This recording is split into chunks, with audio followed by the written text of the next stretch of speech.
Alrighty, everybody, welcome back to another live stream here on the channel.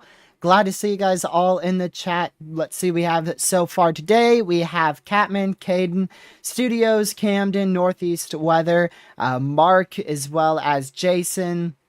We also have Ben, Pete, Johnny, and Tornadic Rebel, as well as everyone else who's in the chat who I may have forgotten to welcome, or if you're just tuning in, may not be chatting. Glad to have you in here as well, Super Cooper. And yeah, let's go right ahead and dive right on into our severe threat today. We'll switch over to our main scene. There we go. All right, so quite the uptrends today. We've had quite a lot of things change with our risk over the last 3 to 4 updates. A lot of stuff has really changed in terms of today's severe threat. So we'll start with our SPC outlooks as we always do.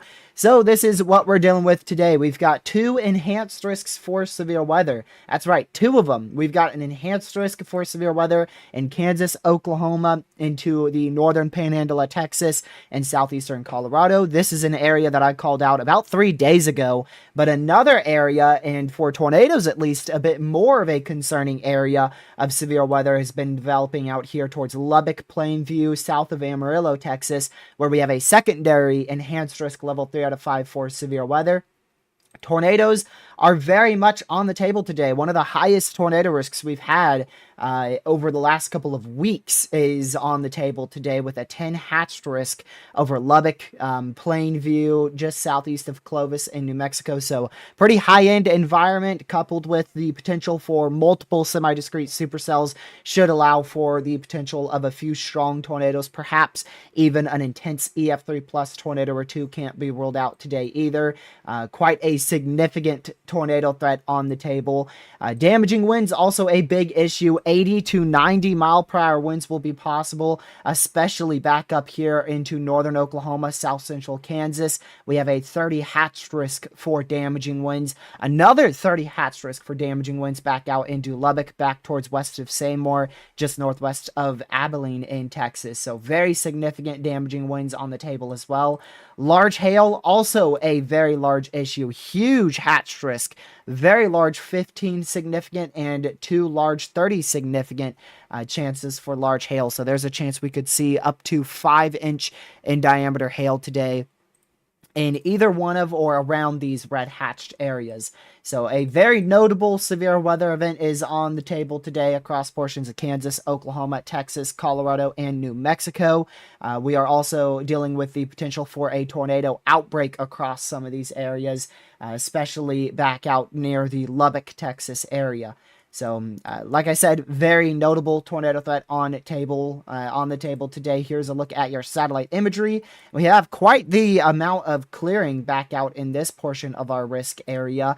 That's going to be what most likely that area will be used later tonight, not necessarily in the short term, except for this region. This area definitely looking a little bit better. We've got an outflow boundary. You can kind of depict it here. I'm using the satellite on College of Dew page 2 to draw it a bit better. We have an outflow boundary right about on that white line. So the greatest tornado threat should be probably right in this entire area here. If we take a look at the outlook, go to our tornado risk, you could see half of that area I just drew, almost over half of that area is actually under the 10 hatched region for tornadoes. So that's going to be the main area to watch for tornadoes today. Really worried about the Lubbock area. That's probably going to be our main area for tornadoes, to be honest with you, is around Lubbock, Texas. Secondary area for strong tornadoes will be present back out in southeast Colorado and southwest Kansas. A little bit of uncertainties on moisture and storm mode with this area, but that is a very good secondary target. That would probably be the target area I would go for.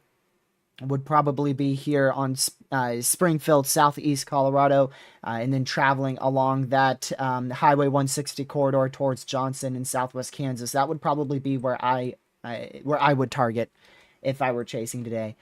Tornado watch has already been issued out here across portions of west central Texas, in southeastern New Mexico. Very decent sized tornado watch. And this is actually a high end tornado watch in terms of tornado probabilities. Not a high end strong tornado watch, but it is a high end overall tornado watch. Probabilities on that is a 70-40. One of the highest watch probs we've seen in quite a long time. Also, a double high probability for a hail, so extremely large hail, potentially up to 5-inch in diameter, damaging winds potentially as high as 80 to 85 miles per hour, and as well as multiple tornadoes, as well as a few strong are anticipated, with the potential of 1 or 2 EF3 plus tornadoes also being possible. So very high-end tornado watch there. The exact wording on that is a few tornadoes likely with a couple intense EF3 plus tornadoes possible. Very large hail of 4-inch in diameter is likely, and 80-mile-an-hour winds will be possible. This tornado watch is valid until 10 p.m. local, 11 p.m. Eastern. So a quite high-end tornado watch there. Very high-end wording there from the Storm Prediction Center for this area, and that's quite the good sized tornado watch as well. We are going to get another watch pretty soon here.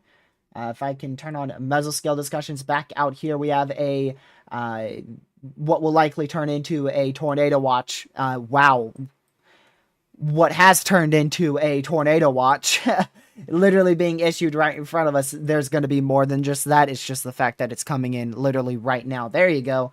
That might be the entire tornado watch, but they might have some more than just that small area. Let's see. I can get it early. Literally right as I'm talking about it, they issue a tornado watch. How about that one? That is a 50-20 tornado watch. So 50% chance of 2 or more tornadoes, 20% chance of one of those being strong, and a 50-40 wind threat, 60-60 hail threat. So very high-end hail threat, quite high-end wind threat, and then still a mid-tier tornado threat. I'm not sure if that's... Okay, that is the entire tornado watch. Yes, that's the entire tornado watch right there. That's in effect until 8 p.m. Eastern, 7 p.m. Central. Wait, that's wrong. 7 hours is not 8 p.m. Hold on, that's incorrect. Let me refresh this. Hold on. That's the problem with getting something early, is sometimes it's wrong. Okay, there you go. There you go. That's much better. Yeah, 9 p.m. Central, 10 p.m. Eastern. There you go. Much longer tornado watch. 10 p.m. Eastern, 9 p.m. Central. That was the wrong tornado watch it led me to. So, yeah, pretty small tornado watch there. It is still Yeah, it's still a decent watch. It encompasses portions of southeast Colorado, southwest Kansas, but not nearly as large as the one back out in Texas and southeast New Mexico. So that's your 2 tornado watches that have been issued. I don't think we have an MCD for Amarillo yet. Yeah, no mesoscale discussion for Amarillo at the moment.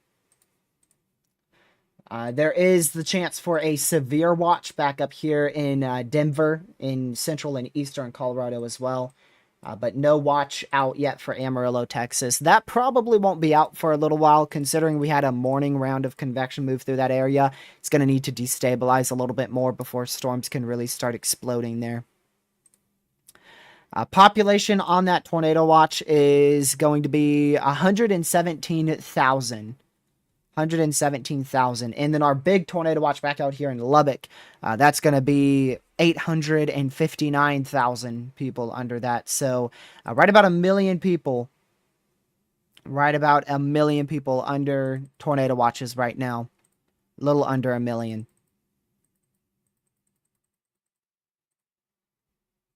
Right now, if we take a look at our storms, we have some storms out here firing up now in southwest Kansas, southeast Colorado. That actually just got upgraded to a significant severe, so that is actually warned for 1.75-inch hail now, 60-mile-an-hour winds, and as well as the potential for a tornado.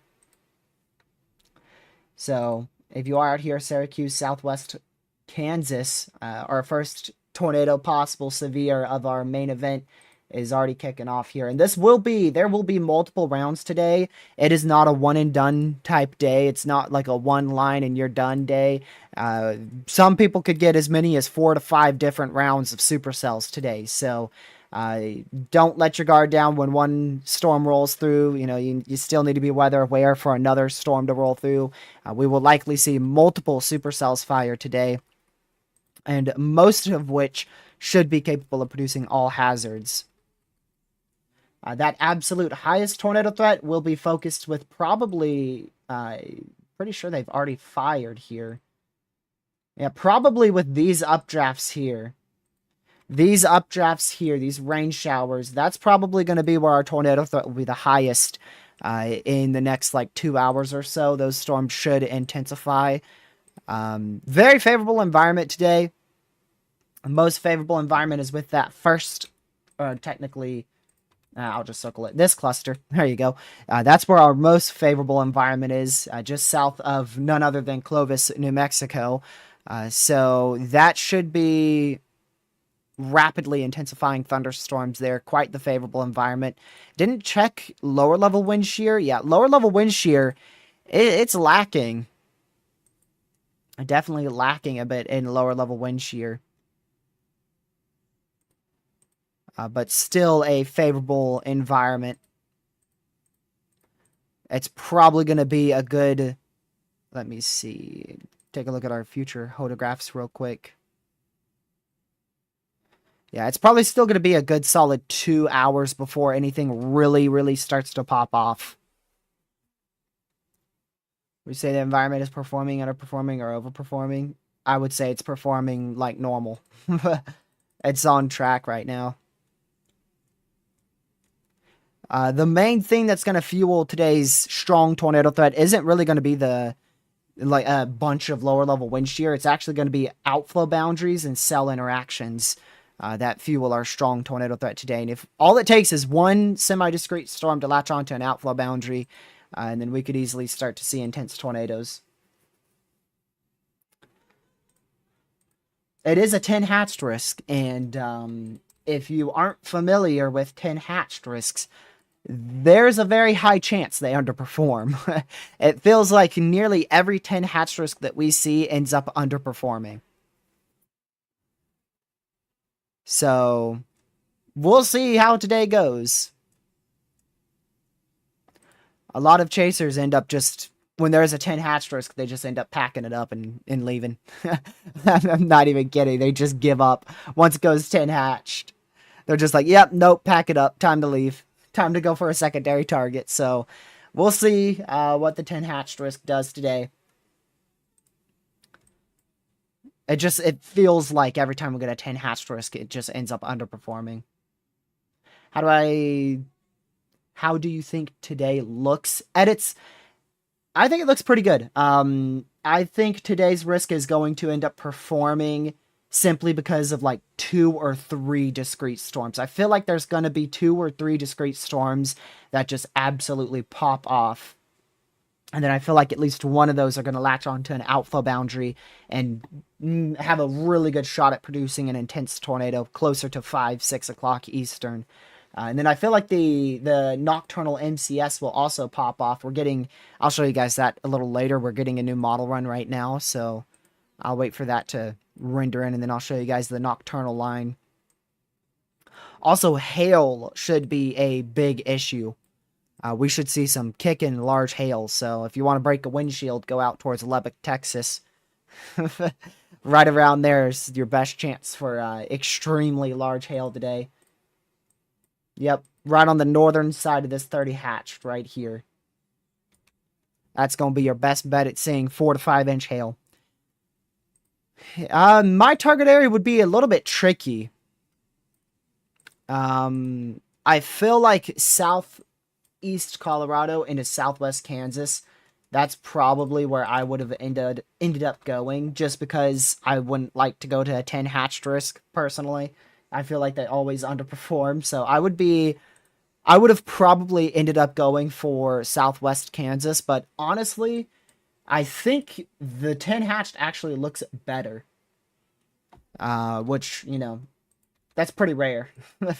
You'd think that the higher tornado probability would look better, but often that's actually not the case. 10 hatched risks don't typically look that good. But this doesn't look half bad. The fact that we have an outflow boundary that's over the 10 hatched area, mixed in with some clearing and good instability and good ingredients. I mean, if I had to choose, like if I could just teleport somewhere, I would definitely teleport for these cells here. But my original target area was southwest Kansas, southeast Colorado. So that's where I would have ended up going. Like if I actually chased today, I would have been up here. I wouldn't have gone for Lubbock. Tropical system did indeed make landfall out here. I'm pretty sure our low pressure is... I don't know if it is actually overland. I should check real quick. I'm pretty sure it's overland. Pretty sure our low pressure is overland. Yes, it is overland, yeah. So our tropical system did make landfall because your low pressure moved from in the ocean to on land. We could see a spin-up tornado somewhere around here throughout the entire day today. I wouldn't rule it out, but definitely nothing good enough for me to go chase. It's not really that well together, but I believe there is at least some risk for some flooding. Let's see here. I got a marginal risk 1 out of 4 for flooding there. Cross all the way from central NC, northeast NC, back down into southeast South Carolina. Saturday looks like a windbag right now, but Sunday might end up being a good chase day. Saturday or Sunday. I'm gonna have to choose the next chase days very carefully because a lot of the times in June we end up with just very elevated slop. So I'm probably not going to be chasing any like windbags or elevated slop. It's going to have to be a good setup for me to head out. So that's your first little updraft that's gotten going. We'll see how long it survives.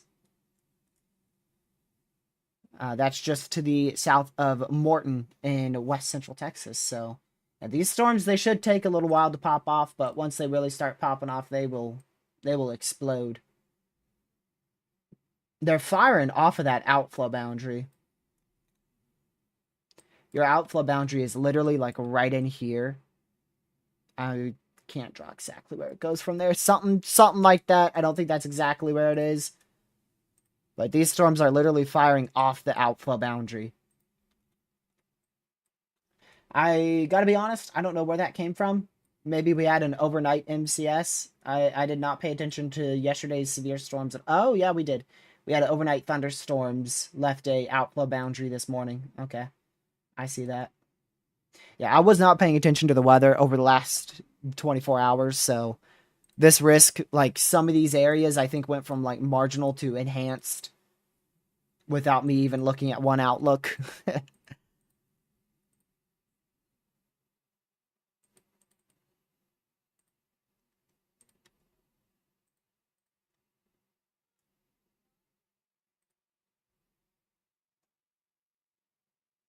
So let's go back to these storms. These are only severe storms back out here, southwest Kansas. So we'll keep an eye on these little areas of possible spin, but nothing too over the top happening right now. So, yeah, before things pop off, if you guys haven't already, make sure you hit that like button, subscribe to the channel, and share the stream with your family, friends, social media. It's greatly appreciated. Help spread the word about today's severe weather threat. It's uptrended a lot over the last 24 hours, so it may catch some people off guard. And tomorrow's event looks very meh. Tomorrow does not interest me at all at the moment. So we'll see.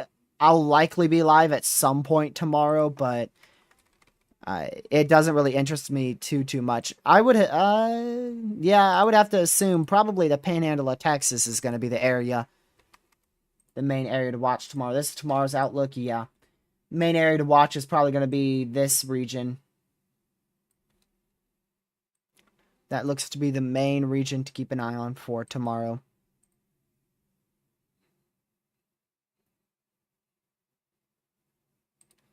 So we'll keep an eye on that area. Wouldn't be too surprised if that goes enhanced for hail. Slayer, you're not a mod. You don't get to tell people that. And he's not spamming.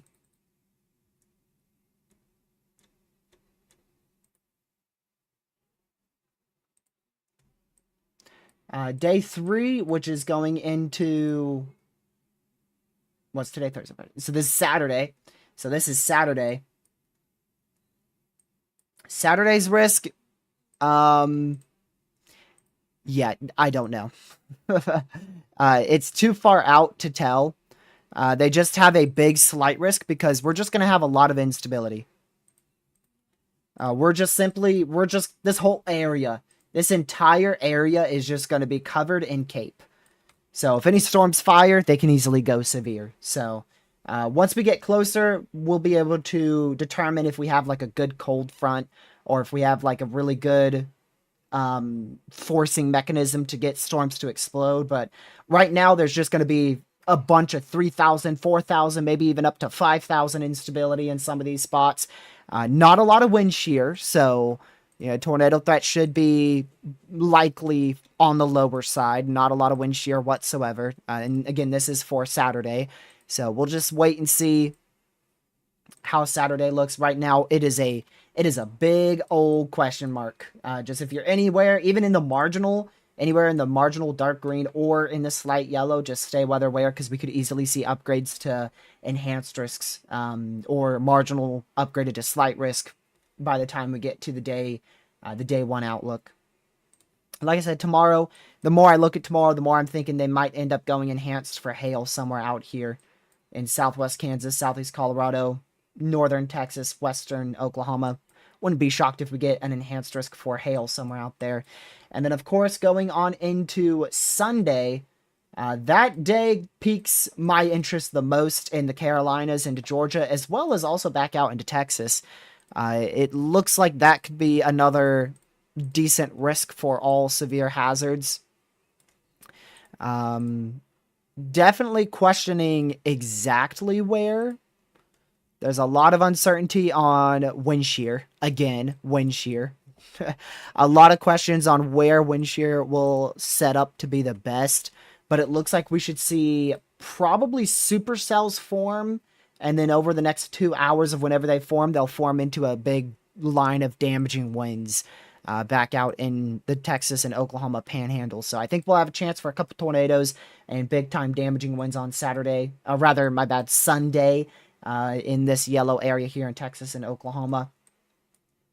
And then in the Carolinas, that actually looks really good. The Carolinas risk looks really good right now. It looks like we'll have an embedded 500 millibar shortwave trough that will allow for an area of enhanced flow across probably more coastal areas of the Carolinas. So I could definitely see a heightened all hazards risks back out from, well, where this 15% is, really.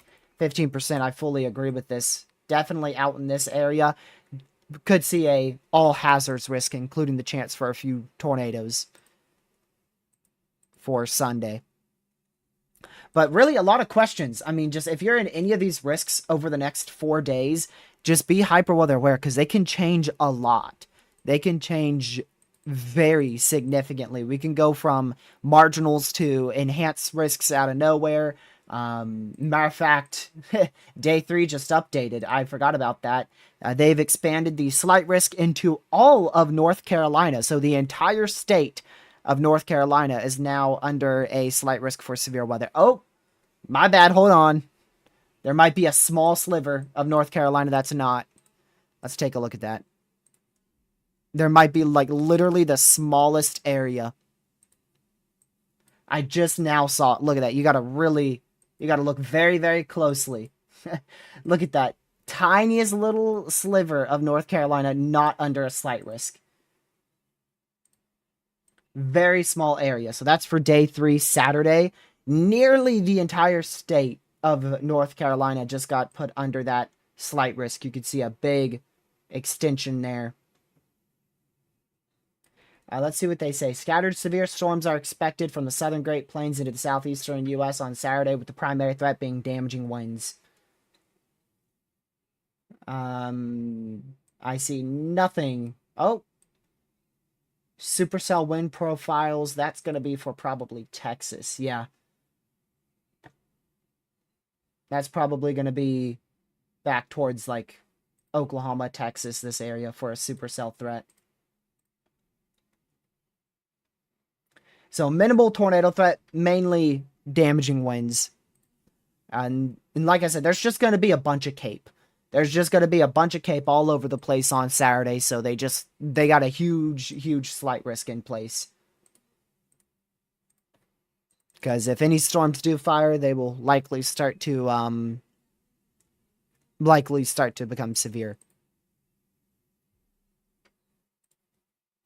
All right, we got a new severe storm out here west of none other than Fort Stockton. So west of Fort Stockton in southwest Texas, that's warned for 1.25-inch hail, 60-mile-an-hour winds for the next 27 minutes.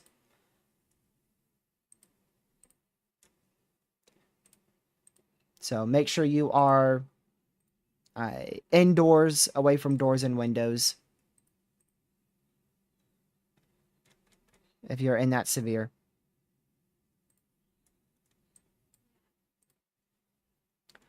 And we're just going to keep watching these little updrafts in eastern New Mexico into west central Texas. We'll watch them closely, see if any of them can really explode. Weird how this one's not severe. That's my target area. My start target area is Springfield. I posted that earlier today. Springfield, southeast Colorado was where I would start my chase day. And I would definitely be on this southern storm, for sure. That northern storm's probably going to get messy and cluster up. And this one looks really, really good. I mean, you can see it's got some curvature to it, too. So I would definitely be on that storm.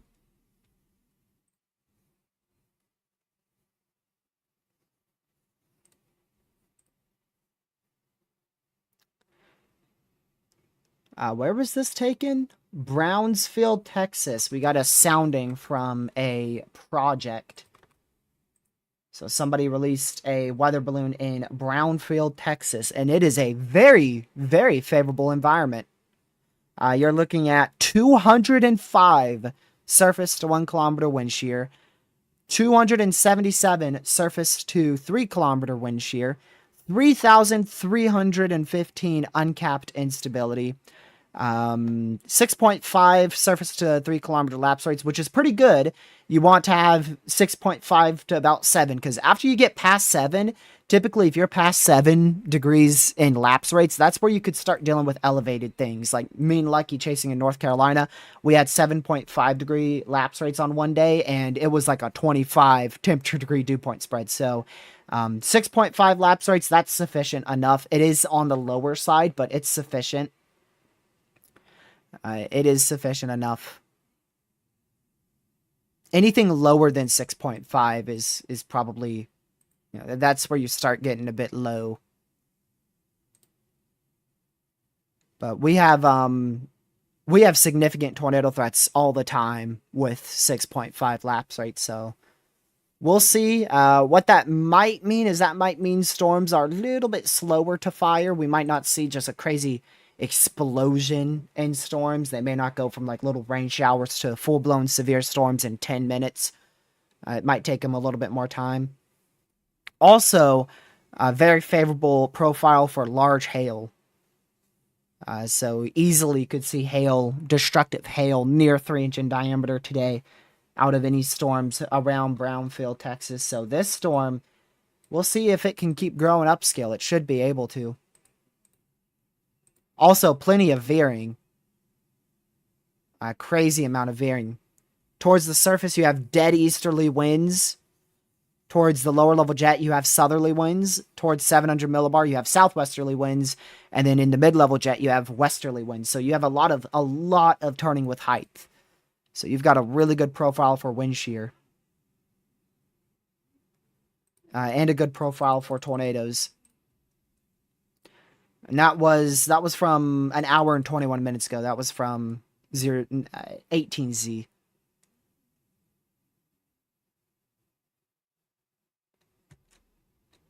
is when that was taken.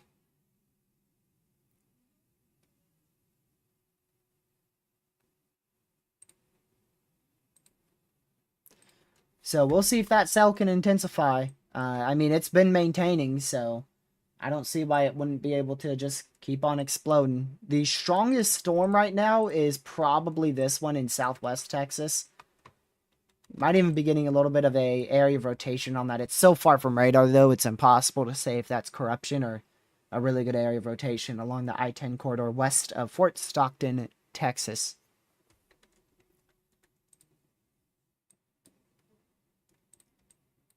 They did severe that storm I was talking about. 1.25-inch hail, 60 mile-an-hour winds there. That's northeast of Springfield in southeast Colorado. So these storms have fired up clustered. Wasn't expecting that. I was not expecting that. So that's going to decrease the tornado threat up here. That's literally all it takes is for storms to fire a bit more clustered. And we could lose our solid tornado threat up here.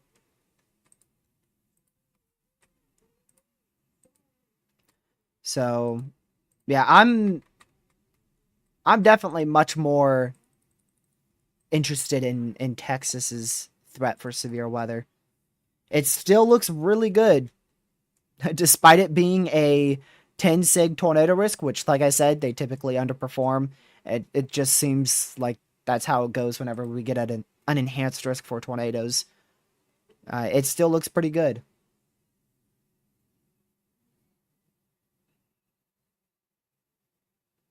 Oh, Catman, I already saw it. It made headlines all over the place, dude. Turned on the TV, and that was the first thing that popped up. Breaking news. You ain't avoiding that today. Hello, random guy. Glad to see you in here.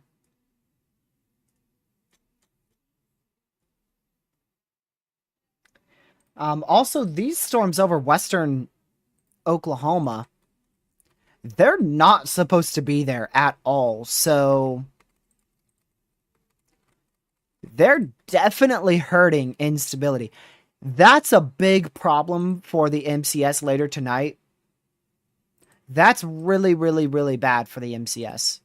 Really good for everybody in the area, because that means, the second round shouldn't be as strong, but In terms of the enhanced risk verifying, I mean, that's going to hurt it. So we're supposed to be at, according to the HRRR, 2,000 instability out here.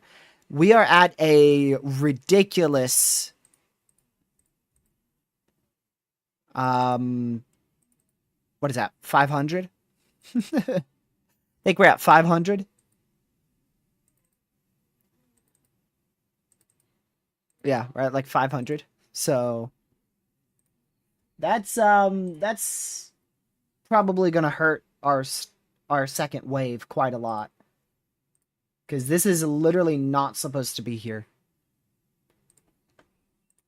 Even the newest model one, the newest HRRR has this storm dying off right now, and it is not. It is going strong. The NAM 3K never even had it forming at all, so that should hurt part of our risk.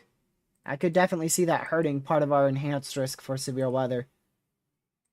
And there's a lot of convection too. It's not like it's just one or two storms. You have this main storm here, but then you have a bunch of storms around that are hurting the environment. So number one area to avoid, right in here. If you're chasing, do not go. Do not go in this area if you're chasing. That's the number one area to avoid. The best spot would probably be with one of these updrafts here in Texas / New Mexico. Second best spot would probably be with this storm, which that would be my target area I would be on at. And then the third one would be back out here in Fort Stockton. That's really starting to crank on radar, but like I said, I can't tell if that's actually cranking or if it's just pure contamination. I would have to go with probably pure contamination.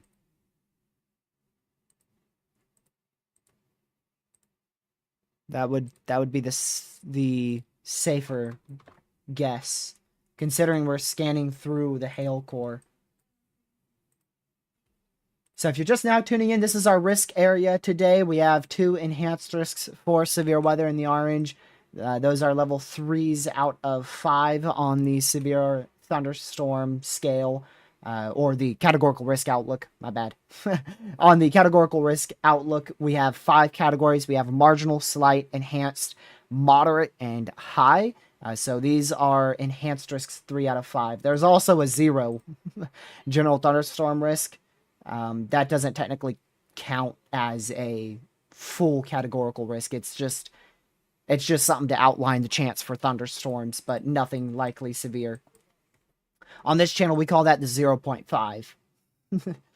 We call that as a 0.5 because it's not actually recognized as a level 1. It's recognized as just like being there. So your level 1 is that dark green, level 2 is the slight, orange is the level 3. We do not have any red or pink. So we don't have any like moderate or high risk today. Level 3 out of 5, though, that's still very significant severe weather. And today is a high-end enhanced risk, mind you. Today is a high-end enhanced risk. We've got a 10 hatched, which means a 10 significant tornado risk. We have 2 30 significant wind risks. And we have 2 30 significant hail risks. So this is as high-end as it gets for an enhanced risk in terms of probabilities. You can't get any higher. You cannot get any higher for those hatched risks. If we went to a 15 sig tor, that would be a moderate. If we went to a 45 sig wind, that would be a moderate. And if we went to a 45 sig hail, that would be moderate. So this is as high as it gets for an enhanced risk. We do have a secondary threat for severe weather. We have a 15% chance for damaging winds in New York, Pennsylvania. That's a slight risk for severe weather, level 2 out of 5. Basically just a severe storm or two capable of producing 60 to 70 mile an hour winds. Some isolated small hail up to about an inch in diameter can't be ruled out. And the tornado threat seems very, very close to 0 out here. Very low tornado threat.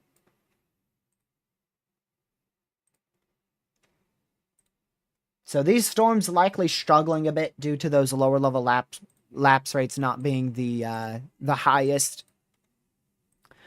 However, that does promote a higher tornado threat. If we had very high lapse rates, that would mean we would have a lot of temperature change with height towards the surface, which would result in more elevated thunderstorms, and thus it would be more difficult to see tornadoes.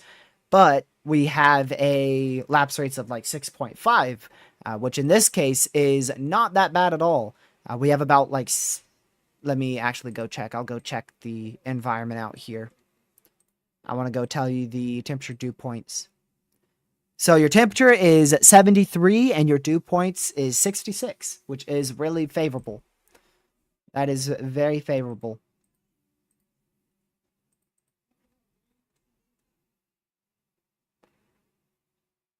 See what the SPC says here.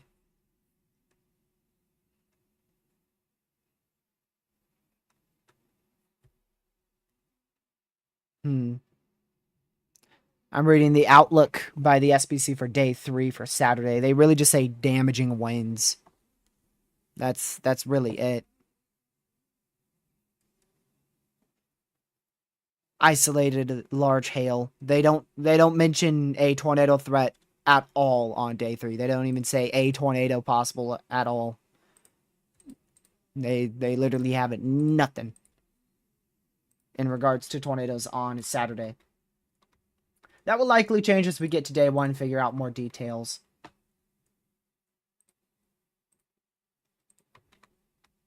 Still have some velocities here. I'm still fairly confident that it's just hail being detected on radar. So probably just under 2-inch in diameter hail falling along the I-10 corridor west of Fort Stockton in southwest Texas. Likely just a lot of hail there. A new severe for Fountain in central Colorado. That's just south of Colorado Springs for 1-inch hail and about 50 mile-an-hour winds.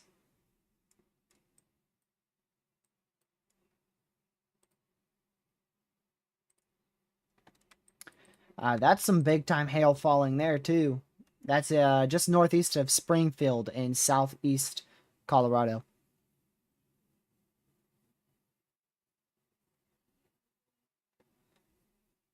Let's see.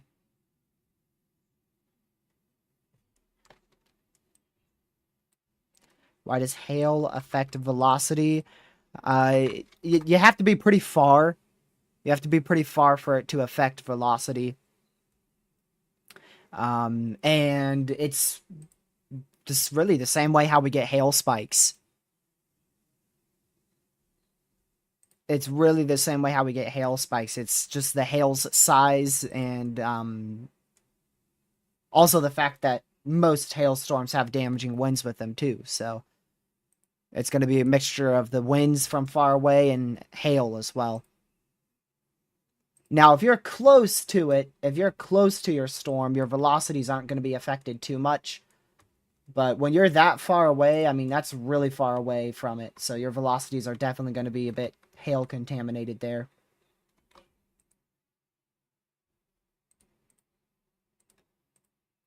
Another big factor in it is the fact that you're far from the radar. Like I said, if you're close to the radar site, velocity is probably not going to be affected much at all from hail. It's once you get very far away from radar, then all your products are affected by hail.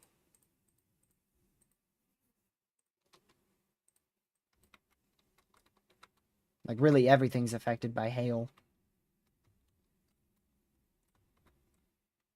You could see your hail spike very clearly in that, too. Especially right out in here.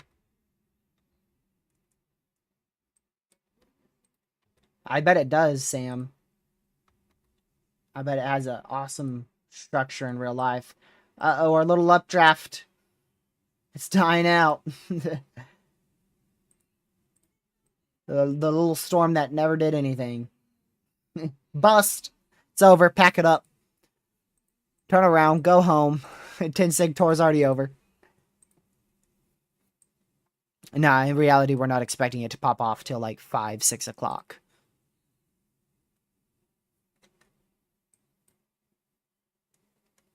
Our environment is very favorable. Actually, almost up to... Actually, we are up to 5,000 Cape.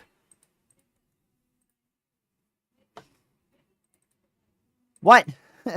Took a sounding where mesoanalysis says there's 5,000 cape, and the mesoanalysis says there's 5,000 cape, but the sounding says there is literally 0. Gotta love mesoanalysis, man. It's broken. It is broken. That's why the photographs look horrible. Look. Take note, everyone using mesoanalysis. It is behind. The photographs are taken at 14Z. That's like freaking 10 a.m.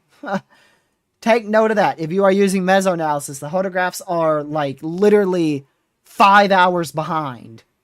Almost 6 hours behind at this point. So there actually is 5,000 cape there, but when you take a sounding, that's literally 5.5 hour old data. I was wondering why the environment looked horrible when I was taking soundings. I'm like, why does this look terrible? But then when I switch over to like mesoanalysis, like supercell composite or instability, it looks pretty good.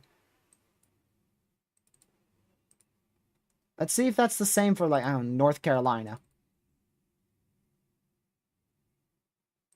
Yep, it's the same. No effective inflow layer, dang.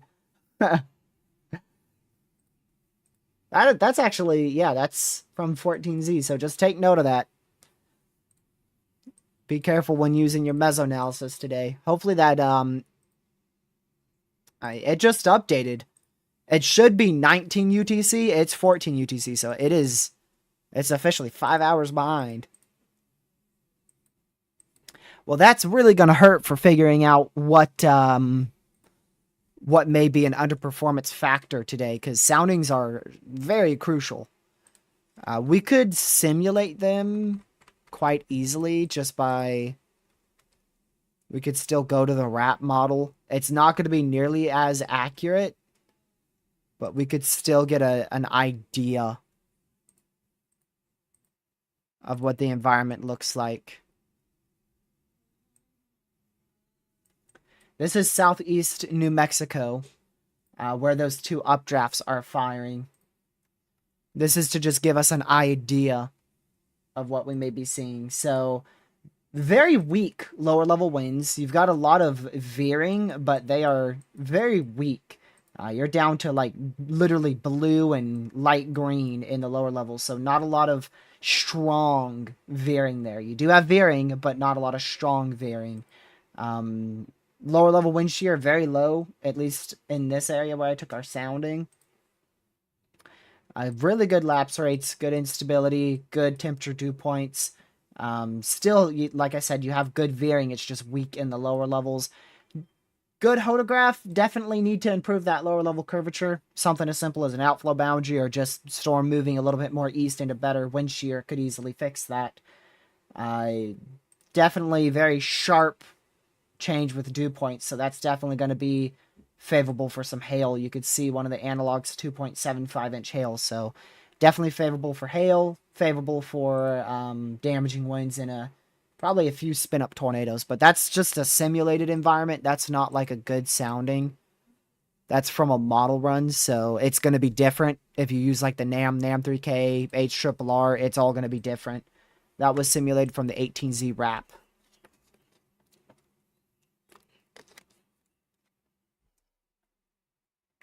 No, they're not going to really hurt the environment. Storms as small as this aren't really going to hurt the environment. I mean, this is just a tiny little cell just chilling west of Lubbock. It's really not going to hurt it at all. These are getting a little bit stronger, but they're not really going to hurt the environment much either. Once you get into storms that look like this, okay, yeah, that's going to take up your entire environment. But one or two storms that are very weak, sub-severe, not really going to hurt it. Yeah, western Oklahoma, I mean, we just have a bunch of over-convection right now. And a lot of cloud cover, so that should hurt the MCS threat tonight. We'll see how much the atmosphere can recover, if it even can.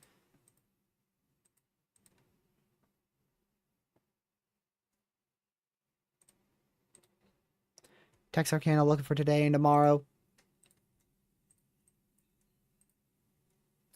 Tomorrow you're in a marginal, and then day 3 you're in a slight risk. Today you're good. So your main risk is definitely going to be on Saturday. Yeah, Saturday. Yep, Saturday is your main risk. Main threat will definitely be damaging winds, 60-mile-an-hour winds, probably some isolated hail, and possibly a spin-up tornado. We'll know more as we get closer. These days are very difficult to forecast, so you need to be weather aware if you're anywhere in the dark green. Does that look like a fish to you? It looks like a fish to me. If you're anywhere in the dark green or the yellow, make sure you're hyper weather aware because we could easily see upgrades to the categorical risk as we get closer. So we'll definitely pay attention to it closely. I mean, for instance, today, areas in Southwest Texas, you guys went from a marginal risk last night to an enhanced risk early this afternoon. So risks can change very, very quickly. I noted that in my last video that all these days of severe weather, yesterday, today, tomorrow, Saturday, Sunday, they're all mesoscale featured days, which means we're not going to know the full extent of our severe threat until really day of. Because whatever happens the day prior substantially influences whatever happens the next day. As well as just like any little features, so. Let me see, when was the HRRR expecting storms to fire? Because well, we might be having a bit of an issue here with cells maintaining. Yeah. I mean, I think we're still relatively on schedule.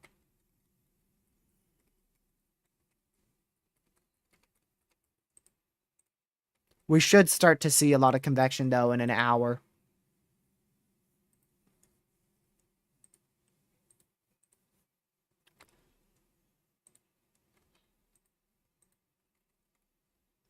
Our wind shear does get better as we get closer to like 8 o'clock. So our best environment is from now till like 7 or from now till 6. And then your wind shear kind of decreases according to this model run. And then it increases again. So we'll have to pay close attention to wind shear. We'll need to keep an eye on wind shear. Because that's probably going to be your limiting factor today. And that's why an outflow boundary is probably going to end up helping with wind shear. If we get an outflow boundary, which we do have one, but if it latches on to any supercells, it's going to be able to try to increase inflow. So they did upgrade this to a TOR possible severe, as well as 2-inch hail, 70-mile-an-hour winds, just west of Fort Stockton in Southwest Texas. When in doubt, go to Fort Stockton. That should be the motto. If you don't know where to chase, Fort Stockton. That just seems like that's how it is. If there's a big enhanced risk, I didn't even realize the enhanced went that far south. Man, good on the SPC. Look at that. They nailed that. Right where their 30% stops. That's where your severe storm is. Just north of that. They nailed that, so that's going to be heading right into Fort Stockton here in probably an hour. So if you're in Fort Stockton, Texas, you've got a good 30 minutes to prepare for this storm. Account for likely near destructive hail. So be ready for hail potentially as large as 3-inch in diameter. If this strengthens, it will probably be near 3-inch in diameter. If it weakens, it's going to be significantly less than that. But you do want to prepare for it to strengthen. So be ready for the potential of a tornado, 70-mile-an-hour winds, as well as large as 3-inch hail. You still have a good solid 30 minutes to prepare, and then the storm will roll through in an hour. You're not in a severe just yet. 2-inch hail now on this severe northeast of Springfield, southeast Colorado.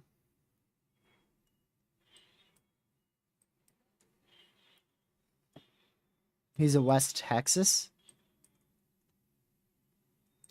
Reed can just teleport. He's got the power of teleportation. I'm almost sure of it. He can just teleport whenever and wherever he wants. I'm confident in it.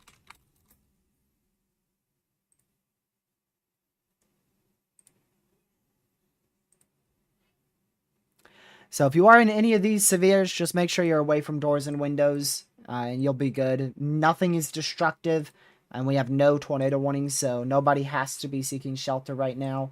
If it does get rough, if you're in any of these severes and it starts to get a bit rough, it's definitely not a bad idea to go to your safe spot.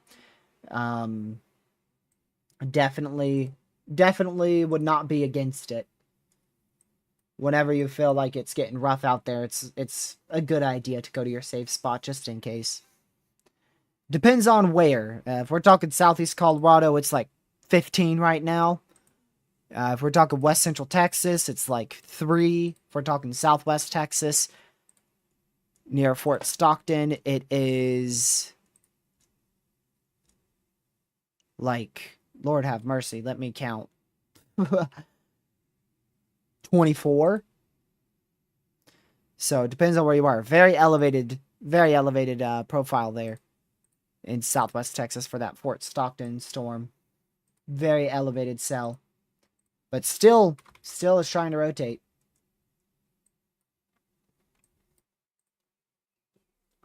So that tornado watch remains in effect for 7 more hours across portions of west central Texas, southeast New Mexico. Main threat is definitely very large hail, tornadoes, and damaging winds.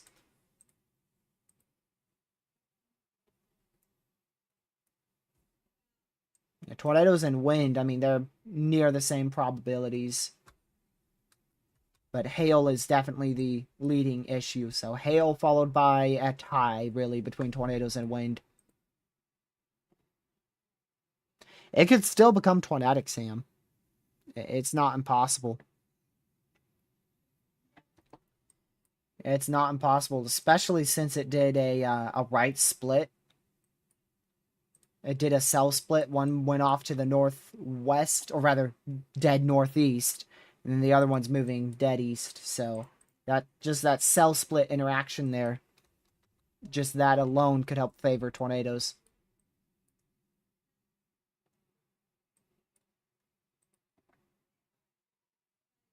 But I don't expect it to drop a tornado anytime soon. It should remain as mainly a hailer, but yeah, I wouldn't fully rule it out. It ain't impossible. Where's those other severes? Got one in northwest PA over Warren. 1-inch hail, 60-mile-an-hour winds there. And then we have the one in central Colorado, which is south of Colorado Springs. Oh, look at that. We got a random one south of Vegas. Look at that. 1-inch hail, 60-mile-an-hour winds going towards Searchlight in far, far south central Nevada. Far southeastern Nevada, actually. Very, very far southeast Nevada. South of Vegas.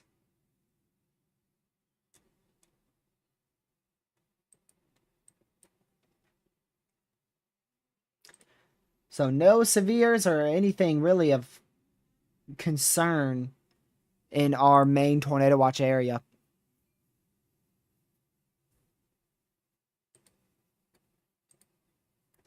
We'll watch it to see if anything can really get going or not. I would be shocked if we don't get a tornado at some point today. I would be blown away. But then again, like I said, it is a 10 hatched risk. You know? It's a hatched tornado risk.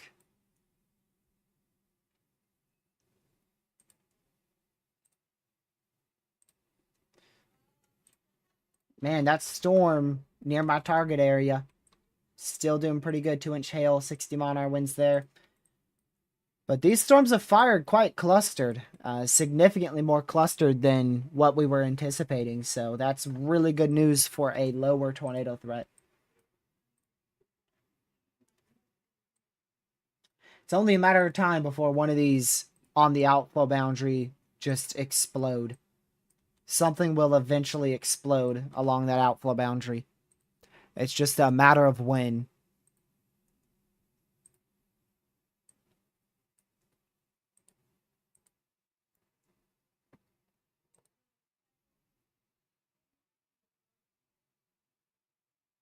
Yeah, Southwest Texas not very favorable for tornadoes.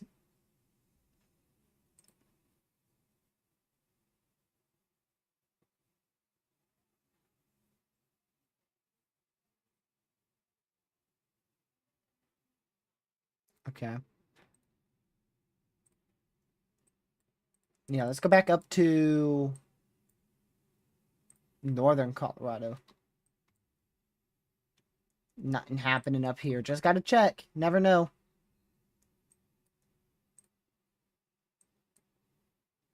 You never know. Some storms will be approaching the Oklahoma City metro here in about an hour and a half, maybe closer to 2 hours from now. Main threat will be very frequent lightning, very heavy rain, small hail, and isolated damaging winds as high as 60 miles per hour. That's going to be moving from the west, pushing east. Tornado threat is near zero with them.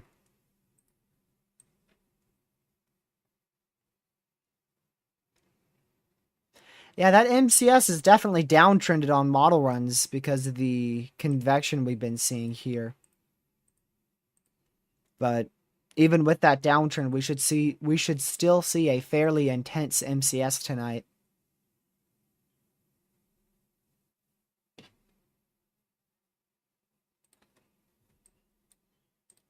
Yeah, they've been inside a tornado watch for a bit, Capybara. It's actually a pretty good probability tornado watch. It's what, 50-20?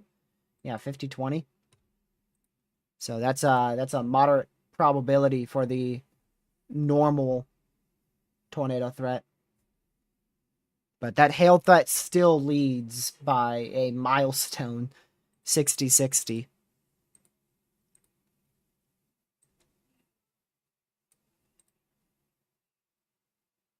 If this fired more discreet, we would likely see more of a tornado threat.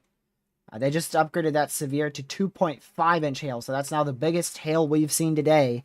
That is northeast of Springfield, southeast Colorado. 2.5-inch hail.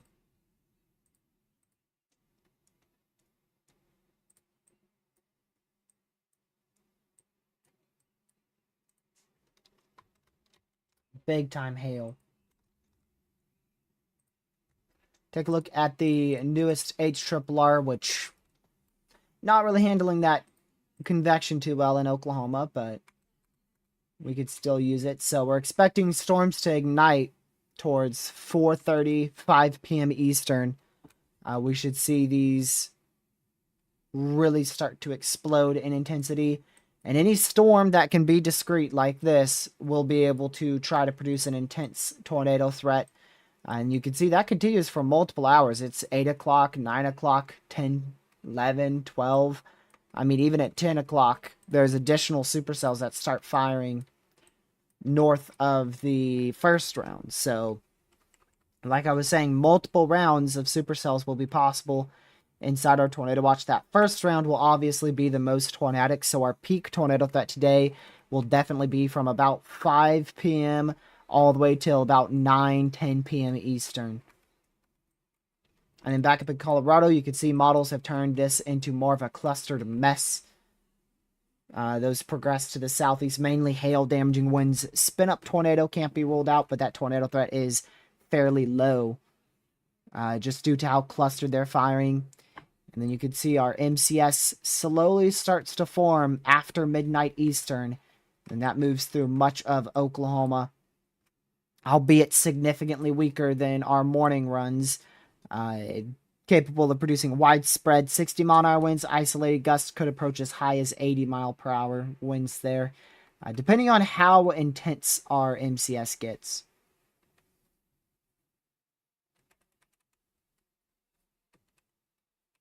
And that will be an overnight MCS, by the way. There's also questions on if that MCS will be able to persist through the entire day tomorrow. Right now, model runs kill it at about 10 a.m. Eastern. But we have seen it before where models kill an MCS and just the MCS keeps going. We've seen it multiple times. For instance, that one time where we saw a random moderate risk. We got a moderate risk out of seemingly thin air over Memphis, Tennessee. An MCS that formed the night prior was forecasted to die out. It didn't. It used up instability. And then we ended up with a moderate risk in southwest Tennessee out of absolutely nowhere. So we'll need to keep an eye on that and see if it actually does die out towards 10 a.m. tomorrow morning or not. If it doesn't die out, it's going to likely continue to push into Tennessee, Arkansas, Mississippi. You can see the SPC slight risk outlook for tomorrow. So if it doesn't die out, it's going to continue through a good chunk of that slight risk. Tornado threat across the board tomorrow, 2%. Could see a 5% introduced back out here in the panhandle of Texas. Hail threat is hatched out here. It's already a 15 significant risk for tomorrow for hail. Wouldn't be shocked if we get a 30% somewhere in here. Somewhere in the panhandle of Texas, Oklahoma, southeast Colorado, southwest Kansas for tomorrow's hail threat. I think hail will be the main story for tomorrow. Like I said, we'll need to watch for the MCS to possibly not die out tomorrow morning.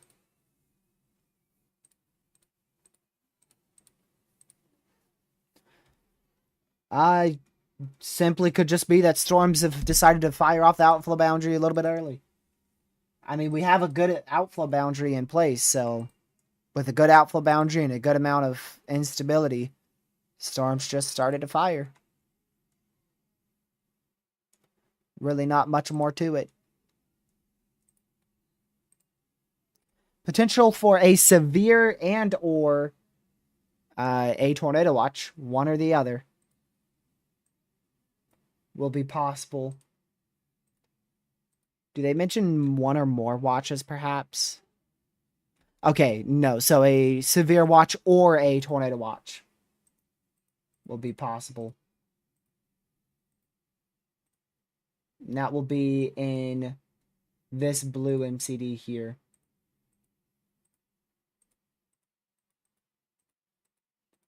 Radar Mega be bugging out. With this blue one, 60% chance of a severe and or tornado watch.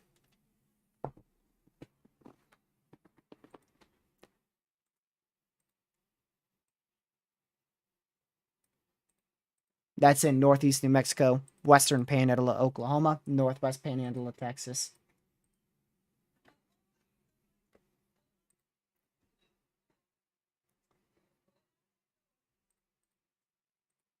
I think Saturday could possibly be an outbreak day. Probably not for tornadoes, but maybe for a bunch of severe storms all over the risk area.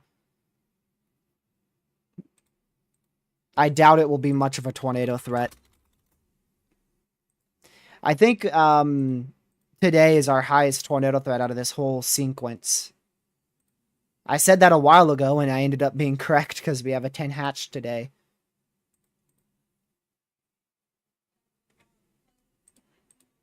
I do think tomorrow could go 5% in the panhandle of Texas. And then I do think Saturday has a chance to be a locally greater tornado threat, probably over Arkansas or southeast Missouri, somewhere around there. That wouldn't be for Texarkana. I don't think Texarkana has a good chance for a tornado. It's not impossible. You know, it's still going to be an opportunity for a spin-up tornado for you there in southwest Arkansas. But it will not be a high threat at all. It won't be anything crazy. And then Sunday, the greatest threat should also be back out in the panhandle of Texas.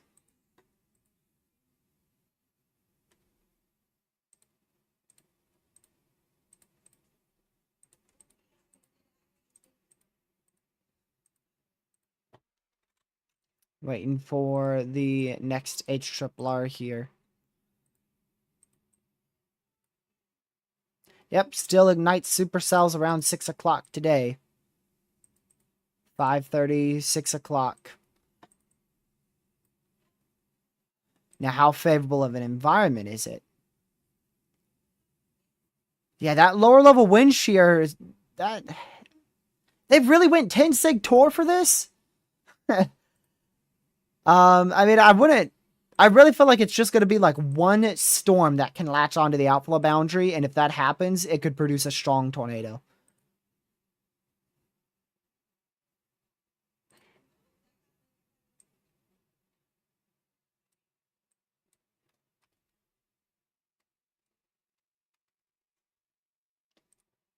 And then these storms here, I would definitely continue to watch these cells.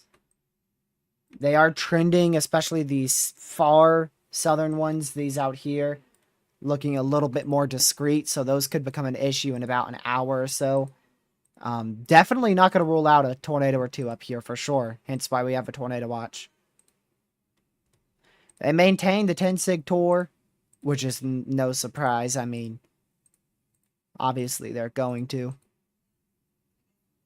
So new SPC Outlook 20Z update. The previous forecast remains largely on track with only some adjustments needed. The primary change was an expansion of the 15% hail and wind threat more east of the Front Range in Colorado, where deep convection is beginning to develop. Recent guidance continues to display a dry bias across eastern Colorado, where dew points have increased into the low to mid 50s. Consequently, buoyancy is considerably higher than previously anticipated by morning solutions, which should increase the overall threat for robust severe storms as convection begins to develop along the subtle lower level confluence axis. A cold pool associated with a cluster of early convection across western Oklahoma, northeastern panhandle of Texas, casts some uncertainty regarding the evolution of an MCS later downstream and maturing of storms over southeast Colorado later this afternoon and evening. However, heating to the south of the cold pool may yield a focused area of boundary for convection development and propagation later on tonight amid a modest strengthening of south-southwesterly, or rather south-southwesterly lower level flow around and after 8 p.m. Eastern tonight. Recent HRRR and RRFS solutions appear to capture the ongoing trends quite well and continue to suggest a well-organized cluster of or MCS that will emerge out of southwest Kansas and move into portions of Oklahoma later tonight. As such, risk probabilities are maintained across all of the enhanced risk area. So there you go. So apparently to them, according to them, the only change was a small extension of a hail and wind risk.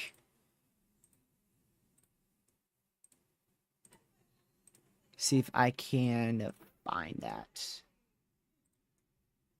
Let's go to Radar Mega. Radar Mega is going to have the slowest outlook, so it will be the one I can figure out the most. Okay, yeah, they did. They expanded the hail risk and the wind risk into northeast Colorado, so it goes up more like that. Just the slightest extension.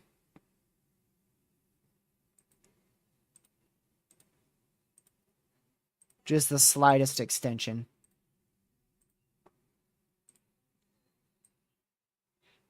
Also, they did expand the significant tornado probabilities. Didn't even really notice that. I thought they would have mentioned that. They didn't even mention they expanded the 10 sig Tor more into New Mexico. Remember how I was discussing the more favorable environment into New Mexico as well? They did expand that 10 sig into more of eastern New Mexico.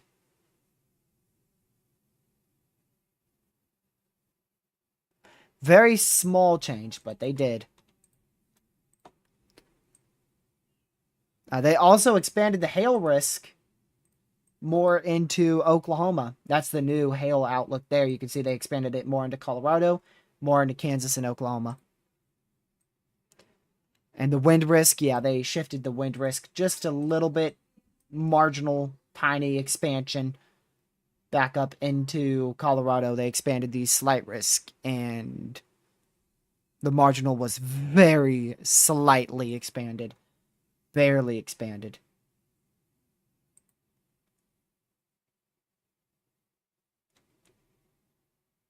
Oh, they did. I didn't even read the rest of the discussion. Thank you for pointing that out, Caden. I completely skipped an entire paragraph of the SPC outlook. Further south across western Texas and eastern New Mexico, a few initial attempts at convection initiation has been noted across the boundary, with sustained convection becoming more probable through this afternoon due to the capping eroding, evident by dissipating clouds.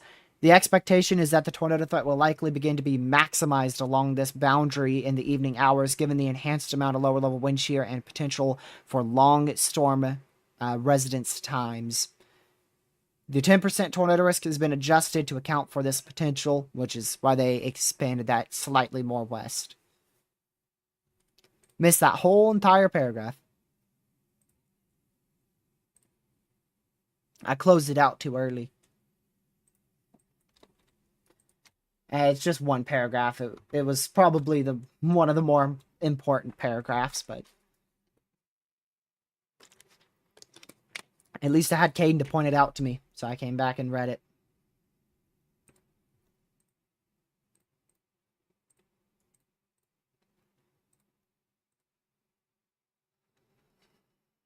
I mean, you didn't see it either, Ben, because you didn't point it out. You didn't point it out either, so...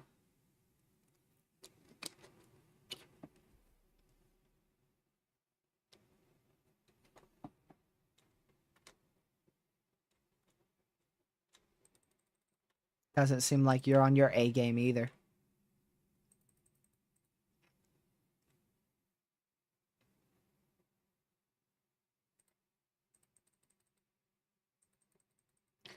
Alright.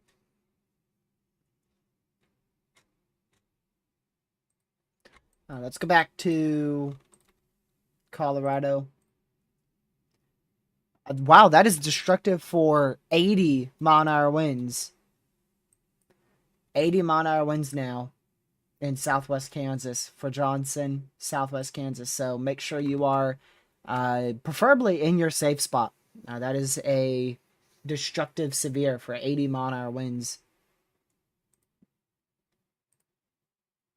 Why did they just issue 2 of them? Hello? They just issued a... Which one came first? They issued a new one for 37 minutes, but the original one goes for an hour. And it's literally the same text. 2-inch hail, torque possible, 80. 2-inch hail, torque possible, 80. They literally just like the first one they issued is for another hour, whereas the newest one is for 37 minutes. So,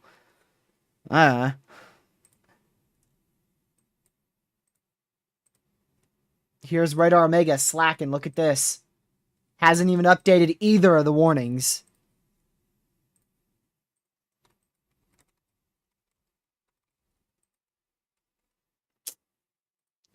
Radar Omega, man.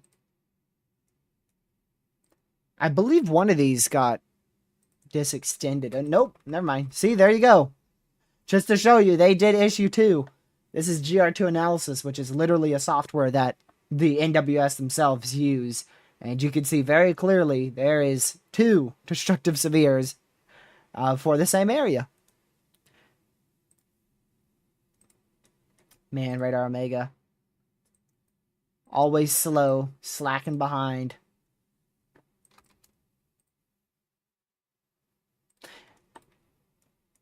We'll see if one of them gets canceled. Also, they did upgrade this severe west of Fort Stockton to 2.5-inch hail now, so getting very, very close to that 3-inch hail mark going into Fort Stockton. So Fort Stockton, that's going to be moving into the city of Fort Stockton, Texas here in probably about 40 minutes or so, maybe even a little bit less than that.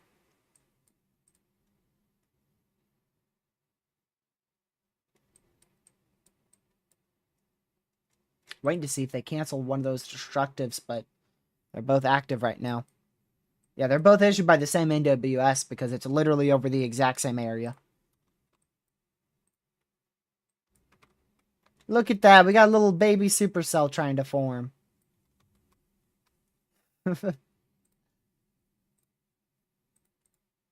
Little tiny supercells trying to get going. Man, he exploded pretty quick. Took him like three scans. Dude, that's like 8 minutes. That thing went from a light rain shower to a full-blown mini supercell in 8 minutes. Sure it does, Capybara. I don't look at those like at all though. I don't have a really good site to look at them. And I don't really use them at all.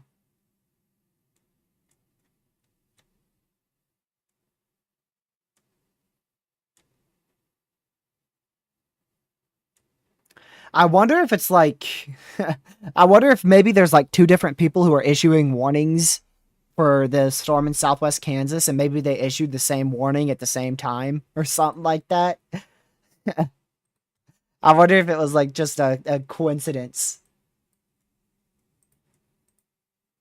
I don't really know. I don't know like how many people can issue warnings at the NWS. But hey, better two warnings than no warnings, right? I'd rather have two warnings for people than no warnings. So they've got two different warnings to alert them to get to safe shelter, preferably in their safe spot. Two different warnings, so there ain't no excuse to not be at least indoors away from doors and windows, because you got two of them. Two.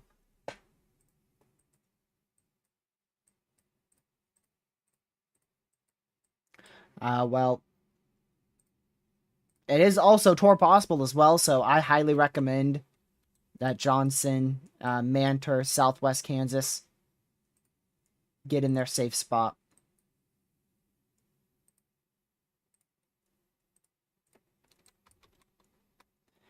This storm here in Weatherford in west central Oklahoma, moving into central. Now it's moving into central Oklahoma. And it is still strengthening. I think we just got a new mesoscale discussion, actually. We did, and it includes the chance for a spin-up tornado. Let me see if I can find it. Okay, here it is, and I will show you guys it on this end whilst I fully mention it. So there's your MCD in the red. It includes Oklahoma City. 60% chance of a new severe thunderstorm watch being needed. The potential for 60-mile-an-hour winds, 1.5-inch hail, and a brief weak spin-up tornado will all be possible over the next few hours. Trends are being monitored for a downstream severe thunderstorm watch. Also, the potential for an embedded supercell structure.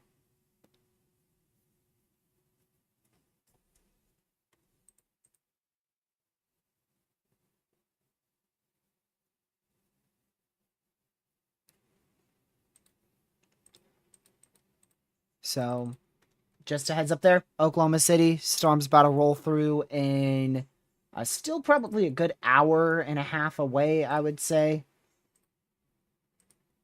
From downtown Oklahoma City. It's definitely a good hour and a half away from downtown Oklahoma City. Definitely. Maybe even possibly a little more than that.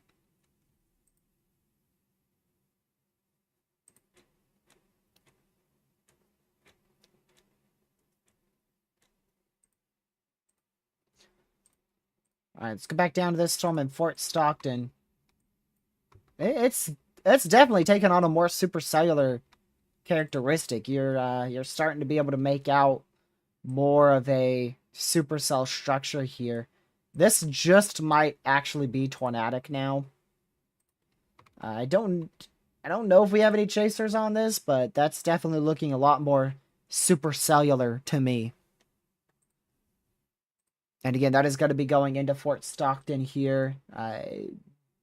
30 minutes or so. It's going to start hitting Fort Stockton.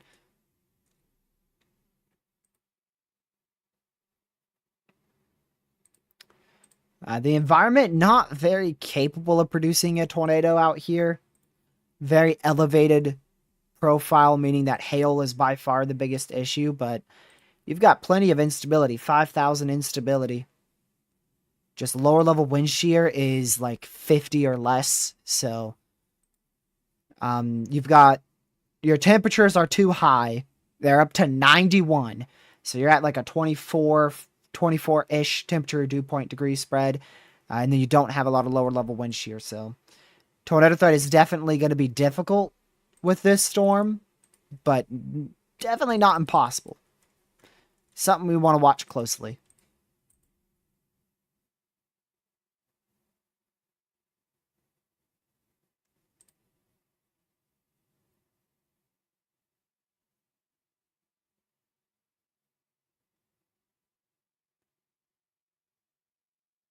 Let's see.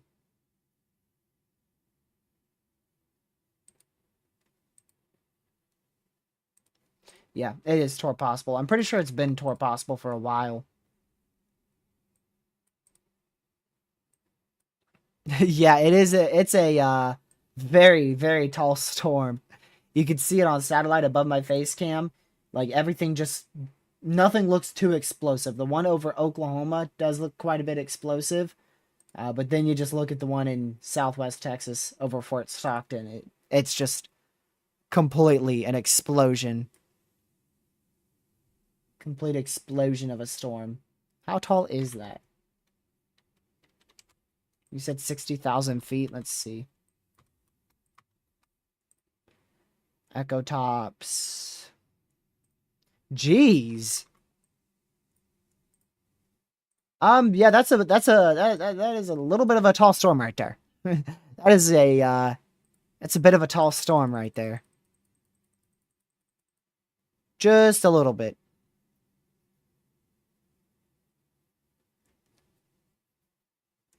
Only 62,000 feet.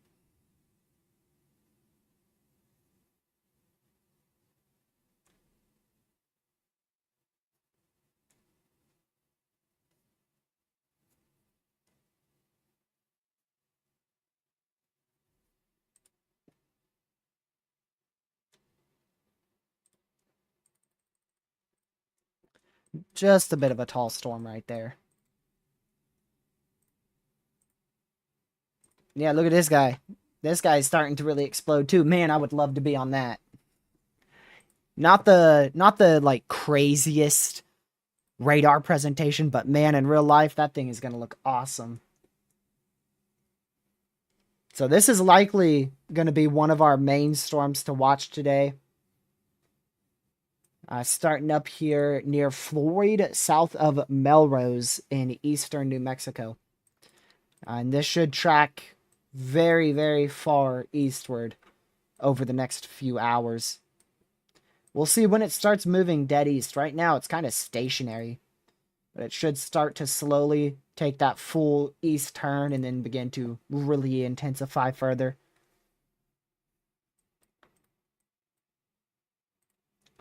Still 2 destructive storms over here. They're keeping 2 destructive storms over here in southwest Kansas over Johnson and Mantor. 2 PDS severes for 80-mile-an-hour winds. So make sure you are preferably in your safe spot. I would highly, highly recommend it. Could have tornado sirens sounding out here too. If there is a destructive storm, typically that warrants tornado sirens. I've heard of them, Capybar, but like I said, I don't have a good site to use them. And I've never used them frequently.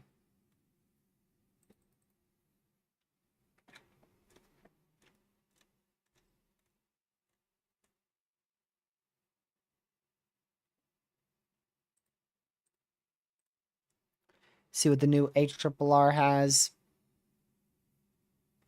It still has multiple supercells forming today. If I had to guess on any storm being the storm of the day, it's probably going to end up being this one. I feel like it's going to end up being this one right in here. If not that one, it might be the one to the south.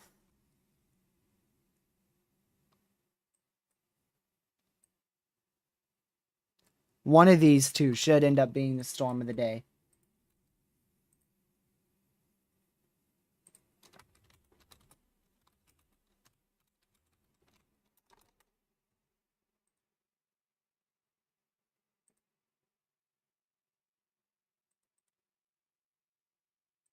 We'll see which one.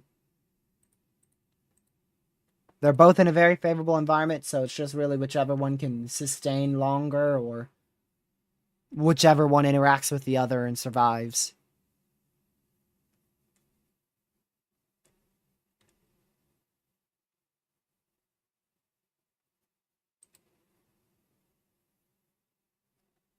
They're so skinny right now. I mean, they're just firing. Come on, Ben. Give them some time. They need some time to bulk up. Can't just gain muscle over the course of 10 minutes. You got to give them at least a couple hours.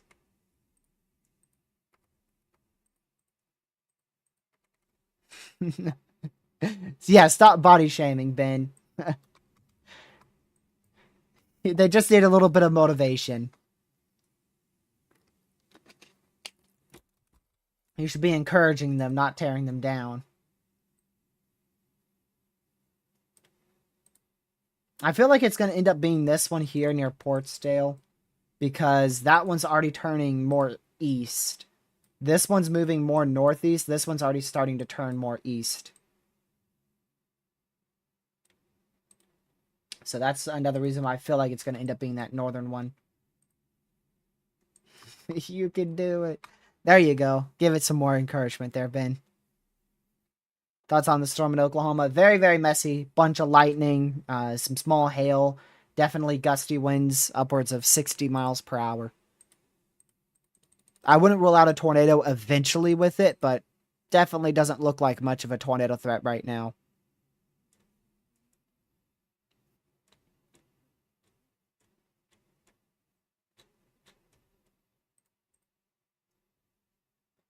So if you're in the path of it, just stay away from doors and windows. This is actually a unique severe. We don't see these too often. They're becoming a little bit more common now, especially in 2025. But this is a severe for specifically 65 mile-an-hour winds. Typically, it's every 10. Typically, it's 60, 70, 80, 90, 100. And then worst case scenario, if you ever happen to get up to 110. But this is a very specific 65 mile per hour severe. They were less frequent last year, but they're being used a lot more often this year. I haven't really looked for them, but I've seen at least like 5 or 6 over the last 2 weeks. Feel about the rotation in Kansas? Probably just big time wind. Probably not much good rotation. I would be on this storm. I would be right here. That's exactly where I would be, because my target area was Springfield, and then when this storm fired, I would have been following it.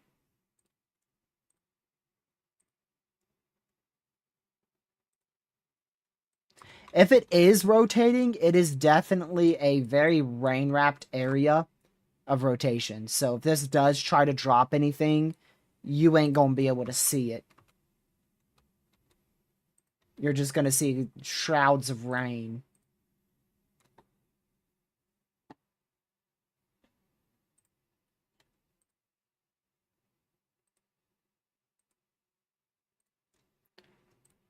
So we'll see.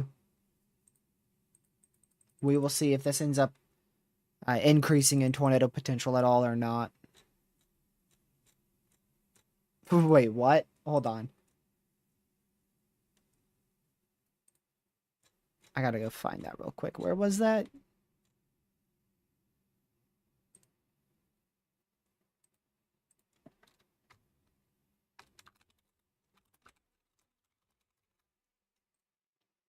The National Weather Service just sent out a tweet test. That's so bizarre.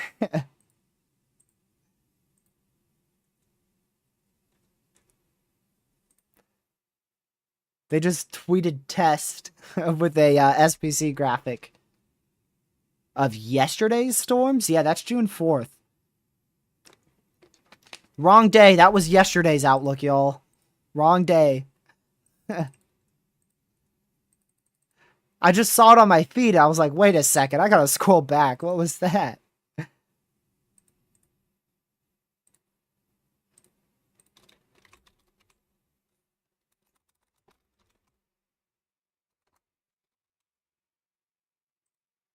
It's actually the NWS. So random.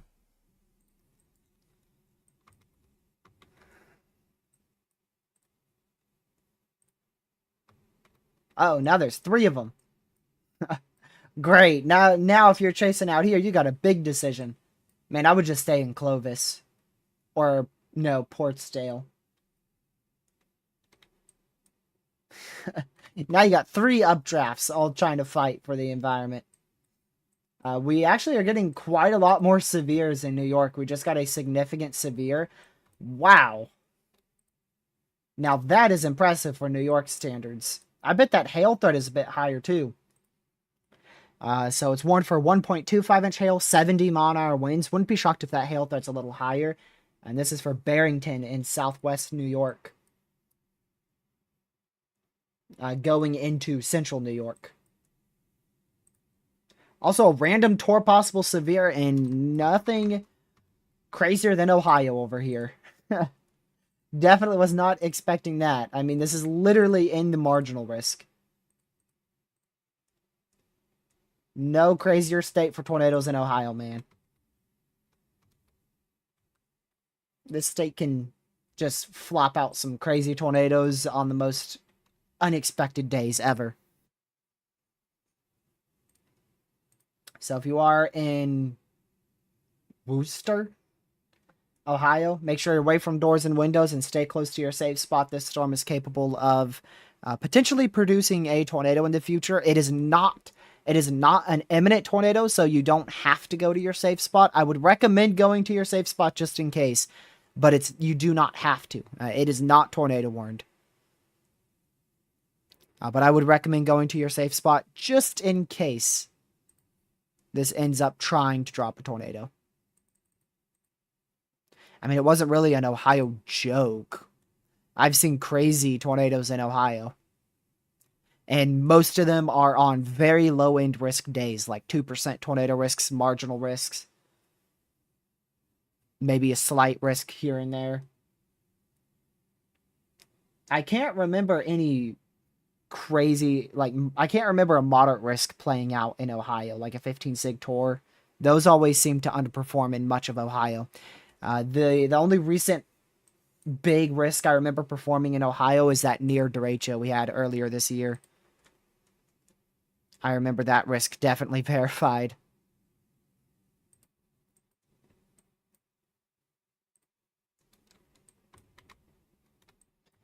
This one here, definitely trying to get a little rotation with it, but I mean, these are all very weak updrafts still.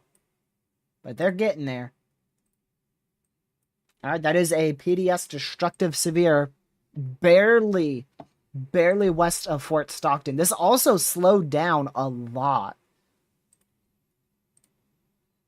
They only have this moving at 20 miles per hour, so Fort Stockton, it should be on your doorstep here in about 20 minutes, maybe a little bit longer than that, but right about 20 minutes before Fort Stockton gets hit by this now destructive 2.75-inch hail severe. Also 70-mile-an-hour winds with that. No longer Tor possible. They've taken away that Tor possible tag on the newest warning. Still 2 PDS severes for 80-mile-an-hour winds out here in Johnson, southwest Kansas. Still 2 severes for the same storm. And that's likely where your 80-mile-an-hour winds will be occurring, right on the southeast side of your storm, going into Mantor. And then for this cell in Oklahoma, near Bridgeport, Not a lot of rotation, but you could see velocities are starting to be present, so uh, that's why we do have the at least potential for a quick spin up tornado. SBC noted that on their mesoscale discussion, like about 30 or so minutes ago. Brief spin up tornado can't be fully ruled out with that storm.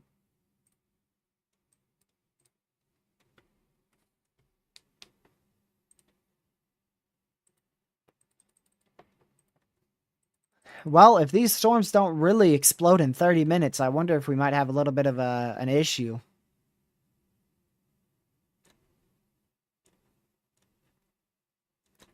I went live what I thought was an hour early before storms would really get going, and it's actually turned into a 2-hour live stream with not even a single severe yet out here in eastern New Mexico.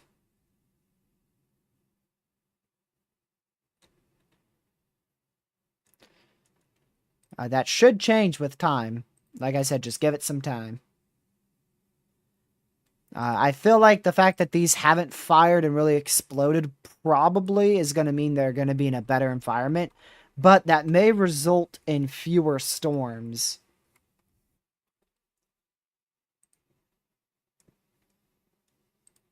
Might result in a bit fewer cells.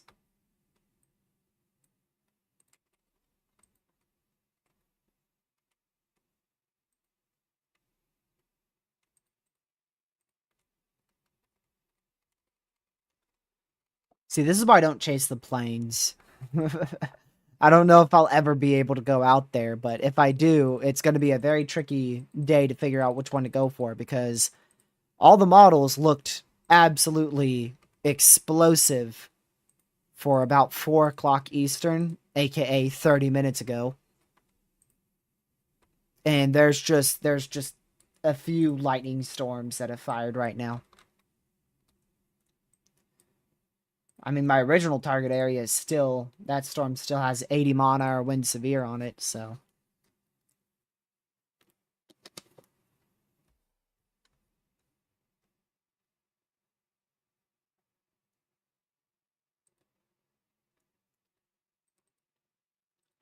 We did get a new mesoanalysis. Let me see if that has anything. Anything new here? Still a very favorable environment in place. Lower level lapse rates have improved. They've actually improved out here. So they are up to about 8.5 in eastern New Mexico. So if these storms don't explode, yeah, I'd be pretty questioning on why. I mean, lower level wind shear is still fairly weak, but they really should explode.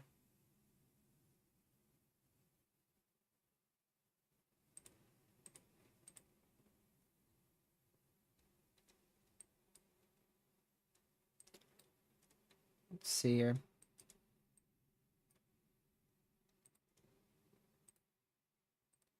Still a destructive severe west of Fort Stockton. Keep watching that. Like I said, going to approach Fort Stockton here in about 20 or so minutes.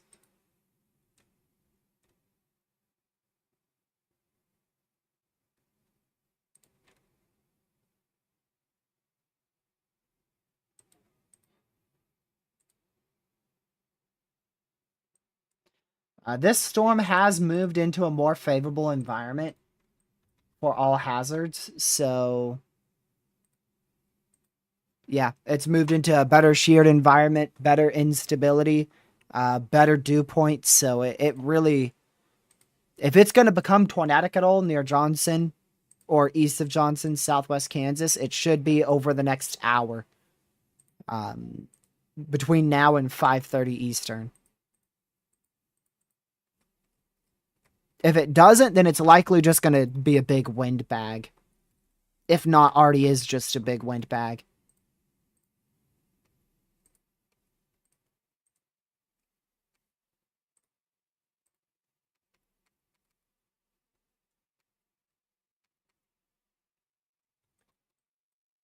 Come on, storms. You got this. They're trying. That one's getting a little bit larger there over Portsdale.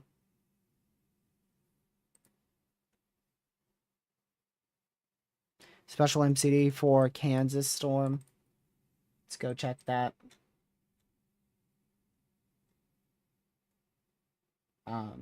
There you go. Oh, that is a special MCD, yeah. Oh, potential for a strong tornado as well.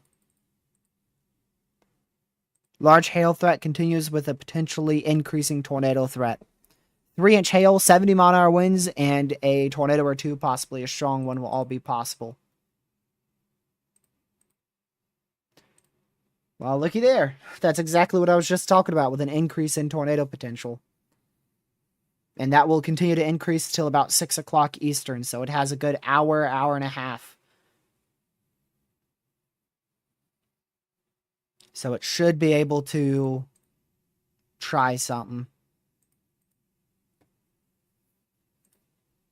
Waiting to read the discussion. You know what? Actually, I can get it early since it loves to take forever.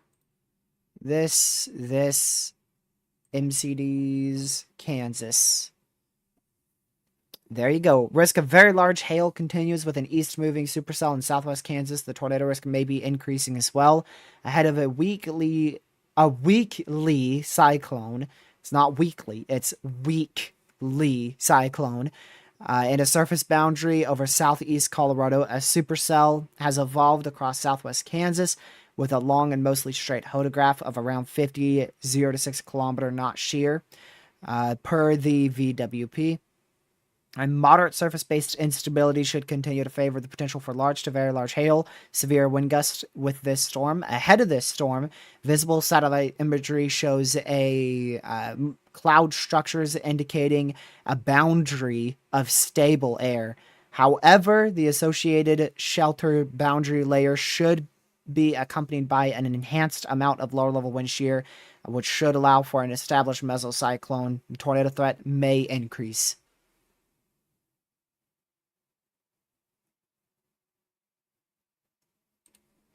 So there may be some stable air in front of it. I definitely see some stable air. Yeah, there's definitely some more stable air once this gets to like Dodge City. There's more stable air. Instability drops from about almost 4,000 down to 1,000.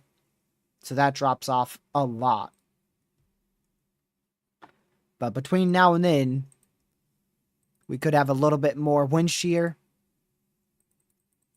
and thus possibly a locally greater tornado threat.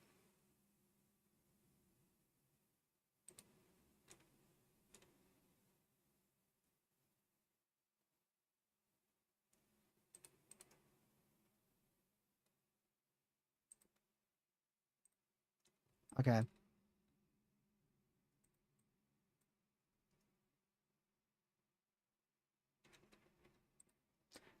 Let's go back down to southwest Texas again. Still a destructive severe west of Fort Stockton. Again, that's going to be approaching Fort Stockton here. It should be about 10 minutes. It should start raining right now in Fort Stockton. That rain's going to keep getting heavier and heavier, and then within about 15 minutes or so, should start to see some small to large hail, and then possibly some very large hail, depending on how strong our storm gets. Storm over Portsdale still looks pretty good. A little bit concerned about a more clustered mode. Right now, these are definitely quite well spaced from each other, but if they don't turn at near the same time, say the one that is south keeps moving northeast, then we could definitely have some issues with storm interactions here. I don't think this will be a messy issue. I think that's just going to keep moving to the east-northeast, probably somewhere around Clovis in an hour or so. This will be the question mark. I think that storm's going to be the question mark right here. What is this guy going to do? Is it going to move east? Is it going to move northeast and do a cell merge with our storm going towards Portsdale? Or is it just going to die out? What's going to happen with that? So that's going to be the one we keep an eye on to see what happens. That might be a bit of our wild card. Still have that one severe. No longer tour possible, though, so that's good news. So no longer tour possible there for Canton. Actually, that's a different cell. Yep. I spotted that. I was like, wait a second. Yeah, so the tour possible severe was completely canceled, and they issued a new severe for a storm way further east for Canton.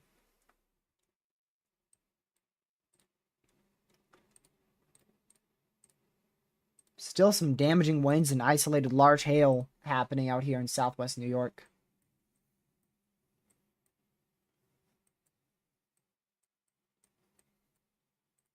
Just go check the storm here. Okay, still the same. Let's go back to southwest Kansas. They did just upgrade this to a tour possible severe, and it's not difficult to tell why. It is not difficult to tell exactly why they issued that tour possible severe. Hard to say if that warrants a warning or not, but that is definitely likely trying to intensify. Now we've got, okay, they took away one severe. We almost had 3 severes on one storm for a second, but you could see they canceled that one. So we still have 2. Still 2 severes on this cell. We'll keep an eye on that. I can't tell you for sure if that's rotating or not.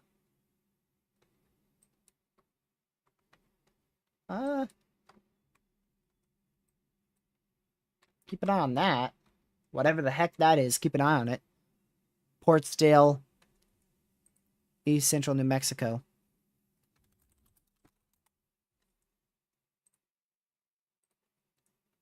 That is probably Tornadic. I'd imagine that probably has a little area of rotation with it.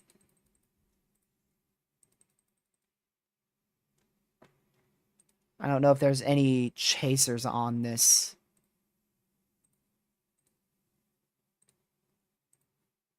Let me go here. Time to search for some chasers. Just make sure it's muted. That way I don't get copyrighted. That wouldn't be fun.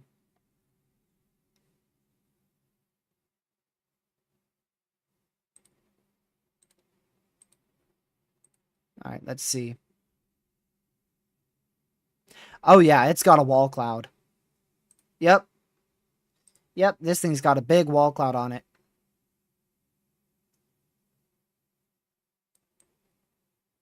Now, how much is that rotating? That's the question. But it definitely has a wall cloud with it.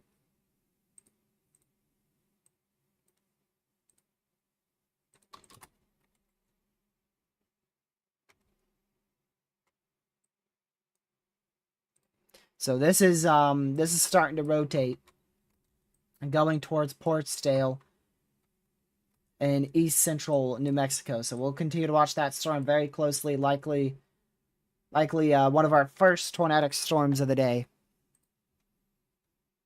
Pretty big wall cloud with it.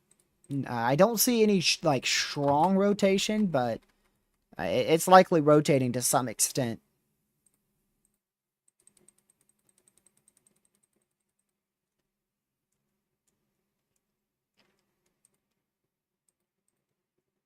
So I'll keep a very close eye on this from a chaser view. We'll also watch it closely on radar.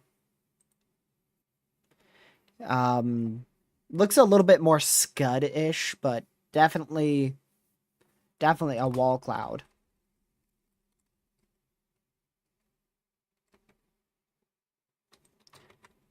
So that's going to be going towards, again, Portsdale in east central New Mexico. Still likely 80 mile an hour winds, 70 to 80 mile an hour winds here over Mantor, just to the southwest of Johnson in southwest Kansas. Can't tell if there's much rotation with that, but definitely damaging winds of 70 to 80 miles per hour. Also, a new severe just issued here for 70-mile-an-hour winds for Union City, Mustang, Bridge Creek, Gracemont, and central Oklahoma. Fort Stockton storm is getting messy. So likely going to prevent much of a tornado threat in Fort Stockton. Mainly hail and wind. A tornado can't fully be ruled out in the future, but doesn't seem like it's much of a tornado threat at the moment. Greatest threat for a tornado anywhere at this point is probably with this cell here going towards Portsdale in east central New Mexico. Chaser has a big old wall cloud trying to rotate. I don't see anything trying to drop or anything like that. It's not rapidly rotating. It's just a wall cloud.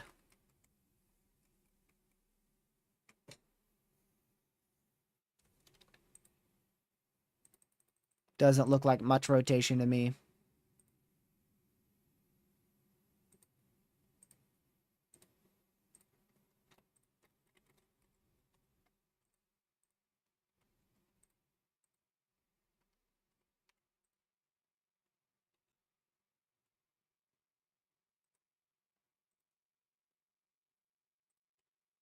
All right.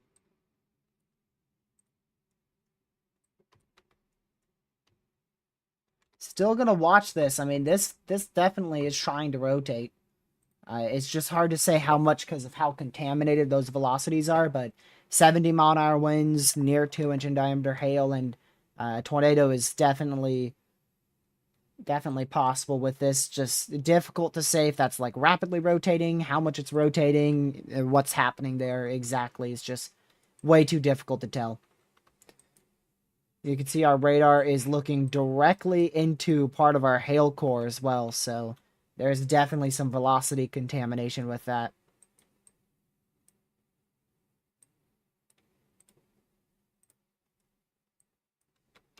That southern storm also likely going to try to become an issue in the future. Nah. Nah, you're lying, right? No way. No way they just put an MCD for upwards of a violent tornado. What are we doing? What?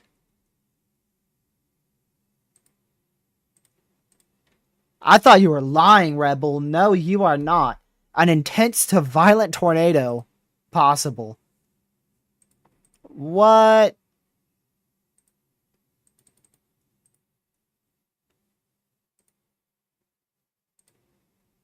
I'm waiting for that graphic to come out so I could show you guys, because that's insane.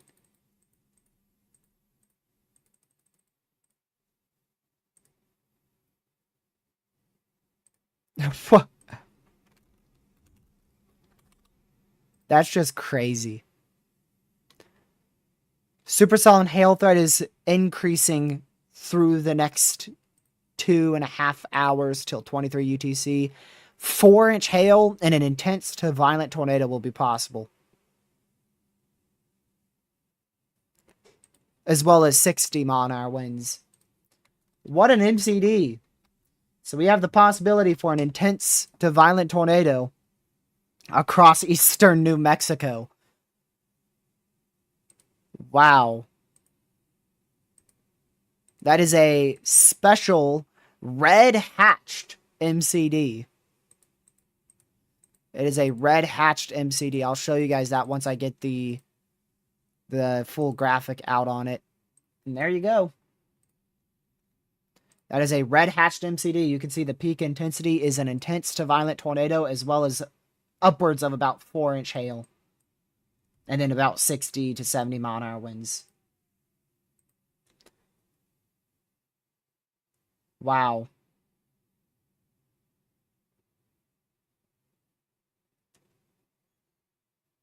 A strong tornado 2 is probable. So we will likely see a strong tornado or two, and that peak intensity could be as high as an intense to violent tornado. Worst case scenario is a violent tornado. So a violent tornado is not like, we're not expecting that. It's not likely. That's like a worst case scenario. But the fact they have that on the MCD, that's what's surprising. The fact it's on the MCD.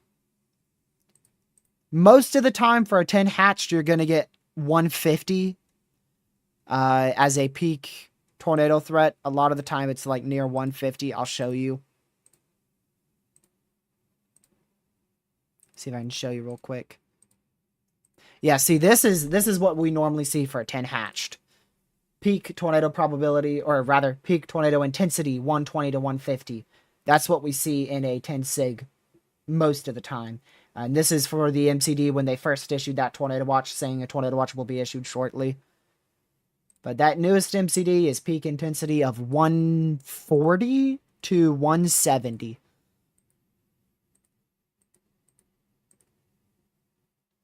Quite the surprise.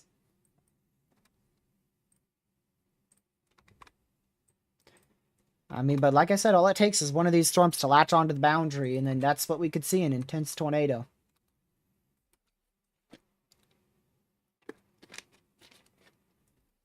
So both of these, I have a feeling, are going to be an issue.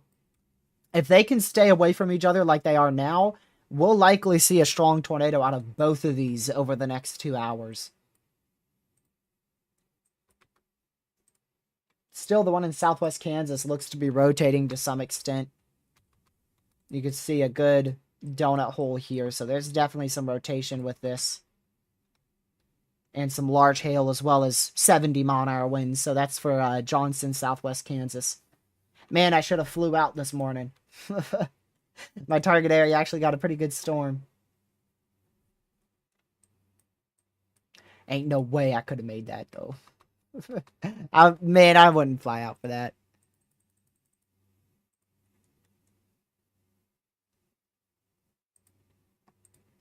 Oh, wow. Yeah, report of a huge wall cloud nearly groundscaping there.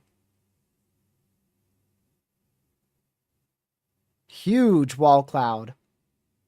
That's just west of Johnson City, Kansas. That was reported 7 minutes ago. Yeah, that probably needs a warning.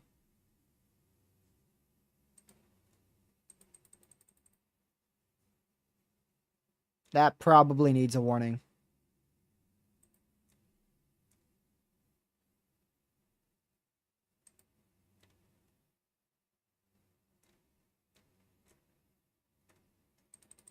So we'll see if they end up issuing that tornado warning or not. That's a big wall cloud trying to drop a tornado in southwest Kansas. New severe watch for Oklahoma. So Oklahoma City, Norman, Shawnee, Wynnewood, Ada, Holdenville, Maysville, all now inside of a severe thunderstorm watch.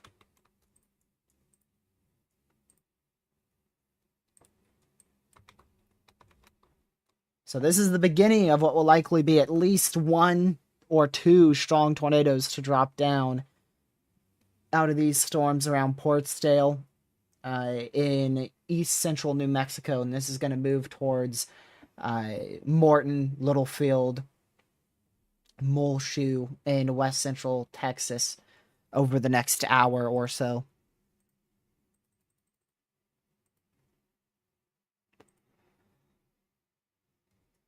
That's a crazy MCD, though. I'm not going to get over that one.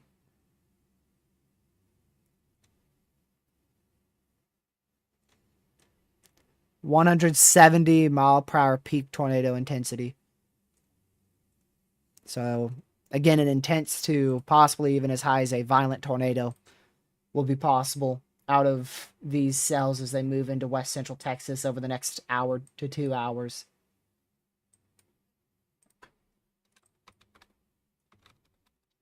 It's going to be impossible to say what's happening with this storm in Johnson, southwest Oklahoma, but I do know that there is a huge wall cloud with it. That Chaser had a very clear, very, very clear, huge wall cloud here. So likely want to be in your safe spot. At least get away from doors and windows if you're in Johnson, Southwest Kansas. Wouldn't be a bad idea at all to get into your safe spot. We have a report of a very large wall cloud with this cell. Again, Southwest Kansas for that.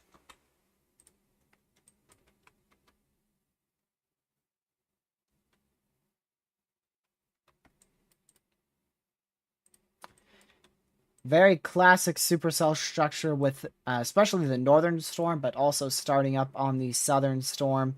A very classic supercell structure for a starting supercell. Really, really good storm structure there.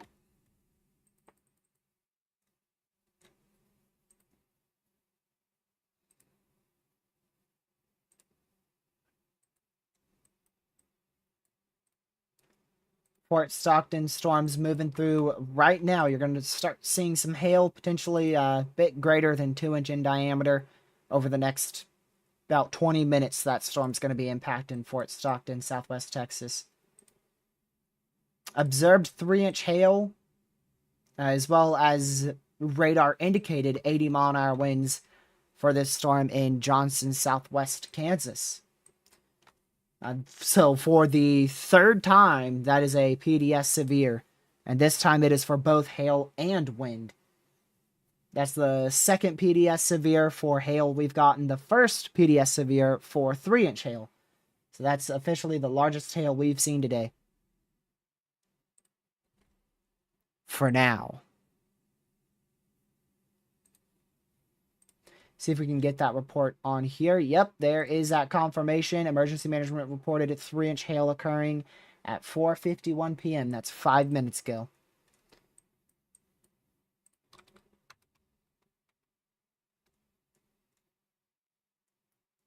So that is a very dangerous storm, not approaching many populated areas at all. How many people are inside this severe warning? That's going to be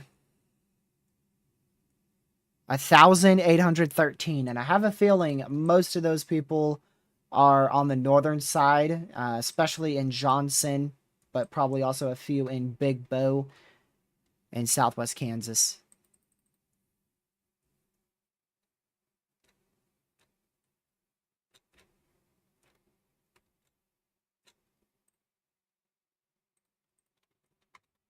Is that, yeah, that is also Tor possible too. Yeah, you see how corrupted those velocities are, but it's definitely rotating. It is definitely rotating. And this one out here in Portsdale, East Central New Mexico, still a very classic supercell structure there. Very, very classic. Hook Echo is right in here. Not a lot of rotation with it just yet, but it is trying to rotate. We've had a wall cloud on it.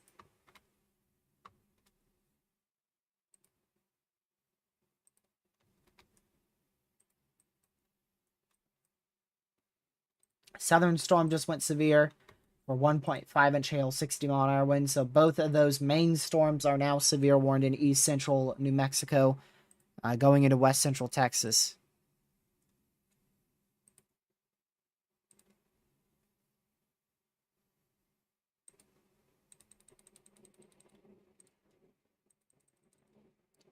We'll see what these storms do from here on out.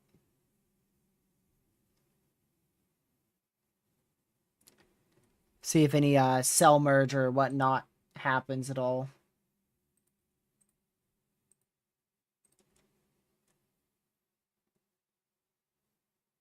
You see that main boundary back out to the west? That is located between Fort Sumner and Melrose in East Central New Mexico.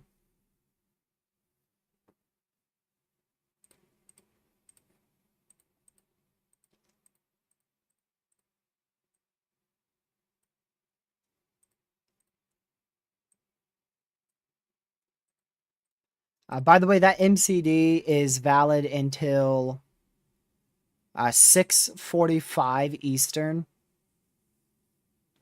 for the potential of an intense to violent tornado. So that goes all the way until that's 22:45 Z. Pretty sure that's 2245Z. Yeah.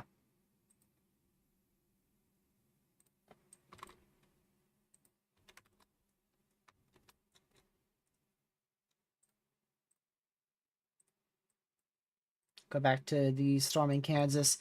This is still currently our most concerning storm, strongest storm right now.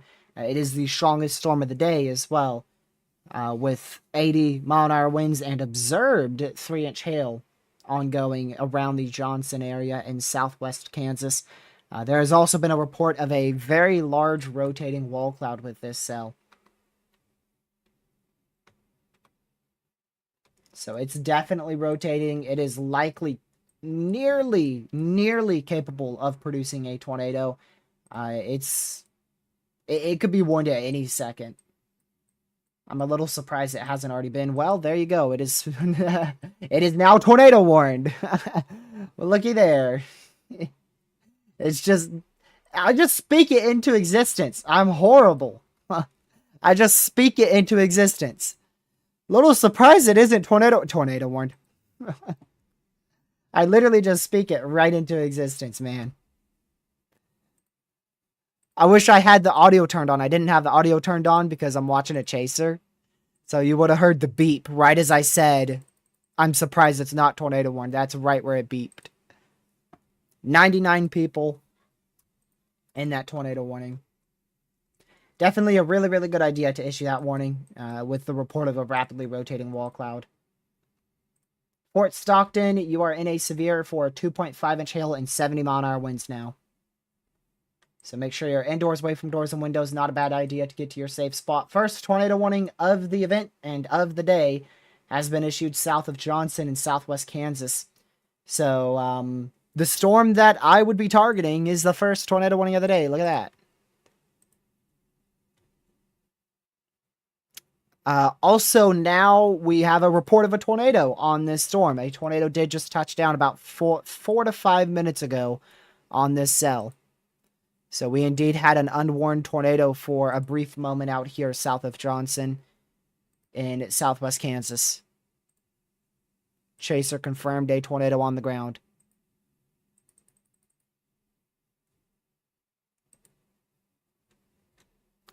So being your safe spot, we had a tornado touchdown briefly. That tornado is likely already lifted. I'll pay attention to that chaser just to see if he reports anything else. But he said a brief tornado touchdown, and that was about 5 minutes ago.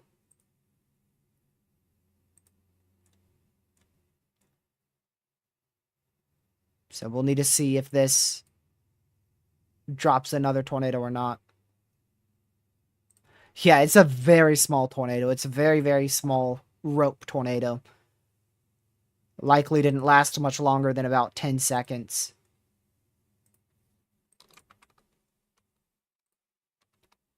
So they're probably not going to upgrade that to observed because it was so brief. We already know that it's lifted. So but that could touch down again at any moment. That's our first tornado warning. Remember, a tornado warning that is radar indicated means a tornado is imminent or possibly even on the ground. So you need to be seeking shelter immediately.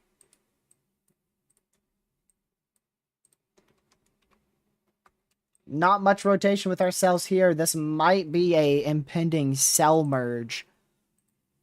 That's going to be the number one thing to look out for here with these cells is do they cell merge or do they both stay discrete? What's going to happen with that? If they both stay discrete, then we're probably going to get 2 strong tornadoes. If they merge, then we'll end up with at least 1 strong tornado. Most likely, either way, we see a tornado or 2.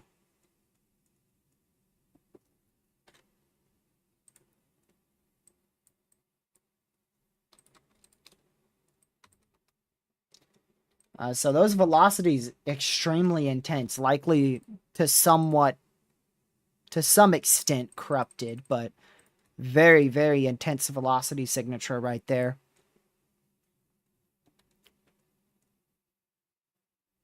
So we'll need to monitor that really closely, see if that continues to stay consistent scan to scan. I'm still confident that is corruption. But it's definitely rotating. I just don't think it's rotating that much. Alright. Let's see. I'm going to start using my analysis radars here. Make sure they're all in a good spot. Seems like they are all in a good spot. Get one more open for Fort Stockton real quick. Fort Stockton right there. That way I can just quickly switch back like this instead of getting y'all sick by zooming in and zooming out and zooming in and zooming out. Because it starts to get me sick. Once we start to get a lot of storms, I like to just open up a bunch of radar sites and then switch between them.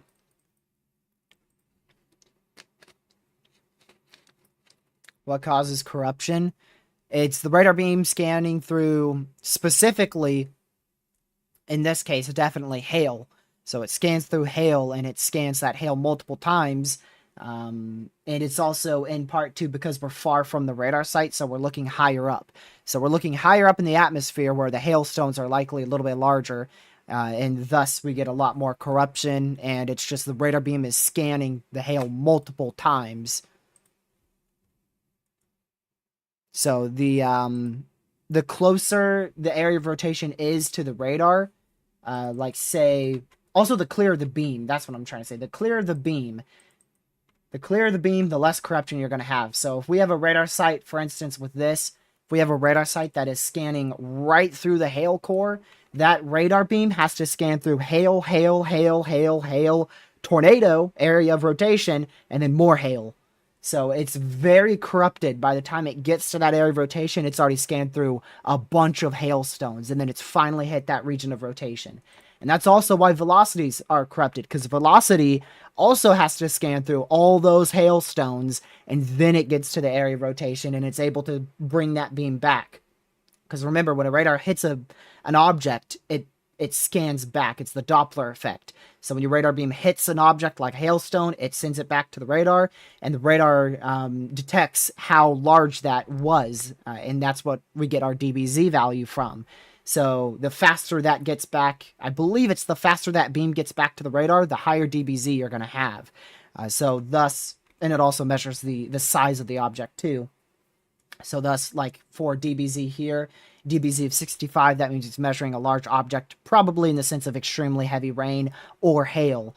And again, that's going to lead to also corruption with radar. Also, corruption can be caused by other things: water towers, trees, birds, bats, sunset, sunrise. Corruption can be caused by all types of stuff. Sea breeze, the ocean itself. Multiple things could cause corruption and interference with radar. Radio frequencies as well. Radio frequencies that happen to be on the same frequency as the radar site. So there's a lot of other things that can cause corruption too. The number one cause for corruption, though, especially during severe weather, is going to be hail. Hail is by far the biggest corruption. The most common corruption we see.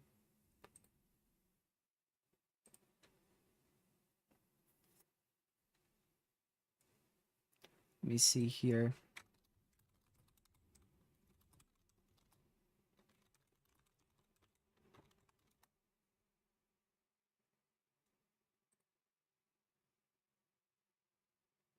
It's not going to cause corruption in like the sense of like a bad radar reading for a severe storm, but you can actually see like the sunset and the sunrise. You can see it on radar. You can literally see it on radar.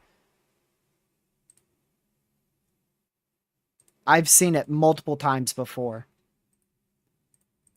You'll see it every now and then. You'll get this huge spike on radar whenever the sun sets or the sun rises. And you can see it. It lasts for like literally one scan. I bet I could find it. See if I can find it in the morning.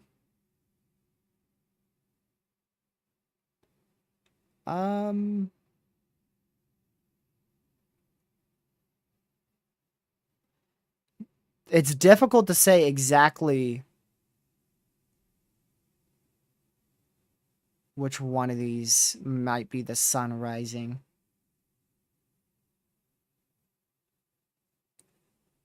That might be it. This might be the sunrise. Let's see.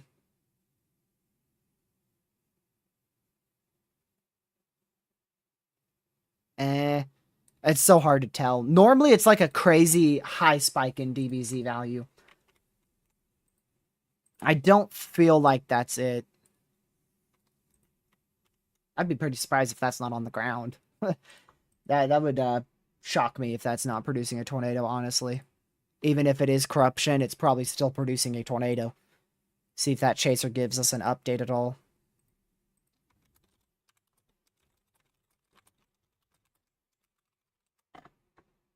Let's see.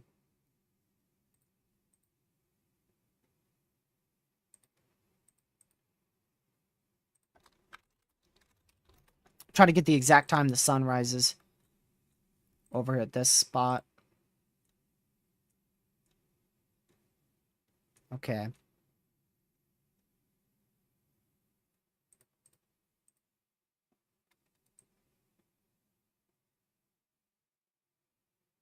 This is right around when the sun rises, so this might be it.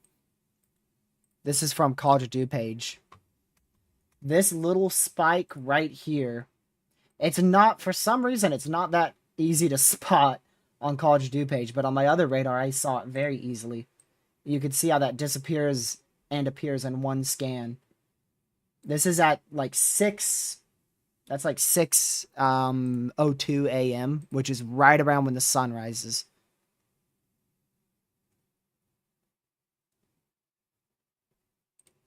That was an update to a warning. Let me go see.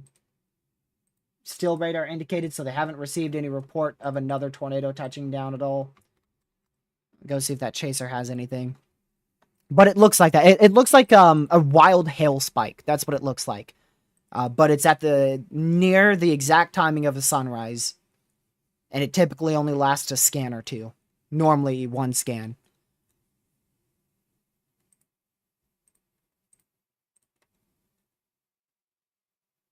Let's see if... Okay, chaser hasn't reported anything else.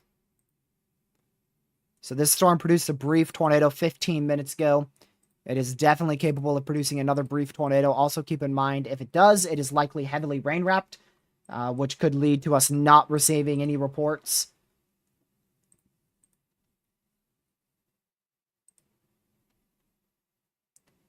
Let me go back over here. So yeah, this is very, very heavily rain-wrapped. You can see these DBZ values going around like this, and then in the middle you have a decrease. That is normally... this is corrupted, but if you see that close to the radar, that's normally an indication of a strong tornado about a touchdown or being on the ground. It's called a vortex hole. Not very common to see one as potent and as crazy as that. But we are far from the radar, which means that it's probably just corruption. We'll see if it's still there the next scan. We'll see if it's there the next scan. Likely that's just corruption. Definitely some crazy rotation. Also, this is scanning higher up, so it's more common to see vortex holes higher up in the atmosphere. We're looking 8,000 feet up, so yeah, I've seen a lot of them that far up. But I remember seeing one only 500 feet from the radar site before, and oh my word, it was probably the most impressive signature I've ever seen. Crazy radar scan. That was last year, Southwest Oklahoma. So this one's not even close to as crazy as that because we're looking 8,000 feet up. Also, we did just get another destructive severe. Oops. 2.75-inch hail out here. Yikes. over Gary in eastern Colorado. So that's a dangerous storm there. Make sure you're indoors away from doors and windows, preferably in your safe spot if you're around or southeast of Gary in northeast Colorado. That's trying to tighten up a lot. That is trying to tighten up. It is now Tor possible as well. That's trying to tighten up southwest of Portstale in east central New Mexico. That is definitely trying to tighten up. I would not be surprised if this warrants a tornado warning at any given second. Rotation's not that strong, but you can tell based on that red velocity right in there with some of the gray and the position of your hook echo that is definitely strengthening.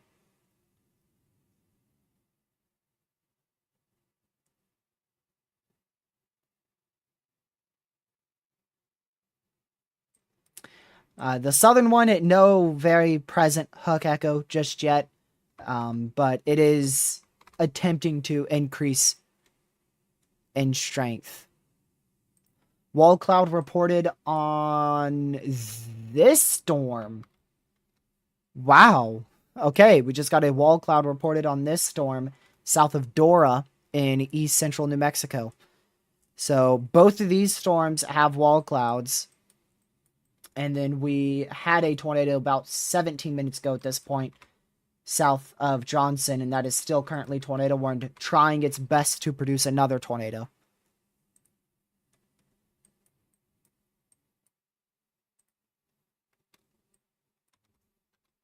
Still very weak rotation on the one south of Portstale in New Mexico.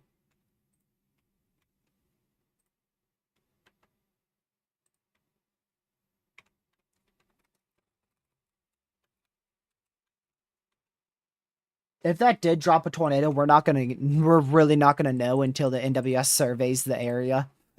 Because I highly doubt well, there is a chaser out here, and I highly doubt he's able to see it because it's so rain wrapped. But it very easily could have produced a second tornado. They did downgrade that hail threat to just a little downgrade, down to 2.75-inch hail.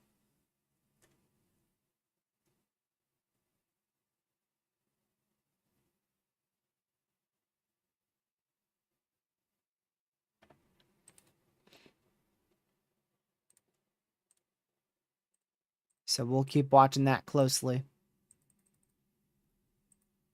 See if it intensifies enough or not. Gonna be very difficult to tell how much it intensifies, but we're still very far from the radar. That's why I haven't been checking much of CC. I haven't really done any big analysis on it because there's no point. It's almost 9,000 feet from the radar site. There is no point in doing an analysis on a storm that far away because radar is going to be very inaccurate.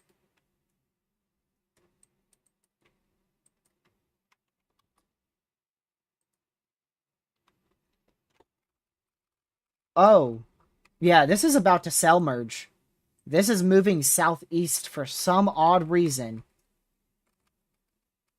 This is moving southeast right now. This is literally like 5 minutes away from a cell merge. It's already cell merging.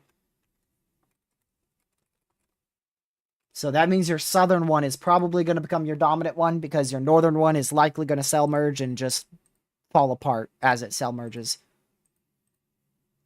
Unless it somehow can escape a cell merge, which I don't see that happening. That would be wild.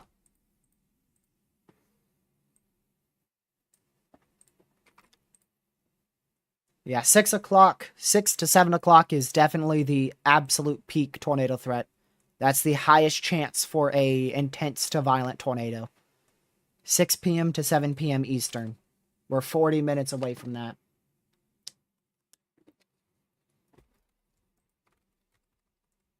I mean, they are literally, there's light rain right here. They're so close to completely connecting and then cell merging. That hook echo might be a while before it cell merges, but the base of the supercell, the east southeast side of the supercell, is about to cell merge with the southern cell.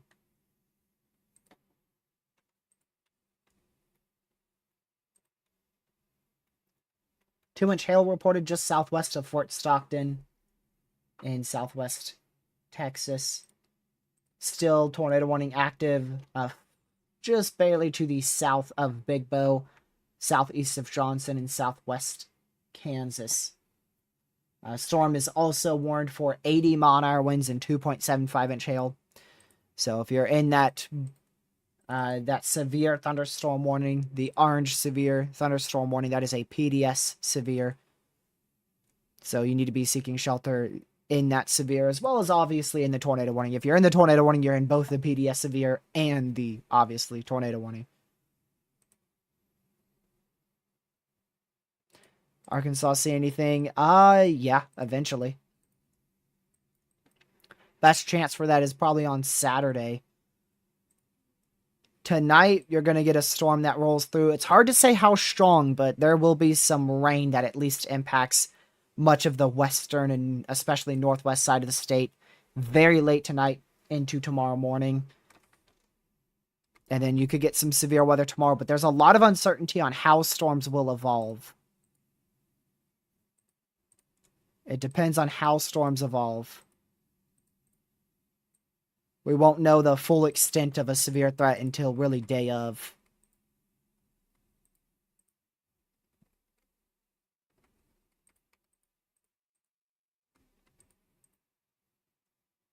Southern has an insane base, very large, doesn't surprise me.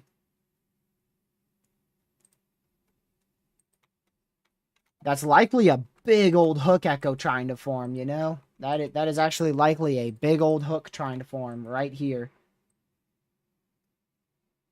And the rest of your supercell goes out that way. So it's likely trying to form a huge hook echo. Will it succeed? Well, we'll figure out eventually. Might take an hour or two, but we'll find out.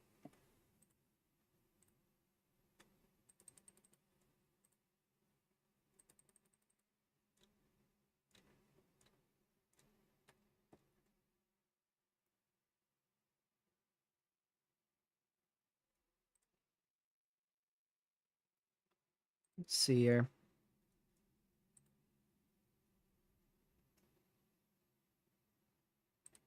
Okay.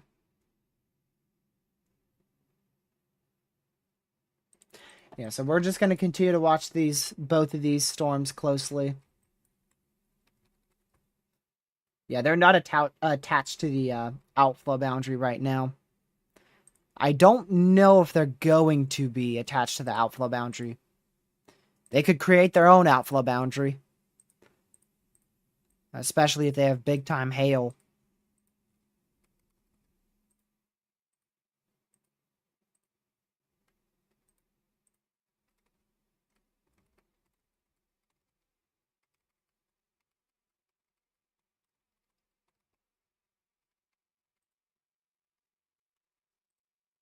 I'm seeing the newest HRRR for the MCS tonight. It's not very confident in a widespread MCS, but it does still have a line of about 70 mile-an-hour winds moving in between Oklahoma City and Tulsa very late tonight. Like, we're talking 4 a.m. late.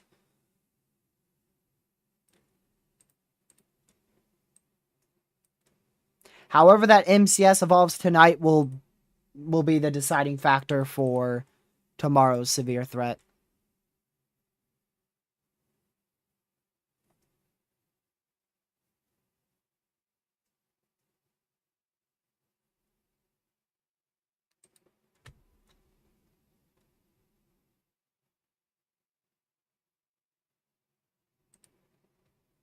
All right.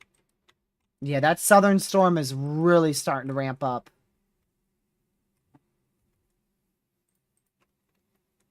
Its echo tops are also at about 59,000 feet. So this one is really starting to explode. We will definitely have an attempt at a tornado here very soon.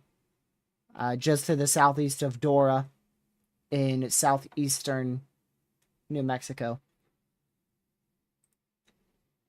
This is going to try to drop a tornado likely really soon.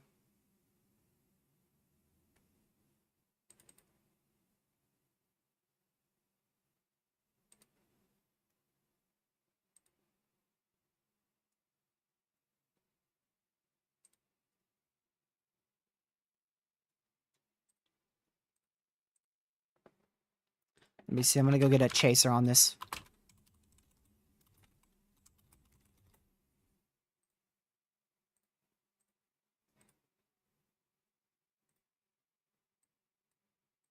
Okay.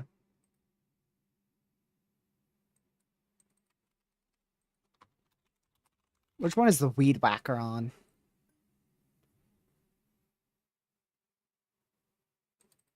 Well, I ain't going to be able to tell. His target is the Clovis area, but both of these storms are south of Clovis, so...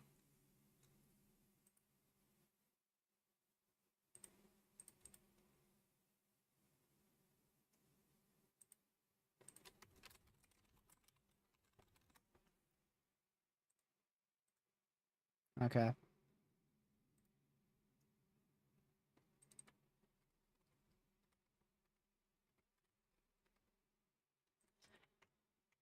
Big time hail spike there, so that's likely greater than 1 inch in diameter hail falling southeast of Dora in southeastern New Mexico.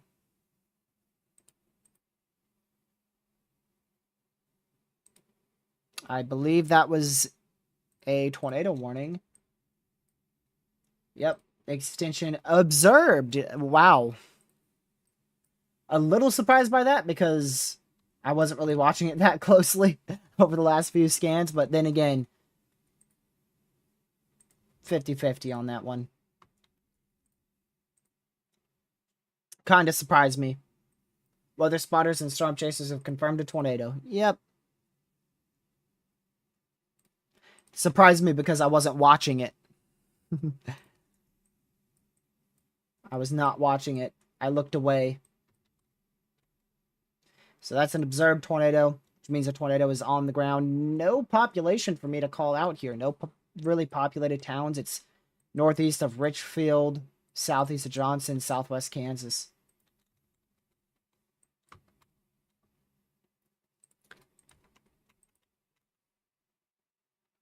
Not surprised that did produce a tornado, but it caught me off guard with that warning coming in right now.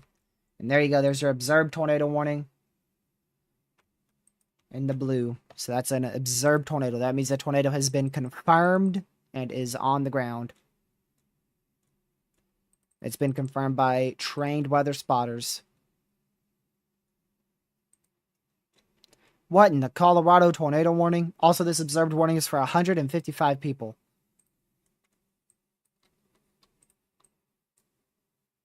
We now have a tornado warning in northeast Colorado for a pretty good area of rotation southeast of Windrow.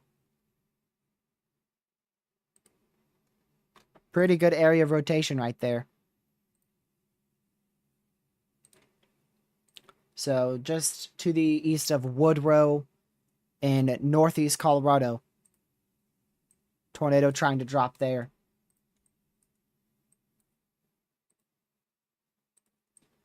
We'll go back down here again. Both of these are trying to drop tornadoes. Little bit of a cell merge happening there, but not anything that's going to hurt these storms.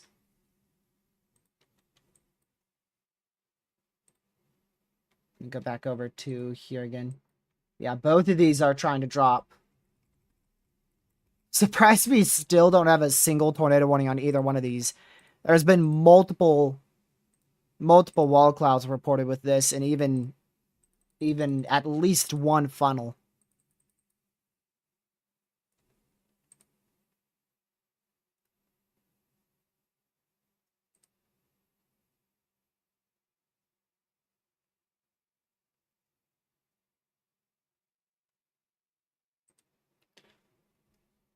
So We'll continue to watch both of these storms very closely as tornadoes are nearly about to drop with likely both of these.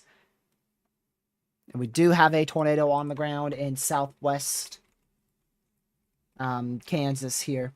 Observed tornado there south of Big Bow.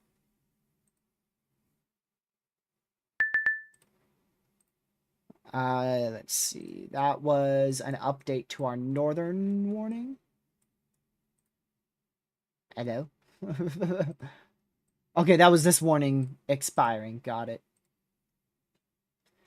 So, our radar indicated warning southeast of Johnson, southwest Kansas is expired.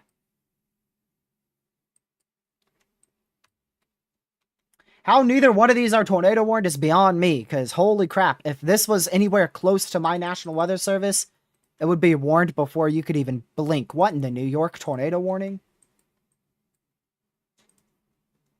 Freaking getting tornado warnings left, right, and center. Look at this. So this is up in New York. Area of rotation in New York. This is in west central New York here. So, tornado is attempting to develop near Watkins Glen in New York.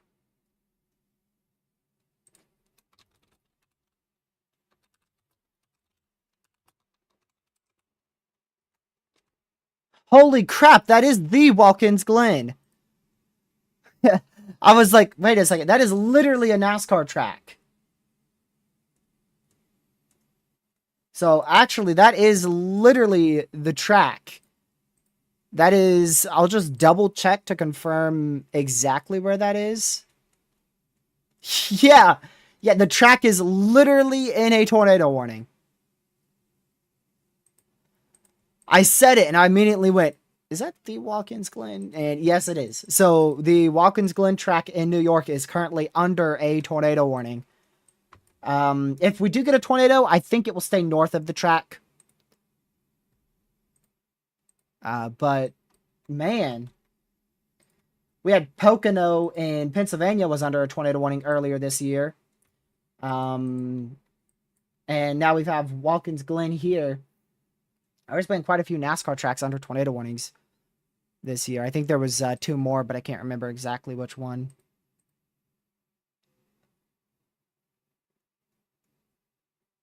All right.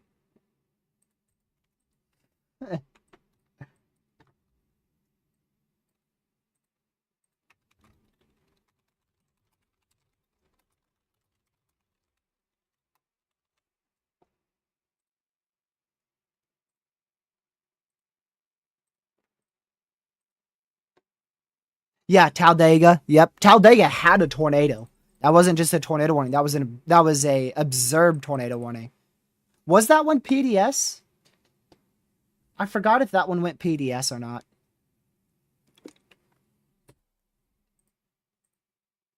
I forgot.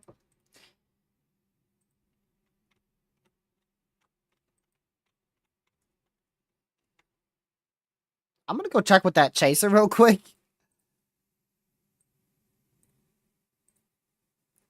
Yeah, that's got to be very close to touching down.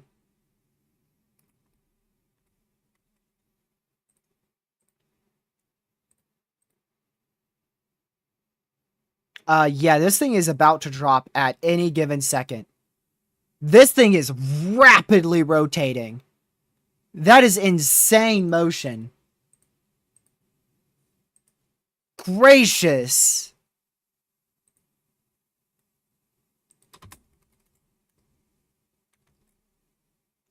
That is insane motion. We are about to get a tornado at any second here.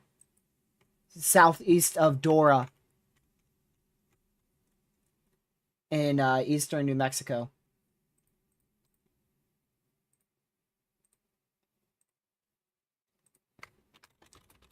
I gotta go see the northern storm real quick.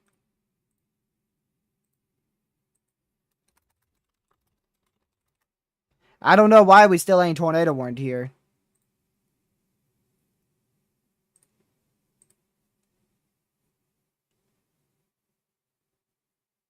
Trying to get a visual on that northern one.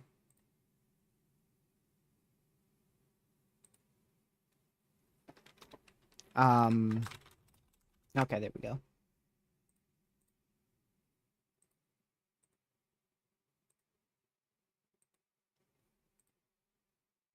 Yeah, the northern one doesn't look...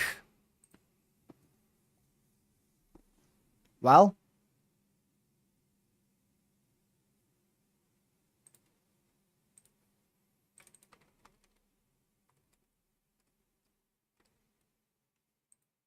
I think we just had a possible brief tornado.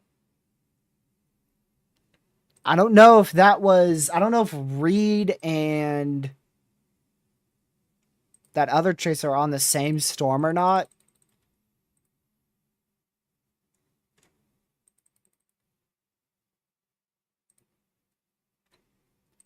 But Reed might have had a brief tornado. If it even was, they could have easily just been gust tornadoes.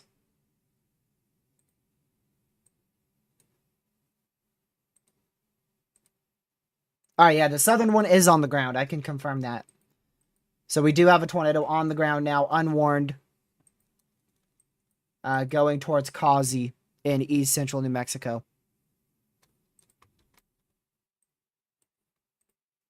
That is on the ground.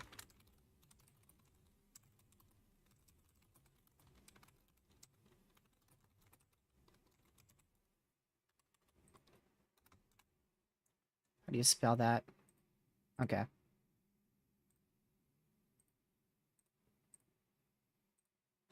Alright, let's go back over here. Oh, about time. At least they warned the northern one. Yeah, that's probably about to be on the ground too.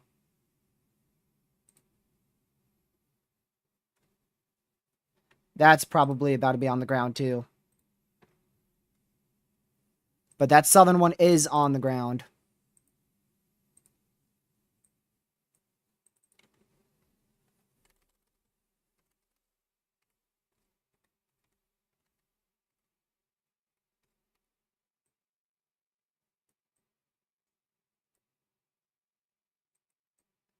Hey, there you go. Now we talking. Get them both warned. About time. Christmas almost came before these two got tornado warned. Took forever. It's radar indicated, but, I mean, the tornado touchdown was extremely brief. It was extremely, extremely brief.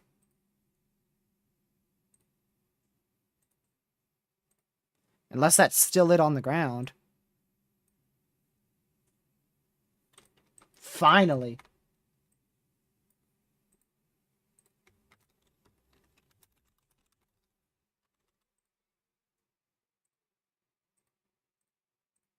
Alright, another updated warning here. Radar indicated on the one in Colorado. Still observed for that tornado warning in southwest Kansas. Still observed there. That could easily be a stronger tornado, and we just really wouldn't know.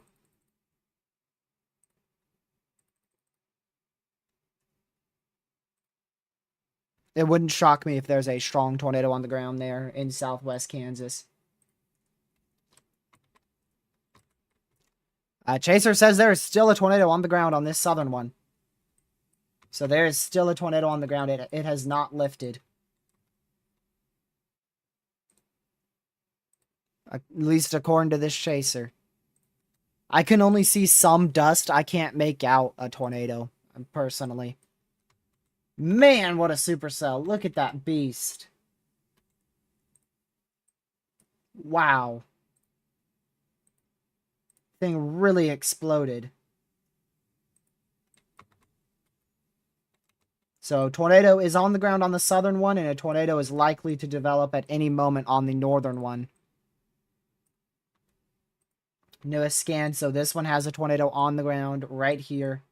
Tornado on the ground southwest of Causey in New Mexico. Tornado imminent could be on the ground at any given second northeast of Dora in New Mexico as well. This southern one, wow. What a classic supercell presentation. Huge inflow notch. Huge supercell.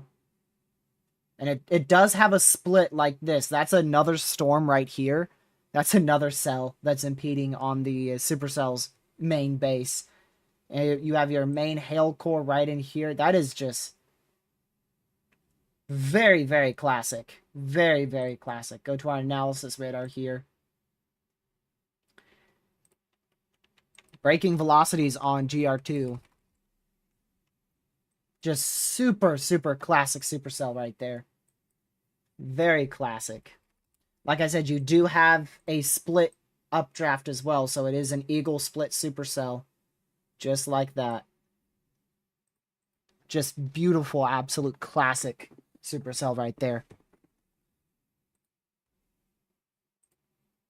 I don't see a tornado on the ground anymore. The one that was on the ground was a dusty, weak one. And I don't see one on the ground right now. But man, if it drops down, it's probably going to be a big and a strong one.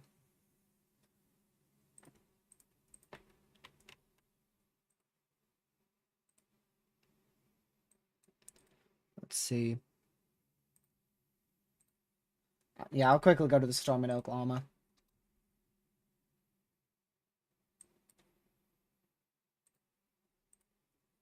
There we go. Let's go back to Oklahoma real quick.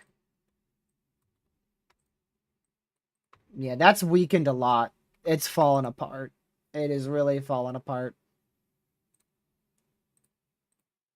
Mainly just a lot of lightning, small hail, and 50 mile-an-hour winds with that. Not anything crazy. Yeah, big tornado. Big tornado about to be on the ground. Large tornado about to touch down. If not already on the ground. One of these just went observed.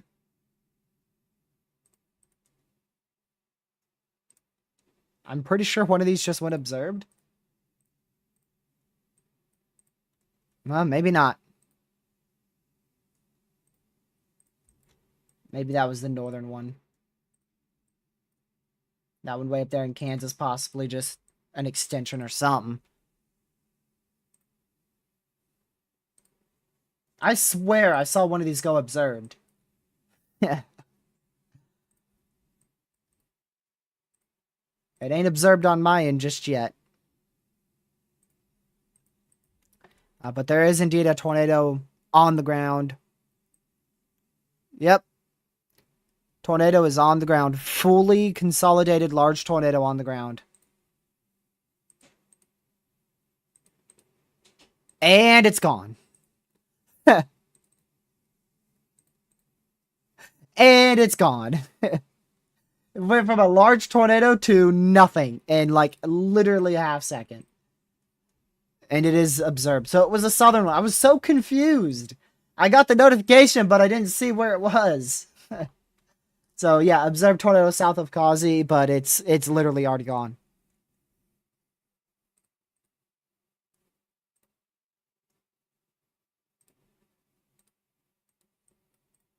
Oh, northern one observed too.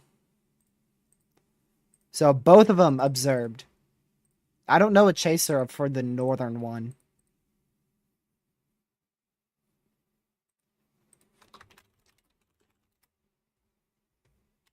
I wish the Weed Whacker would put a location, a more direct location on his stream.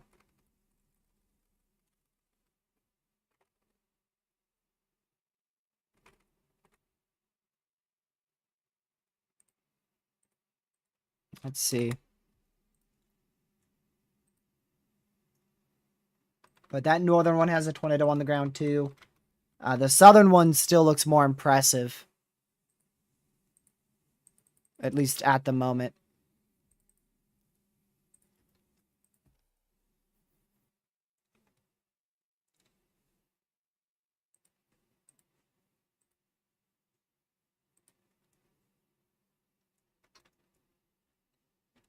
Yeah, this one definitely had a tornado on the ground. Southwest of Kazi. Coming back down again. We about to get another tornado on our southern storm.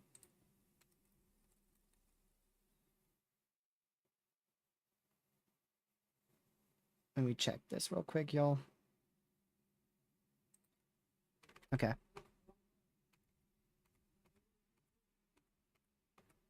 I gotta see something.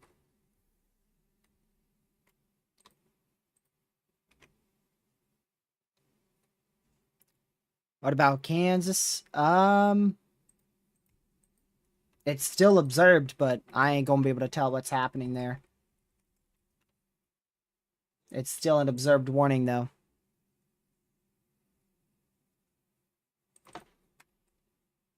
It's just literally going to be impossible to see what's happening based off of radar. All right, both rotations have died out here.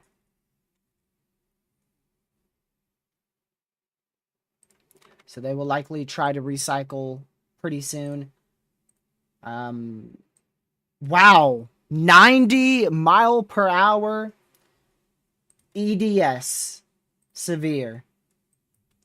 This is an extremely dangerous EDS severe for 90 mile per hour winds for Hugoton and Moscow in southwest Kansas. This is an EDS, which means it is an extremely dangerous situation. So please seek shelter immediately. You are in an extremely dangerous, potentially life-threatening situation in Hugoton and Moscow in southwestern Kansas. I do want to go check New York, just to let you know that tornado warning seems to have expired. Yeah, they just issued a new severe, no longer tornado warned there. Also, the one in northeast Colorado, no longer tornado warned. So the only tornado warnings we have are all observed tornado warnings, southwest Kansas, and 2 in east central New Mexico. This southern one, that's going to be the issue. The northern one looks like it's going to fizzle out. But this southern one is a well-established Eagle split supercell. It is not going anywhere anytime soon. That is definitely going to be an issue in the long term.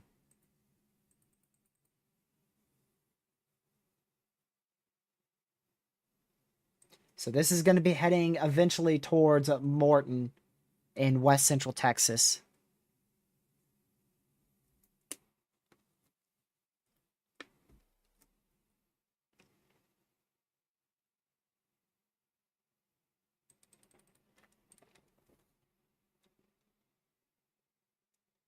Man.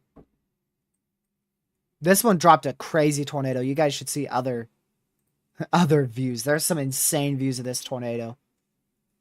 Yep, northern one, no longer tornado warned. This was, that's an elephant truck. That is an elephant trunk tornado. Wow.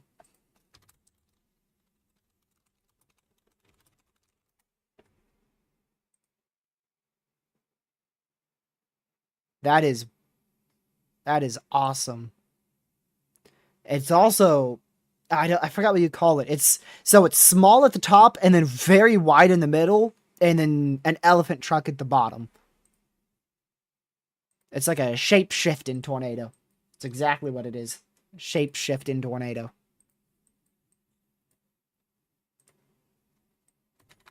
So again, we do have a EDS, an extremely dangerous situation. Out here for Hugoton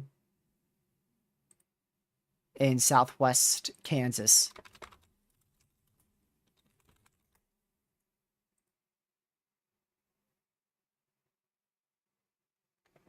Nah, it's like a reverse, kind of like a reverse hourglass.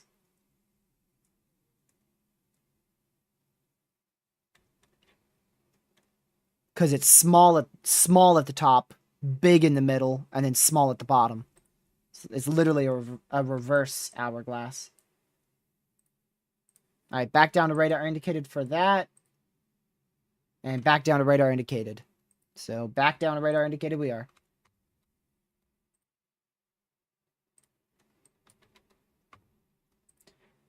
They might let this warning just expire in 10 minutes. They haven't extended it yet, and the storm's about to move outside the tornado warning. But again, we do have a extremely dangerous situation. It is literally an EDS severe. So a very, very dangerous, life-threatening situation for 90-mile-an-hour winds.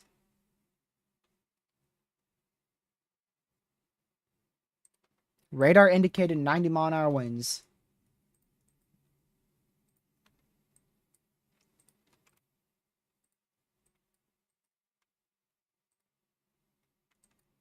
We'll see how much this ramps up. Man, that northern one died out so fast. Look at that. It fizzled out so fast. Dropped a brief tornado and just died out.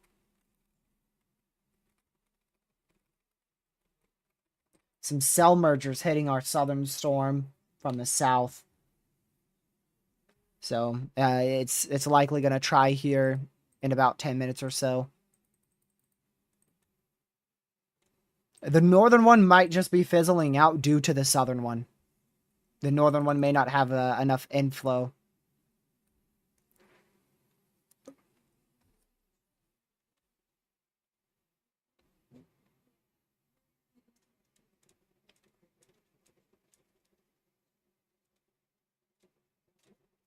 Also a cell merge issue, because your northern one's probably getting some cell merge from the southern one.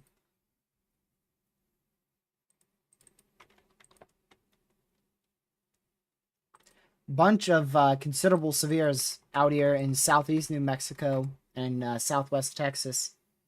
Bunch of hail and damaging winds out there.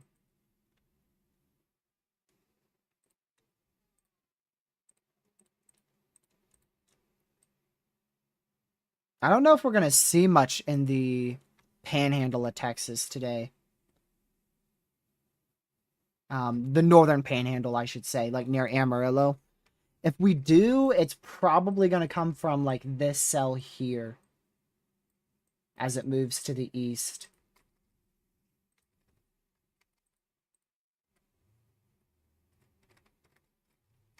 That would be my best guess.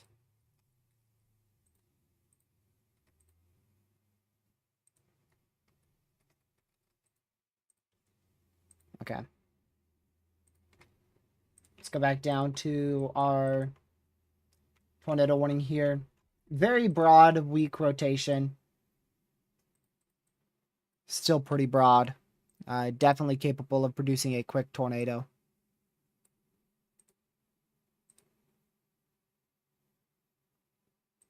And it's back on the ground. Yep, we got a new tornado on the ground. Again. I got it on a chaser feed. Looks like a tornado. But is it actually a tornado? Is it just a gust-nado? Let's see. I want to hear what he says. He thinks it's a tornado, but it might be a gust-nado.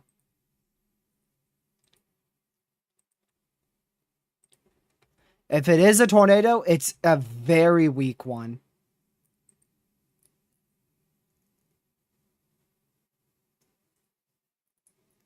If it is a tornado, it's a very weak tornado.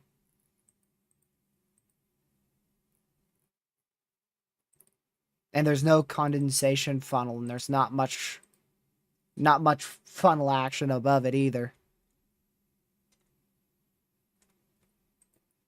So it's either a gust-nado or it is a very weak tornado.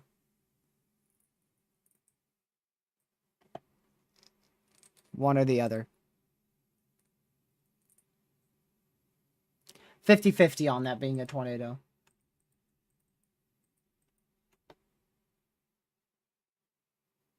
Okay, now that's a tornado. Now that's a tornado. There's a different area that was definitely a tornado. That is definitely a tornado. That was likely a weak one too. Things dropping a bunch of weak little tornadoes.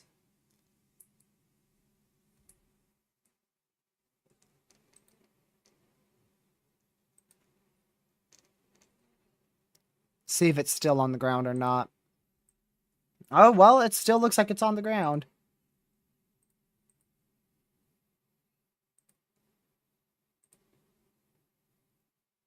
Might be twins. It's hard to say if that first one's a land spout, or rather not a land spout, a gust tornado.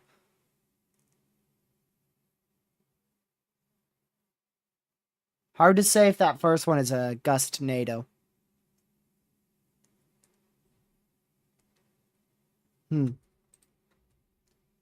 Well, it may be on the ground. It's difficult to say. At least right now. Where is this? Okay. That tornado warning in southwest Kansas has been allowed to expire. It's no longer in effect.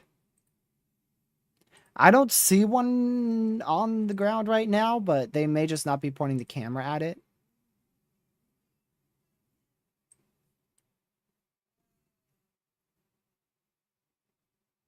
Yeah, we'll see. Okay, that is a tornado too. Man, we've had like 3 tornadoes. I think all of these have been tornadoes. I think all of these have been tornadoes.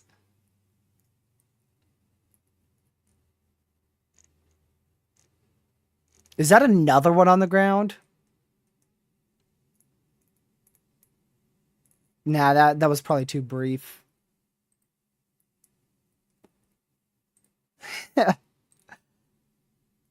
Yeah, there's a land spout ongoing right now. At least it looks like a crazy land spout. Oh, wow. Yeah. That's a bit of a stronger tornado on the ground.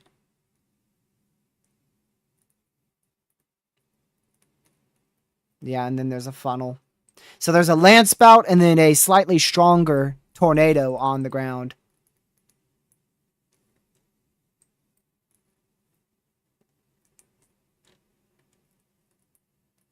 Wow.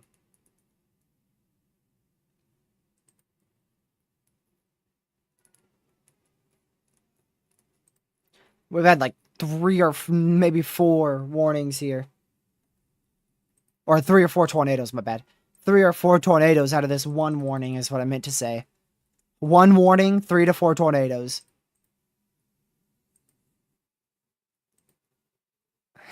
Jeez. Pretty weak rotation, so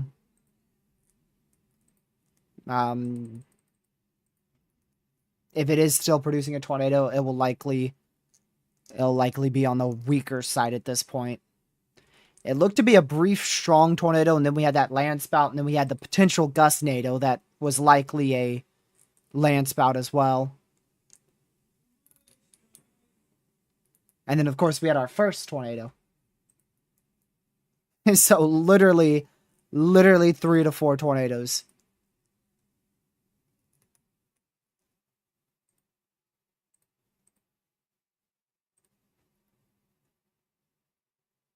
Is that... Okay, another tornado about to drop. I think maybe the 5th one out of this.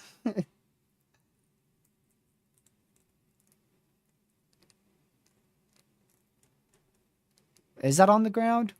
Yep. That's on the ground too. Is that the same one? I don't know if that's the same one, but there's another one on the ground. It might be the same one. Yeah, you can see the very tight pixels right there. So there's a very small tornado on the ground there. Yeah. Good call on putting that as observed, considering we've had like 4 tornadoes in this one area. This dude's been sitting in the same spot and he's observed like 3 or 4 different tornadoes. That doesn't include the first one he saw.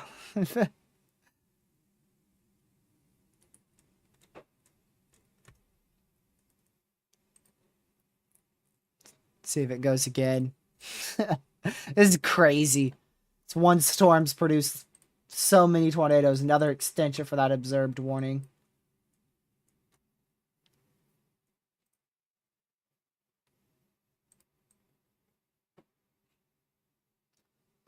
left split separate storm inside of our supercell. That's a whole different storm right there, moving up to the northeast like this. Your actual supercell is embedded right in here. I don't think that's causing any problems, but it is there. Outside of that storm, we still have a EDS severe for 90-mile-per-hour winds in Hugoton and Moscow in southwest Kansas. We also have plenty of severes in southwest Texas and southeast New Mexico. Near Carlsbad in southeast New Mexico, we have a tour possible 1-inch hail, 60-mile-an-hour severe. Then to the east of that, a 70-mile-an-hour severe, as well as 2-inch hail with that. Then around Fort Stockton, we have a severe to the southeast of Fort Stockton for observed 2.5-inch hail, 70-mile-an-hour winds, as well as a tornado possible tag. And then over here in Barstow, Texas, along the I-20 corridor, 2-inch hail, 60-mile-an-hour winds there. Also a new severe for Norman, Oklahoma for 1-inch hail, 60-mile-an-hour winds. That's a relatively low-end severe. Frequent lightning, gusty winds, small hail will be possible with that. And then we do also have 2 severes as far southeast Colorado. Tornado possible, 1-inch hail, 60-mile-an-hour severe there. And then northeast Colorado, up towards east of Linden, tornado possible, 2-inch hail, and about 50-mile-per-hour winds there. Only tornado warnings is these in effect right here along the New Mexico-Texas border, both of them being observed for the same storm, as we've had multiple tornadoes drop out of this. That is a, wow, okay, yeah, we've got a decent-sized tornado on the ground right now. Decent-sized tornadoes back on the ground. This is a fully consolidated tornado now. That is a... What is that? Is that like the... What if that's another tornado? I wonder if that's like the 5th one. Starting to get a little bit on the stronger side of things. It's a fully consolidated tornado. Nope. Is it already gone? Okay, it's no longer consolidated. It was fully condensed and getting strong for about a minute, and then it lifted again.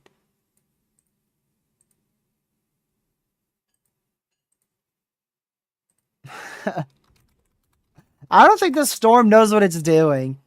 This thing's been all over the place.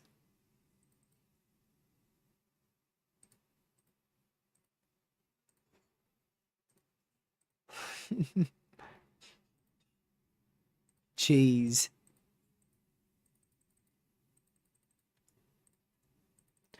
We are in our peak tornado threat. We've been in that for like the last about 20 minutes or so. We should continue to have this peak tornado threat for about the next hour or so.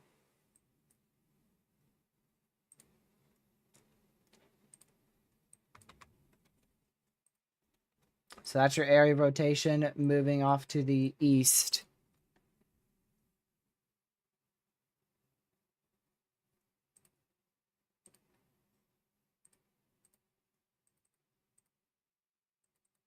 See if that's fully consolidating yet.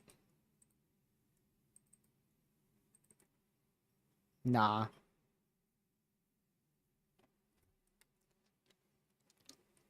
A lot of rapid rotation with this, but it's not yet on the ground again.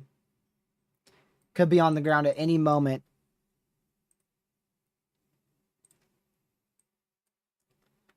So this is going to head very, very close to Morton. Going to head pretty close to Morton here in about an hour or so. The hook is occluding. It is moving more north. Actually, look at that. That's why... that's why he was able to see so many tornadoes. It was fully stationary for about 3 full scans. Yeah, so now it's actually... It is moving north. This is actually starting to move north now.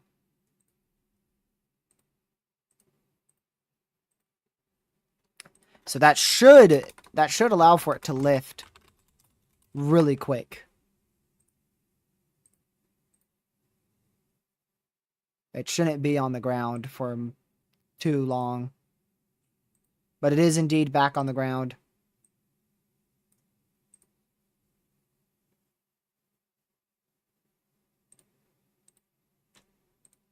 Yeah, I believe that's another tornado on the ground. Yeah.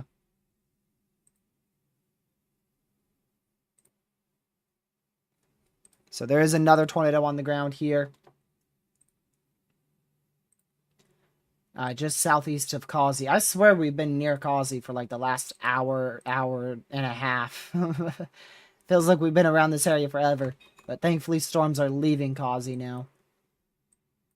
Look at that. Now we've just got a big mess here. With a tornado on the southwest side of it. It doesn't look very good. I don't think it's going to be lasting very long. It's probably going to lift at any second. It should lift really soon because it's a north-moving tornado and the hook echo is occluding.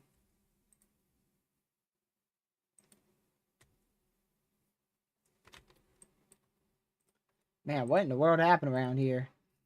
How did we go from such a classic storm to a big fat mess in the matter of like 20 minutes? So the northern storm fully died out / merged with the southern storm. A new storm formed in the base of our southern primary storm. And now that's strengthening. So there's a completely different supercell. There is a completely separate supercell embedded inside of our main supercell with the remnants of our northern supercell. So that's why we've got a big mess. We've got the northern part of our supercell, which is dying out. Our northern cell died out and is moving into the northern side of our cell. We have our main supercell right in here. Eagle split supercell, still currently producing a spin-up tornado. And then we have an embedded supercell inside of your actual supercell. Like, what? So it's just leading to what looks like a huge mess right now on radar. I do believe that the tornado is now lifted, so I don't think we have a tornado on the ground anymore. I lost count. I lost count. I lost count. Was that 7 or 8? I think that was like 7. I completely lost count. The thing is, there's a good chance at least a few of those were gust-nados, which are not tornadoes. So, I mean, all but like one of them looked like tornadoes to me. There was only one of them that looked like a gust-nado to me, but I wasn't there in person, so I wouldn't have the full picture like they would. No severes for Oklahoma anymore. There's still a big storm that's about to move through the southern side of Oklahoma City, mainly south of Oklahoma City, so Moore, Norman, Newcastle, back down all the way towards like Rosedale, Wayne.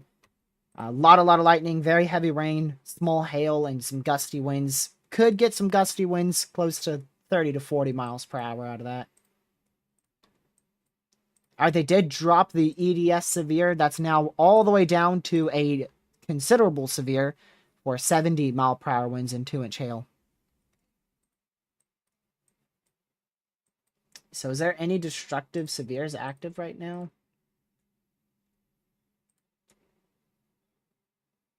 Wait, what?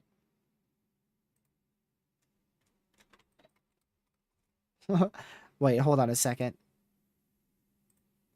Okay, so that's a Radar Omega bug. Radar Omega doesn't have any severes or tornado warnings on this storm. Gotta love Radar Omega, man. Hey, there it goes. There's one. I gotta fix my browser source real quick. Okay. Let's see if we have any destructives. Yes, we do. I'm gonna double check that. I'm pretty sure that's not destructive anymore. Can't trust Radar Omega anymore, man. Yeah, no, we don't have any destructive severes.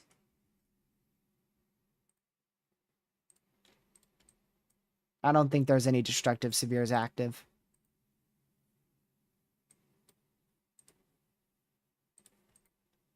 Hello, Legacy.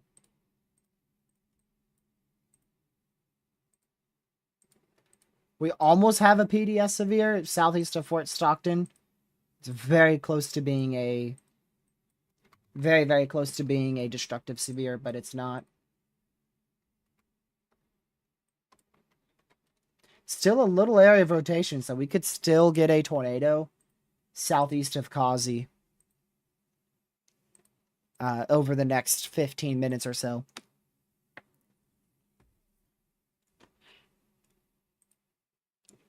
I see a gust tornado, and I see a big funnel trying to drop, but I don't see a new tornado on the ground yet.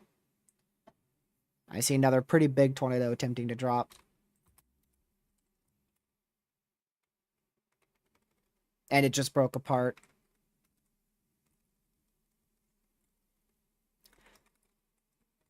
I think it dropped for a... No, it never dropped. At least that funnel never dropped. It tried to drop, but it never really succeeded. And then it don't know what that's about. It just happens.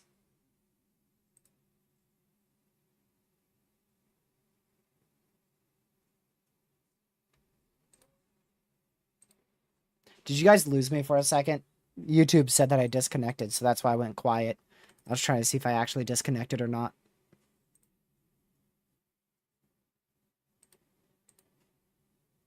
Yeah, it was lag. Okay. All right. For once, YouTube didn't lie. Should be back. Pretty sure y'all lost me for like a second or two.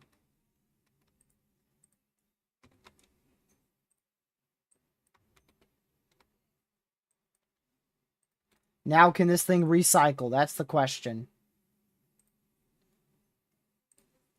It should be able to. I don't see a reason why it wouldn't be able to.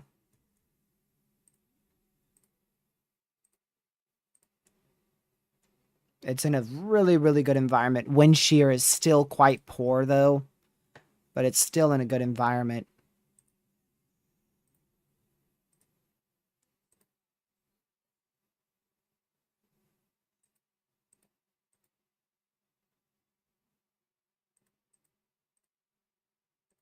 Let me see.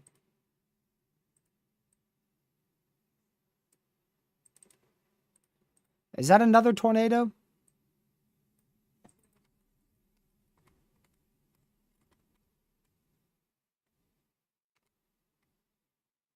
I can't tell if that's a tornado or a gust-nado. We might have another one on the ground. That looks like a gust-nado to me. At least right now. Wait till I can get another visual on it. Still observed.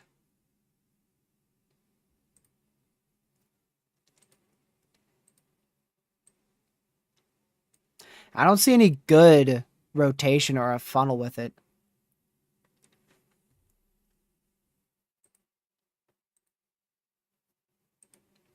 We'll keep watching it, though. This could still be actively producing a tornado southeast of Kazi.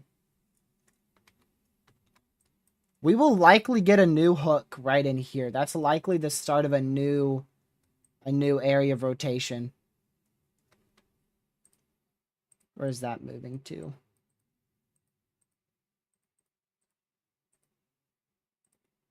Radar, hello? Otherwise, wake up, please. Thank you.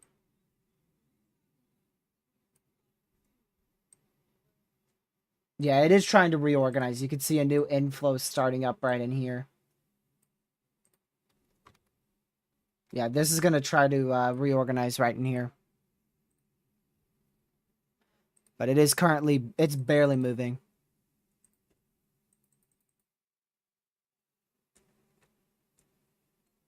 The only issue is there's not a lot of lower level wind shear. There's not a lot of lower level wind shear, and that's about it.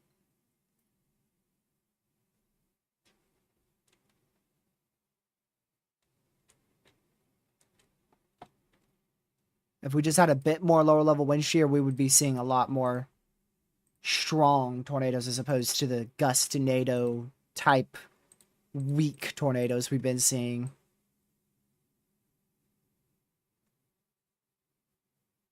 Well, the new HRRR is already wrong.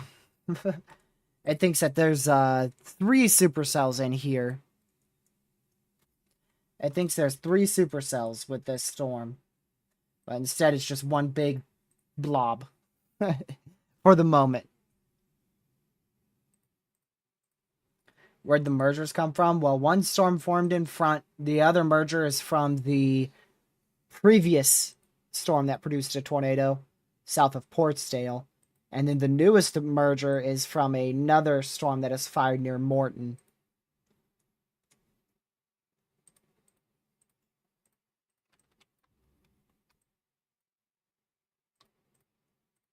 Wonder if we're going to get a watch in Amarillo anytime soon. Should get a watch eventually for Amarillo.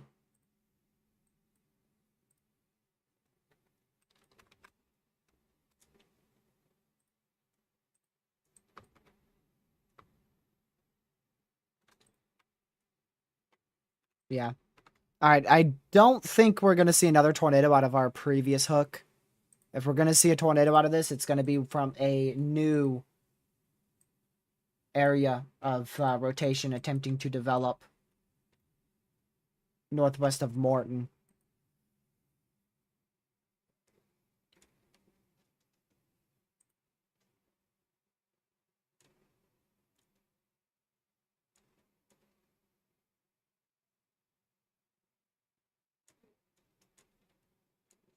So, yeah, we'll watch that. That's the main area I'm going to be watching. As that moves to the east. Yep, we had our first cell produced one tornado southeast of Portsdale. And then this one produced, yeah.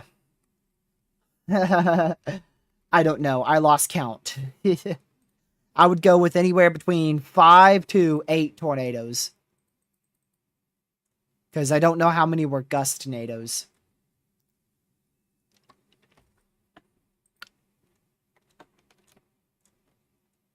I would say probably somewhere around 5. I originally said 8, but again, I don't know how many were gust tornadoes. This is a new destructive severe for 2.75-inch hail as well. So this is a destructive severe for hail. It looks a lot more... It looks a lot weaker. This does not look good at all. The only part of this storm that looks good is the southern end right in here. That's the only part that looks good. And that is the part that matters the utmost. Actually now warned for 3-inch hail. That southern part matters a lot because that's where your inflow is going to be. Get the Lubbock radar. So we'll keep watching that area. I don't know where it's moving exactly. I just know it's there. Right now it's currently stationary, but whenever it does start to move after these cell mergers are somewhat finished, it's probably going to begin to move east-southeast. It should start moving dead southeast. A lot of models have it moving southeast to the point where it goes directly to Lubbock.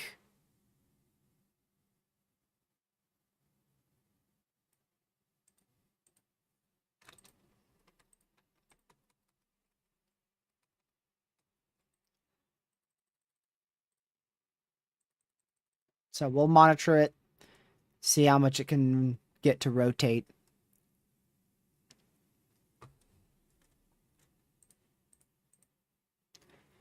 I don't know how much this is going to be able to recycle, but we'll figure out eventually. Wait and see.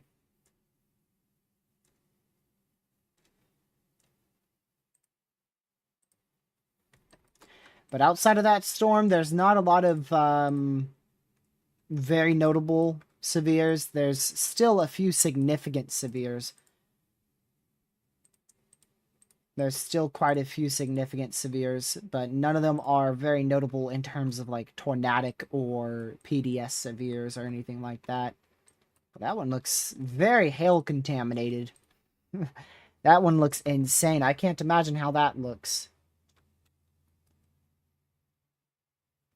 South of Fort Stockton. Thing is still exploding.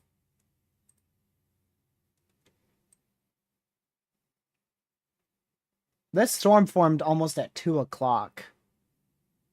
I mean, we've been tracking this one storm the entire time.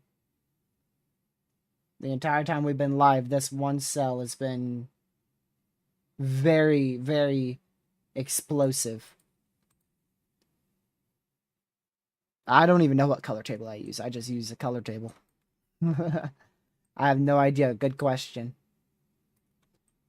60,000 foot echo tops on that.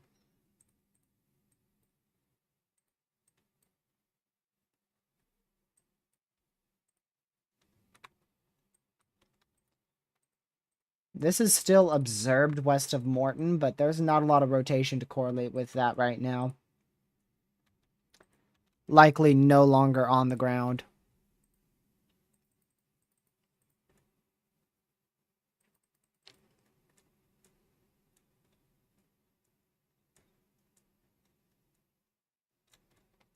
See if we got any information or any reports I may have missed.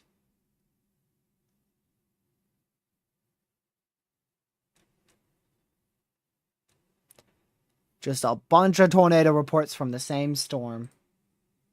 Still observed. I'm pretty surprised. It's starting to get back to Tornadic. It's trying to really get back to rotating. Still has some work to do, but it's not even close to where it was before. And it has another cell merge coming from the southeast. I don't think that will hurt it much. But it still just looks like a big blob right now. So it's eventually going to reorganize and attempt to drop another tornado. It's probably going to be quite a while before it does so.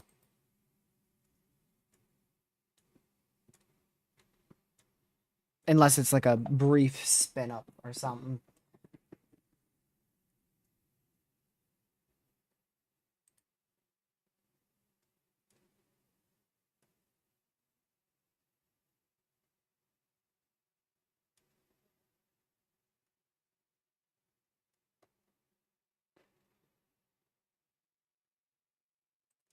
Okay. It is trying to ramp back up. It's actually looking better and better every scan. That newest scan looks a lot tighter, but there's not much of a hook to correlate with that. I mean, if it does somehow drop, it would be a very photogenic tornado.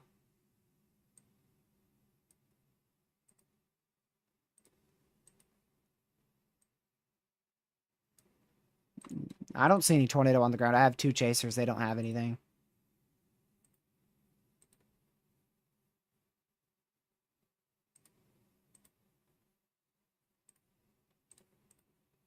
I see what looks like a mesocyclone. So it's starting to rotate again. But I don't see any tornado.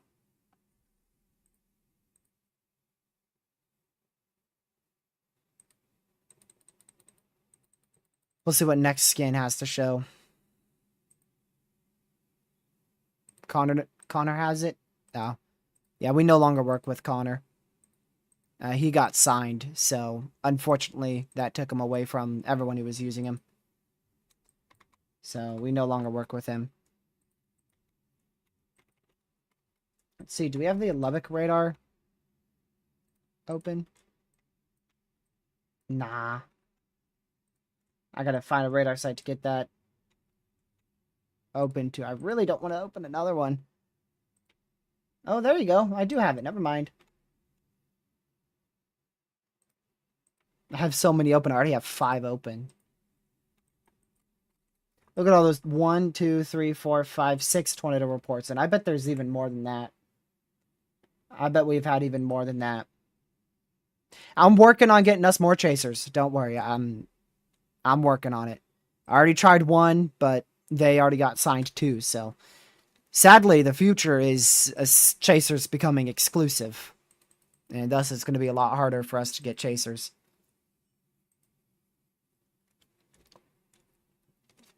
It's getting a lot more difficult to use chasers, especially over the last 2 to 3 months.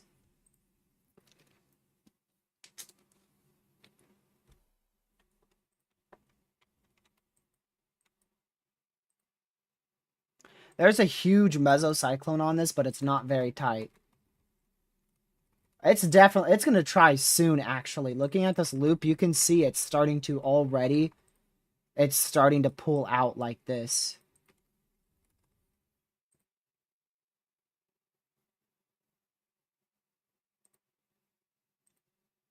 You can already tell that it's gonna try again.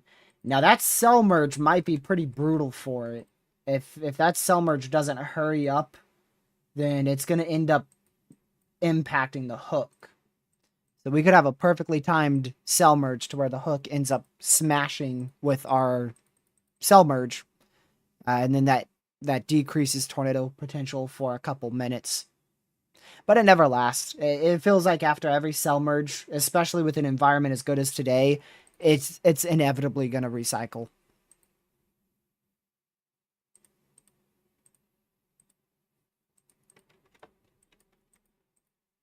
But it's starting to get really good inflow. If this cell merge wasn't here, we'll see. We'll see if that plays a huge role.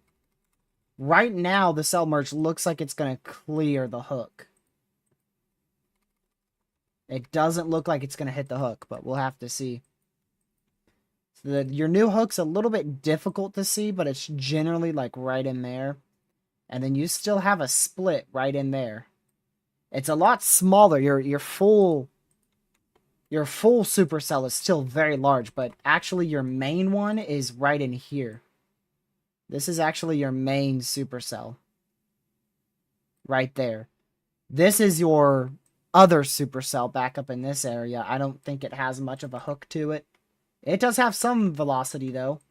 This is just rain. That's just rain. And then another cell merge here. There is a lot of moving parts to this storm.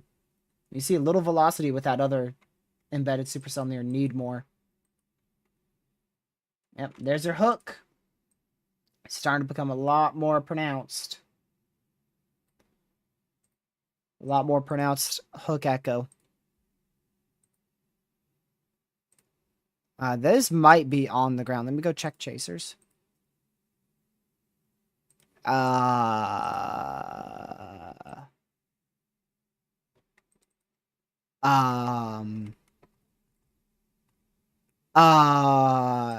Yeah, so it's a huge tornado. Yeah, so it's a massive tornado full of dust. The thing's huge. Like, the whole mesocyclone is the tornado. This thing is huge.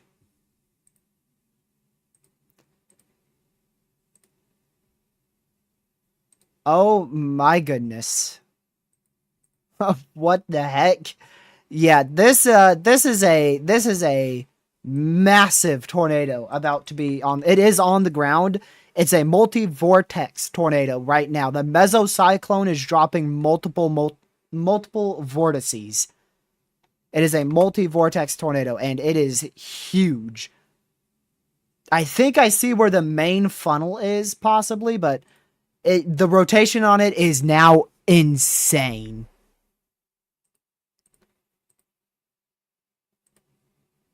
It is insane.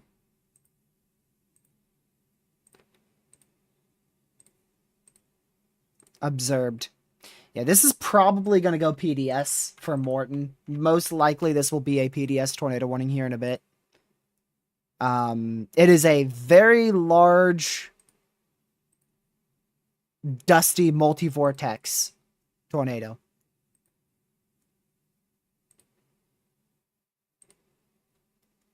I do not see it fully consolidated. It's not fully consolidated. From what I see, it's just multiple vortices that keep touching down.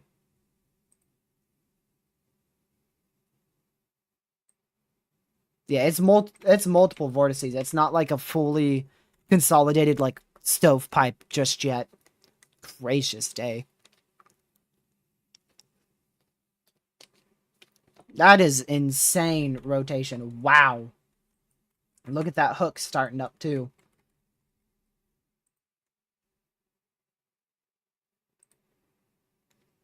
Trying to get a good visual of it here.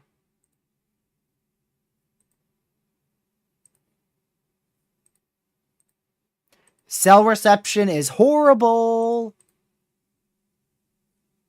I can't tell if it's consolidated.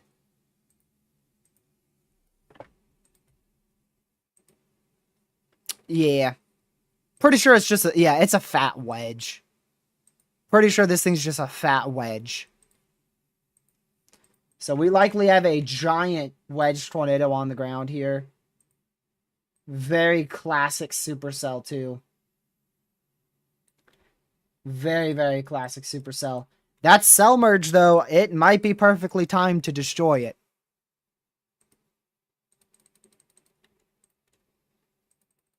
It's going to be a close one.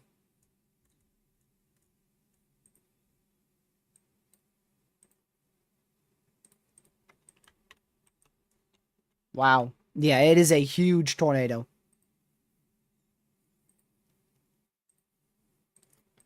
Okay, I got another visual of it. It's hard to see how wide it is because it's so much dust. It's picking up a bunch of dust. So that dust is shrouding likely how large it is. But you can at least get an estimation based on how much dust and how large that dust is too. It's a big old dusty wedge. It looks like a dust storm. That's how large it is. It is such a large tornado that it just looks like a dust storm. Like, you could literally just drive right into it thinking it's a dust storm. But instead, it's a huge, fat tornado. Very good call. Very good call. This is now a particularly dangerous situation. Tornado warning. Northwest of Morton in west central Texas. Very, very good call by the National Weather Service on that one. Now, see, this is what a PDS tornado looks like. Not that scan that we had earlier, like, what, 2 days ago, back in Kansas City. This is what a PDS tornado looks like. Where your velocities are maxed out on some radar sites. You've got a huge hook echo. And you have multiple chasers reporting a large, dusty wedge tornado on the ground. That is definitely worth a PDS warning. Yikes! Oh my goodness, this is violent. Yeah, this is a violent tornado. Wow.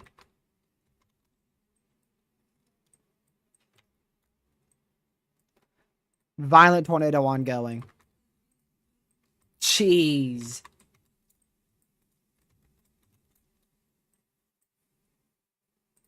Give me just a moment.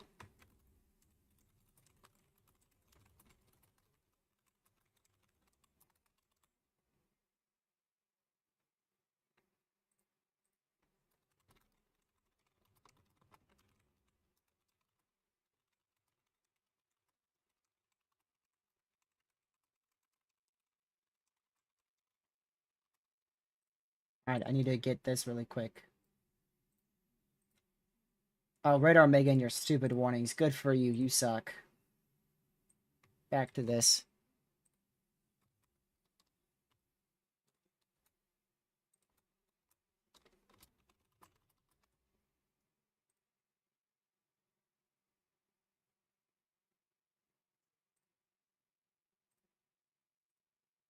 Okay. There we go.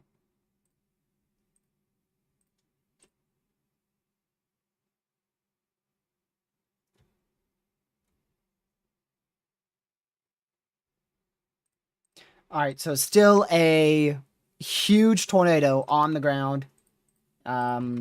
Likely a violent tornado. My goodness. This cell merge is going to hit it.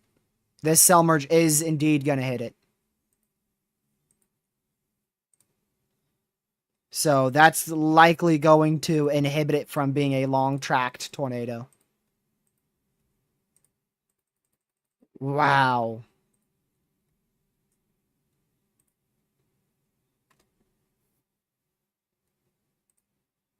Massive tornado on the ground.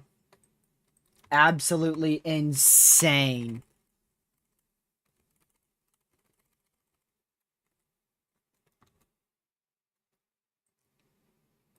Holy crap. That thing is huge. Thing is humongous, y'all. Some chasers can't even fit the whole thing on their screen. It's so large. Dude. It ain't even fitting on some chaser feeds.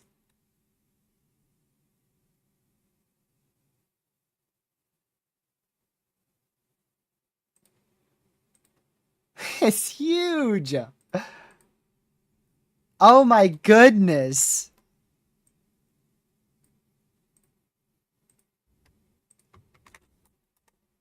Wow.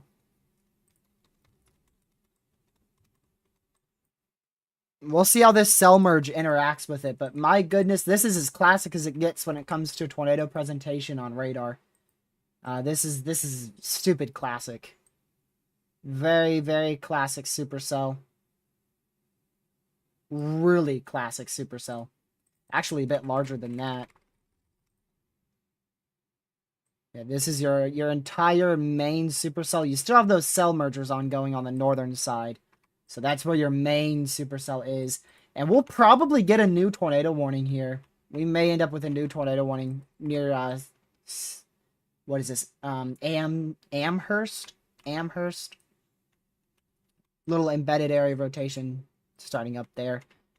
This is likely not going to last too much longer as it's starting to get a cell merge, so... Yep, continuing with the observed PDS warning. Obviously a good call. Now, the question is what happens here? Okay, we have seen some crazy stuff before. Didn't think it was possible, but we saw it in 2024 where a cell merge slammed a hook echo and it wrapped the tornado around the hook and it was able to stay alive for nearly another hour after that. So this cell merge could easily help that hook occlude up and over, and this could become a big rain-wrapped dusty mess of a large tornado. The cell merge could destroy the hook echo, and then it will likely try to recycle later on down the line. Or the cell merge does just like completely kill it, which I find that highly unlikely. I find it highly unlikely like that this is just gonna completely kill the entire tornado.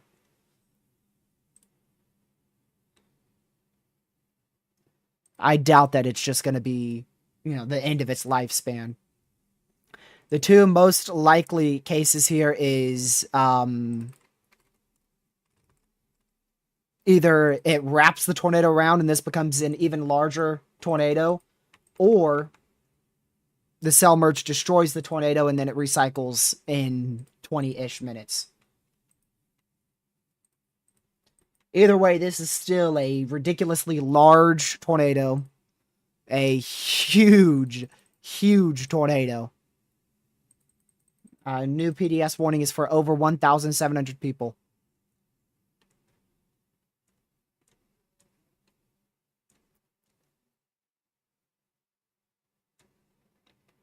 And that is, again, that includes Morton and West Central Texas.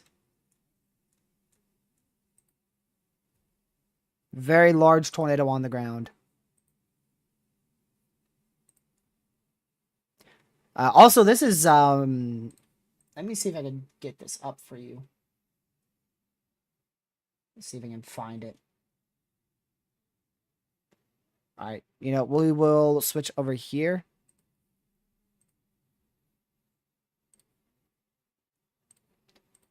Okay. Yeah, there's all your chasers, by the way.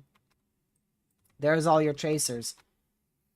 This could be a very dangerous situation for storm chasers, too. This could be a very, very dangerous and potentially deadly situation for storm chasers, especially these four and these few here going north.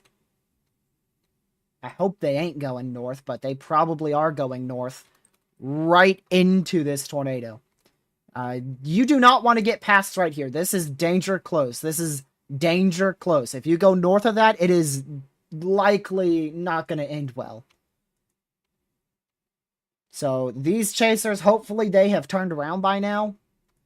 Your tornado is going like this right now. It is moving. Actually, hold on. That might be wrong. No, it's not. It is going just like this. If those chasers... This guy's going north. Whoever that is going right into the tornado.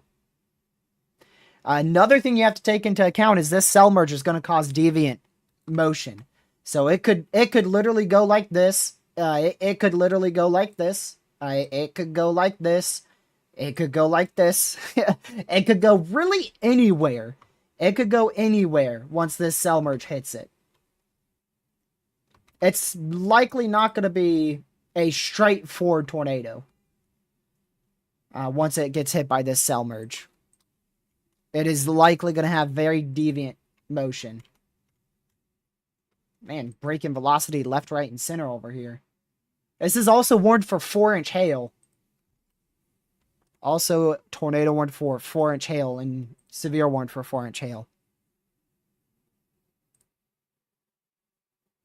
The tornado warnings are actually, this is for 3-inch hail. The severe is for 4-inch hail. It is a full-blown death trap. If there is any chaser on this road, it is a death trap.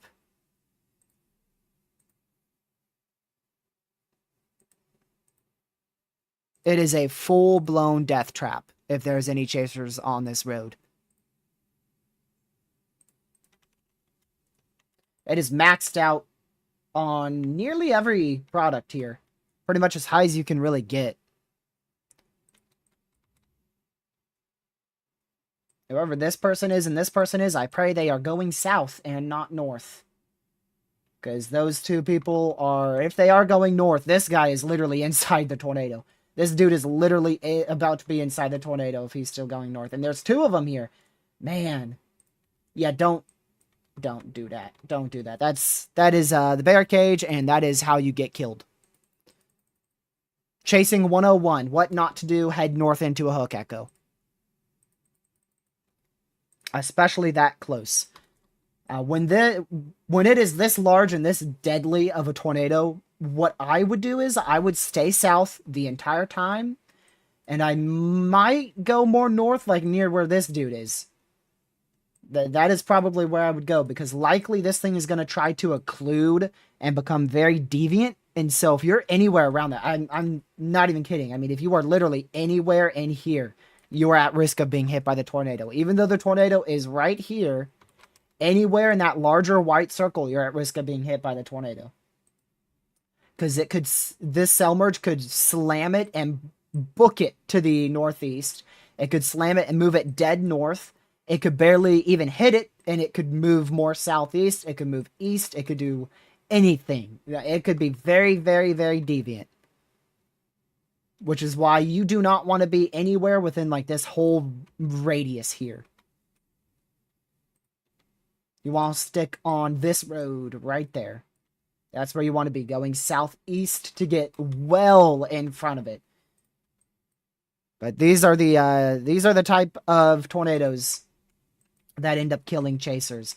A deviant, large, dusty, hard to see, fast moving tornadoes. See what that next velocity scan has to say. Also, it did, wow. Yeah, okay, so that just fully broke velocity. But yeah, it also had a large stovepipe satellite. So not only is it a rain-wrapped, hail-wrapped, dust-wrapped large wedge tornado with deviant motion, there is also a large stovepipe satellite tornado in close proximity to the wedge tornado. Which is why I said you cannot be anywhere near this thing if you're chasing it. Completely forgot to account for the fact that there could be multiple tornadoes with how large and how strong this is.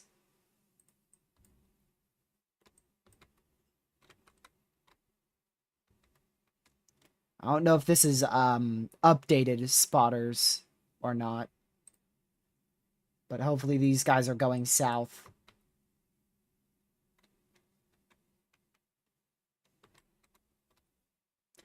That cell merge, it's doing exactly what I mentioned before in what we saw in 2024. The cell merge is occluding the hook, but it's wrapping around.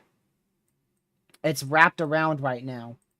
So now it is a fully rain-wrapped and hail-wrapped tornado, as well as all that dust. We'll see if it can survive. If it can survive, this thing's going to keep going for a very long time.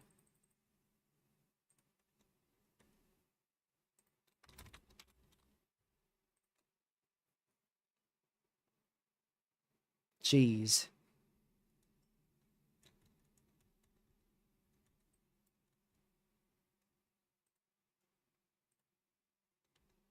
That's the question. Does it survive?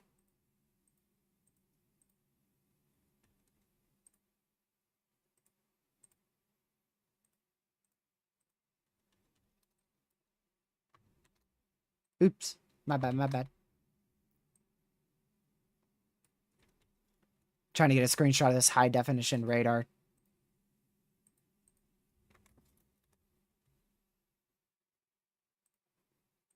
Jeez. I don't think it's gonna survive. It actually might not survive that occlusion. We'll see.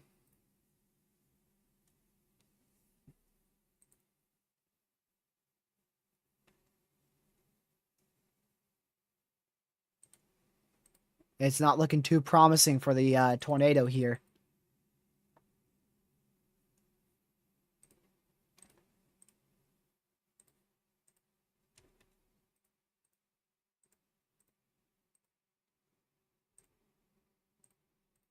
Man.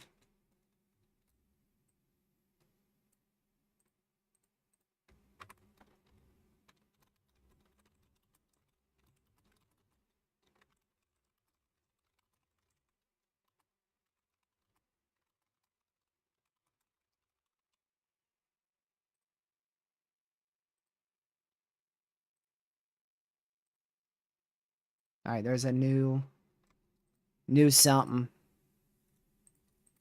Continuing the PDS warning.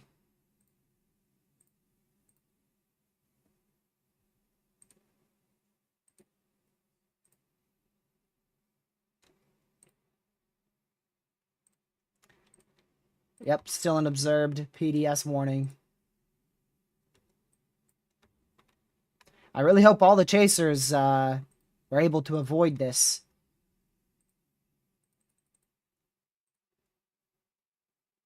I really hope they all stayed south. But it looks like it is indeed going to die out from that cell merge, which was one of the many possibilities. However, I would nearly guarantee this is going to re-intensify. I would nearly guarantee it's going to try to re-intensify right back up.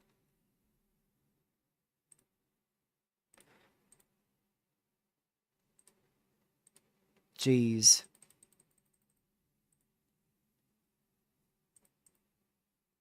Yeah, there was a Dow on this.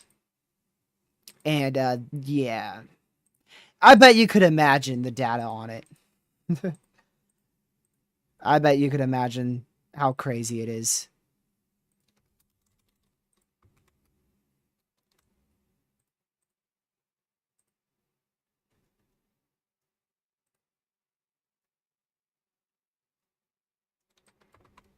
Jeez.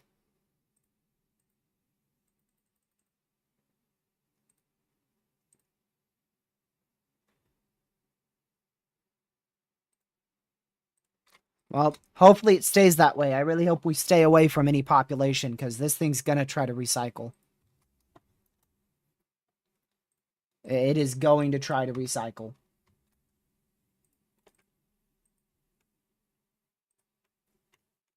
It's probably still on the ground. I doubt that it's lifted here. I don't know if any chasers have a visual of it, if it's even possible. I don't even think it's possible to get a visual of it, but you never know. It's likely at the end of its lifespan right now.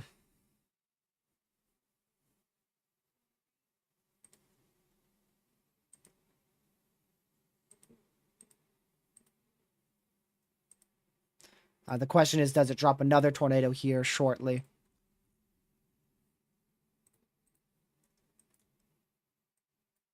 Radar Omega has been sounding its siren for like the last 2 minutes in my ears because it's trying to catch up with how many warnings it missed. Radar Omega stopped receiving warnings when we got our third tornado warning, which was on one of the storms in eastern New Mexico, which is now all the way in Morton, Texas.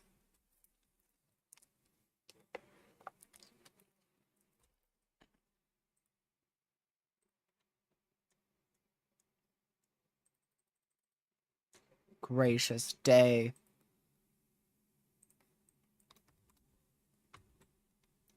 So there's where your tornado's starting to die out now. Likely lifting, but man, this is going to drop another big tornado. It would be a miracle if we don't see another tornado out of this. It would literally be a miracle if we don't get another tornado out of this storm.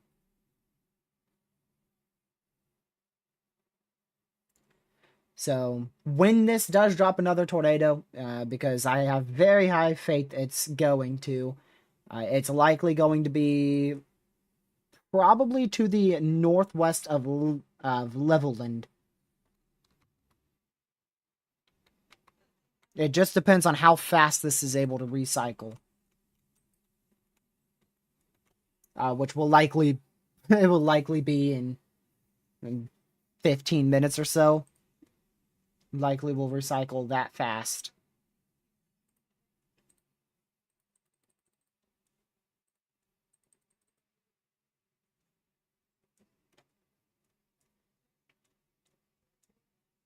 Wow, dude. This thing was insane. Absolutely crazy. Hopefully it didn't hit anyone. Hopefully it stayed away from all the homes. The good news is there wasn't too many homes in the path. The bad news is there was at least some homes in the path. Whether or not those homes got hit, I have zero clue. Alright, back down to an observed warning. We'll see. We'll see how long that lasts. Because I'm very confident this is going to be able to recycle. We'll have to see where our next hook echo appears at. What happened? Just your average, likely near mile wide, huge, dusty tornado. One of the largest tornadoes of the year with a stovepipe satellite attached to it. So it was 2 tornadoes in very close proximity. Velocity was literally breaking. Oh, also 4-inch hail too. You didn't miss much.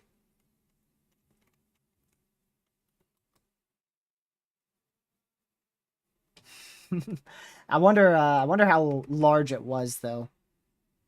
I'm horrible at guessing sizes of tornadoes, so I just don't normally guess, but just a guess, I'll throw a guess out there, is probably near a mile wide.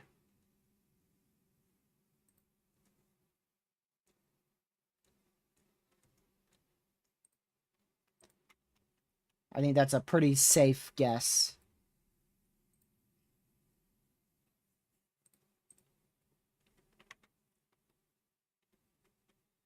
Look at that loop. Jeez.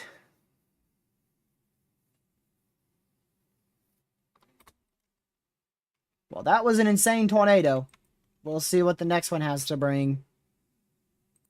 Because, like I said, there's likely going to be another tornado out of this storm.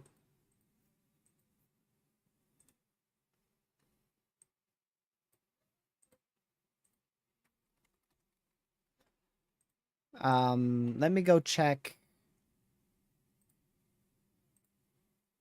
this really quick. I do have some good news. The environment should get less favorable over the next hour. It should get slightly less favorable for tornadoes over the next hour. Hopefully that happens, because sometimes it doesn't. We'll just have to see with the next mesoanalysis, not the one here in 20 minutes, but the one in an hour and 20 minutes to see if that environment has weakened at all.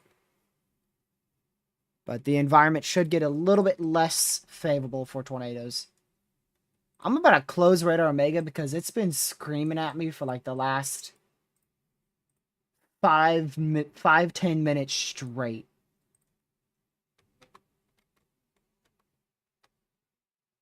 I'm about to close this app. I'm not even using it. I think I used it for a couple minutes on this stream, but really it's been weatherwise the whole time.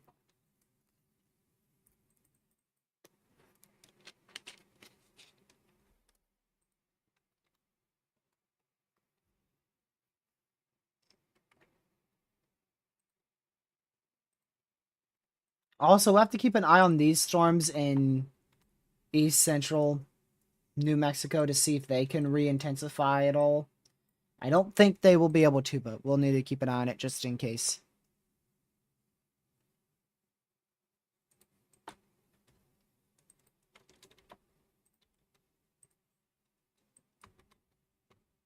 Yeah, not much rotation here.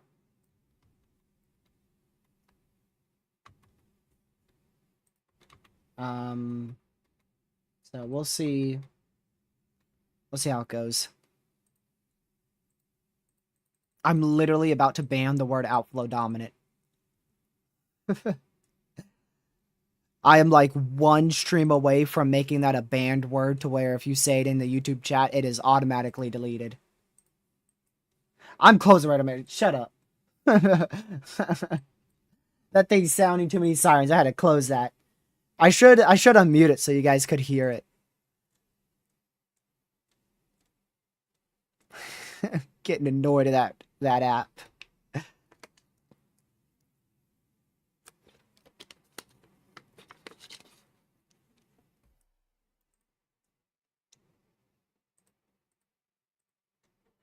me go here. Also doesn't help the fact that it was like 30-minute old warnings.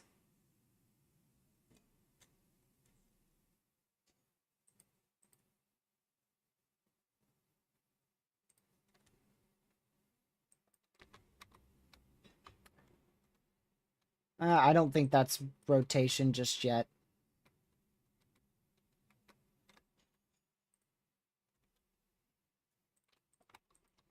That's probably corruption. You know what I'm surprised about? I'm surprised that this storm near Fort Stockton has never gone tornado warned. I'm surprised that we haven't seen a single tornado warning down there. Okay, this is the radar I want to stay on. There you go. Apologize for switching all over the place.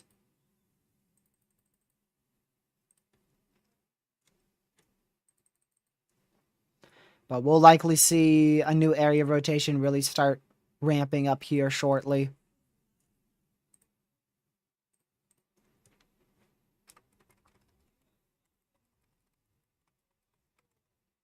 Hard to say where that hook's gonna poke out at. Really hard to say where. New tornado on the ground, although weak. Alright. Yeah, probably just a quick spin up tornado.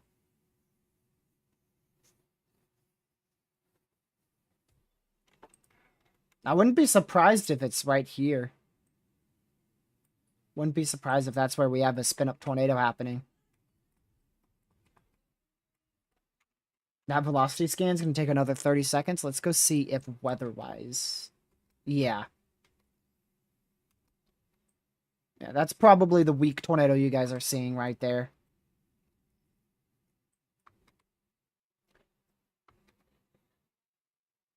That's likely the weak tornado y'all are talking about.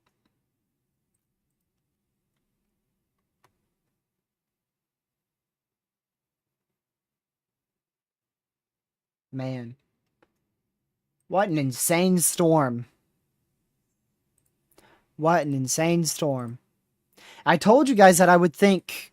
I told you guys that I was thinking we would have one main storm that would likely produce intense tornado. That's what I said.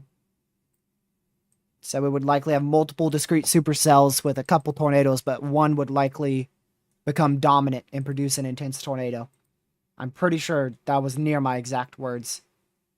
All right, we got something new. Let's go figure out what that is. Oh, okay. This one's still observed. They're continuing it as observed.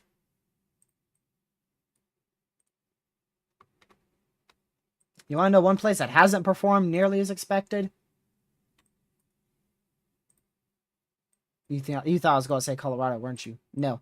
Panhandle of Texas. Nothing's happening there.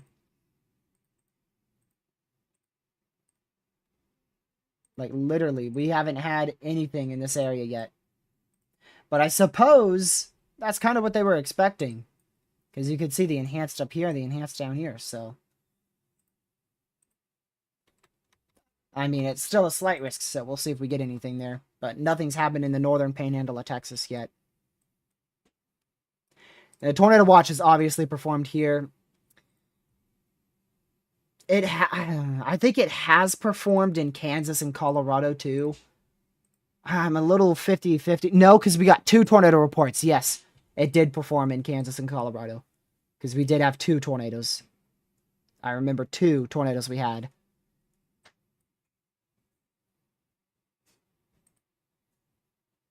So, this is really the only area where we haven't seen much.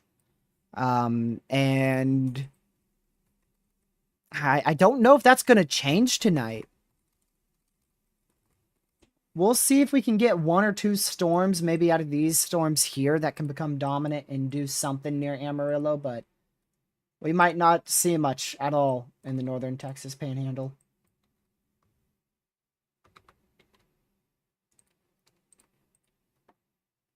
Go over here. Yeah. Wouldn't be shocked if that's still producing a tornado. Still a little good couplet there. But its main hook hasn't recycled just yet.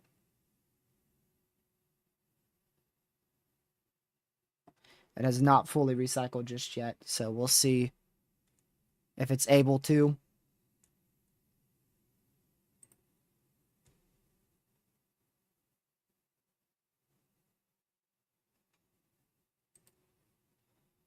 Let's see. Chaser convergence is crazy. I mean, it's literally like the only storm in the whole state of Texas here that's actually decent.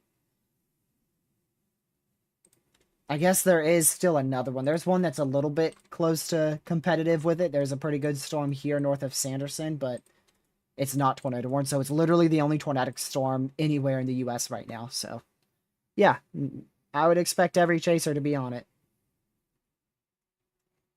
The next best storm is probably a bit messier north of Sanderson in southwest Texas, but probably not a lot of people on that. Likely still a tornado ongoing right here. Likely still a tornado there. It should be able to lift at any moment.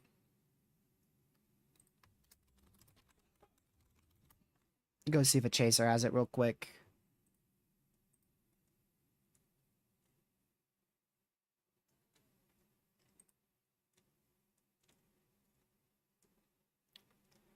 Let's see.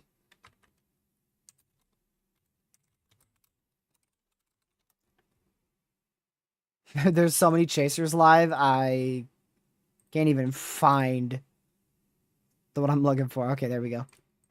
I was going through my subscription feed. I had to just look them up.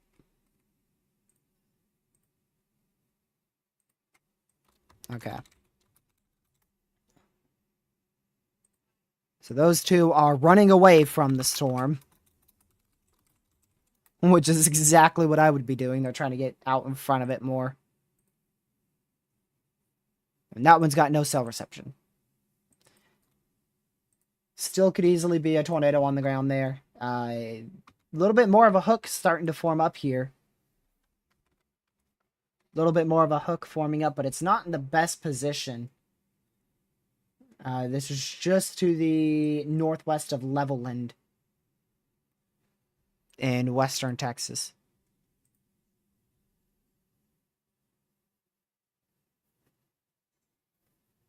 Tornado threat is overall decreased, but still the perhaps the potential for a strong tornado through 8 to 10 p.m. Eastern.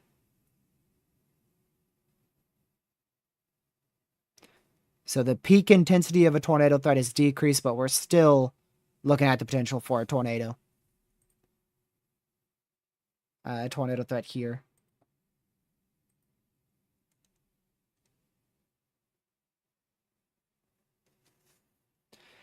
They say risk for a strong tornado as this storm goes into and across the Lubbock vicinity through 00 to 02Z.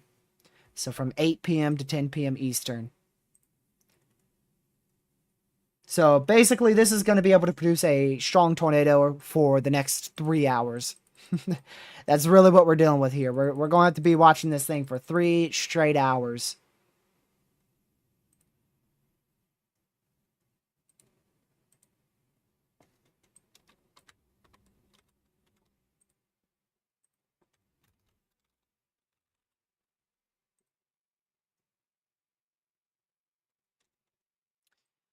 So there's another very strong tornado on the ground. There's another strong tornado ongoing.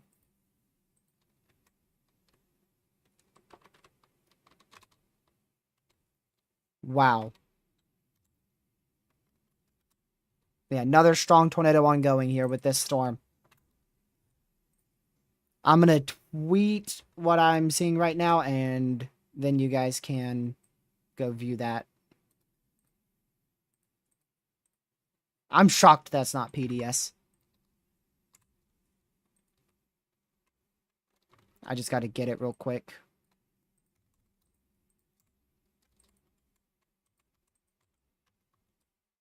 Let's see here.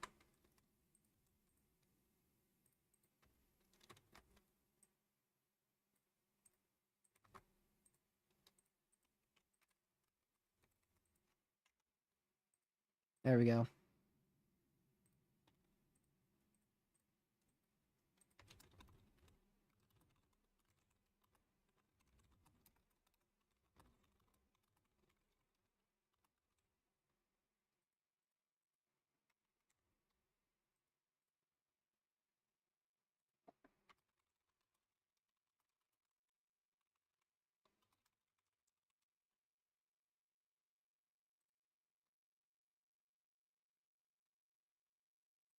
Hopefully that comes out as decent quality.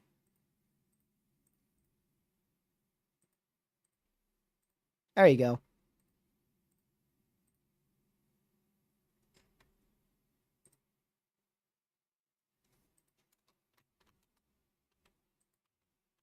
It's radar data. It's not someone who got it.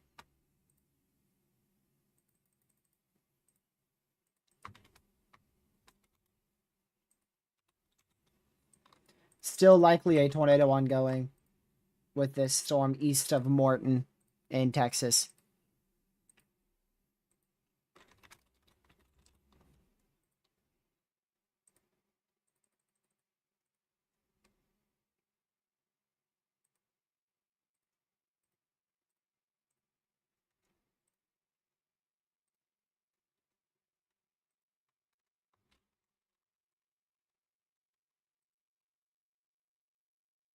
All right, let's go back to GR2.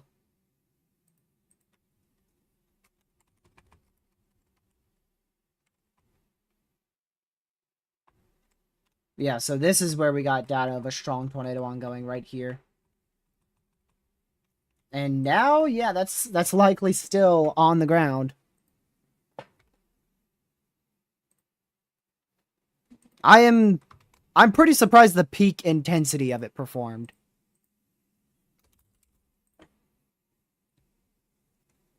I didn't expect for a violent tornado today. I did expect the potential for a strong tornado, but not a violent one. Oh my goodness, this is probably some of the craziest radar data I've seen in my life. Oh, please let me tweet this. Y'all are gonna have to really wait a second. I've gotta tweet this.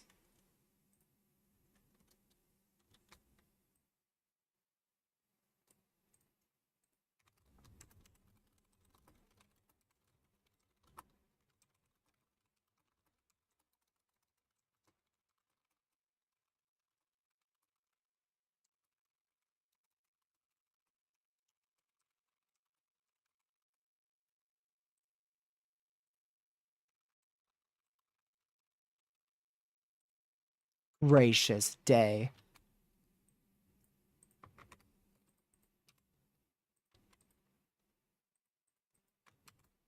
Come on, switch over.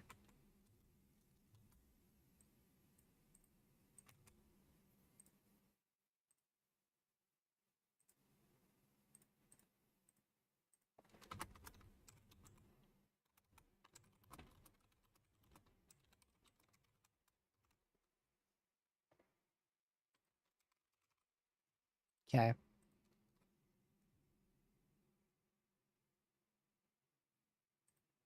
Got it. Highly recommend you go view that tweet. I'll put a link in chat so that way you guys can go see that.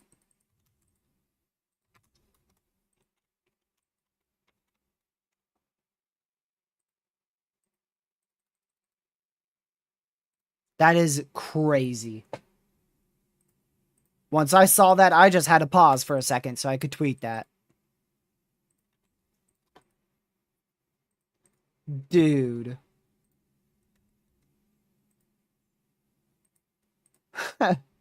that is insanity.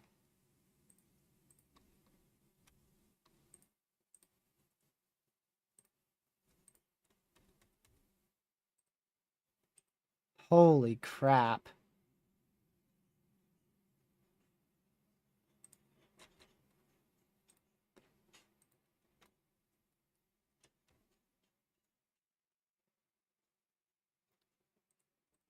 Oh my goodness.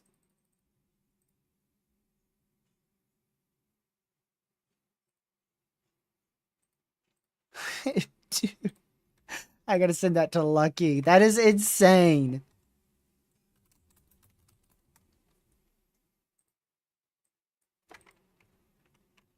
We still likely have a strong tornado on the ground, by the way. It is still likely a strong tornado on the ground. This is about to recycle into an even larger tornado. I'm not kidding. That is probably the craziest radar imagery I have seen in possibly my entire time of tracking. Possibly ever since I started tracking weather in 2021.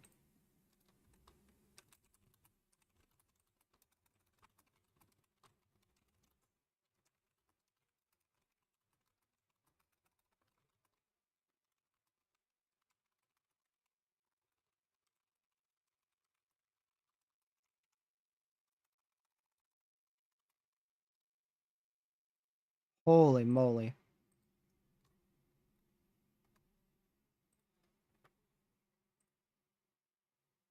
Look how intense that is.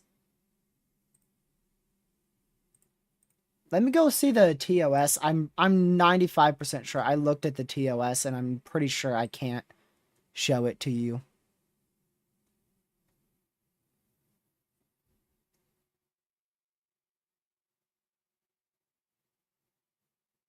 Yep. License free of charge, non-commercial use. So I cannot do this on YouTube. Sadly, I cannot show it.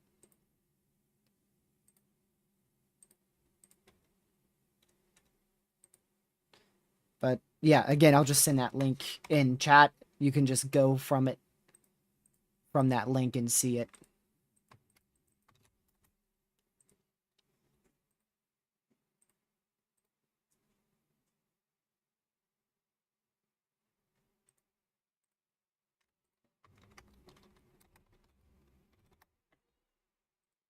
Okay. Yes, IMP. Yeah. This channel's commercial use.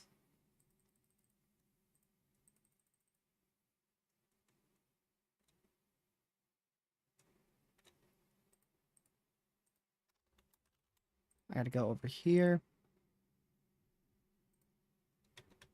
That's why I have to be very careful with what I show. I've always tried my best to be as careful as possible. You should be rich.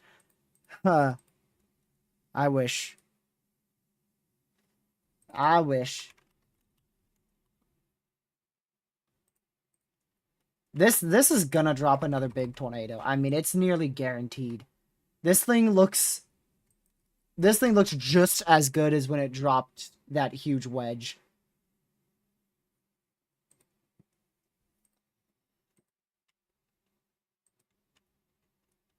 Come across what, Sam? Oh, welcome in, Kaylee. You're looking at your region. Let me go see. We've been very much focused in Texas. Oh yeah, you're talking about this severe? Yeah. We actually got a supercell in South Central Oklahoma.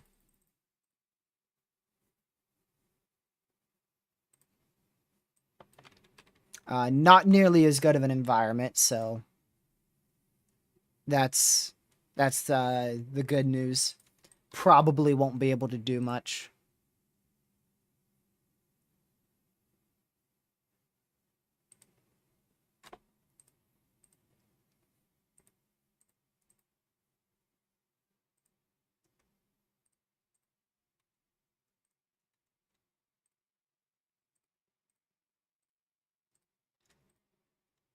Still 70-mile-an-hour winds.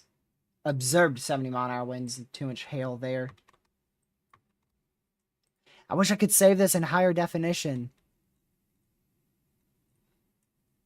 I really wish I could save this scan in higher definition. But I can't.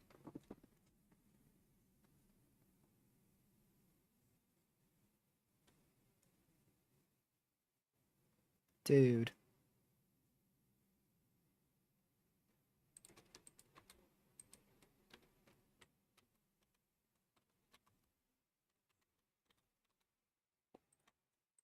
Okay, let's go back over to our Lubbock radar. We're going to stay here.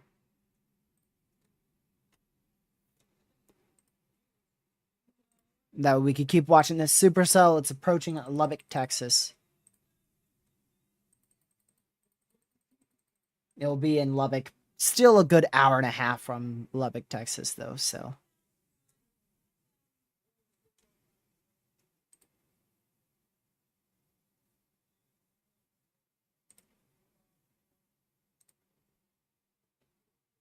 Dude.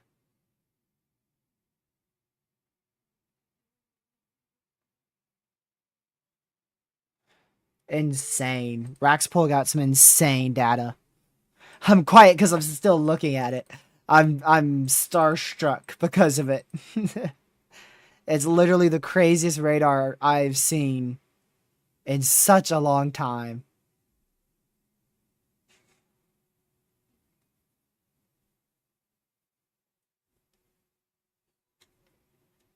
Just insane. This has turned slightly more outflow dominant. But that hook echo should be able to come right back. As long as we have good southerly winds, which we should. I don't know why we wouldn't.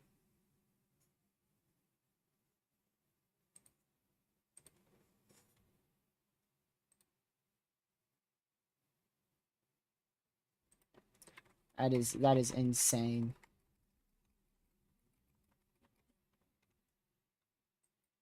We also had observed 3.25-inch hail off of it. What a day already. We had 90-mile-an-hour winds, softball-sized hail, and one of the largest tornadoes of the year. In one day.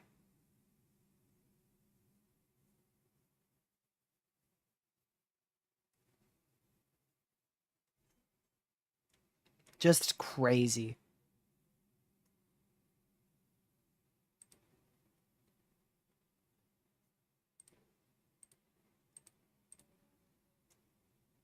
Man. Oh, good. Somebody did actually. I'm saving that. I'm bookmarking that. Someone did save it in higher resolution, that radar scan, because I know mine wasn't.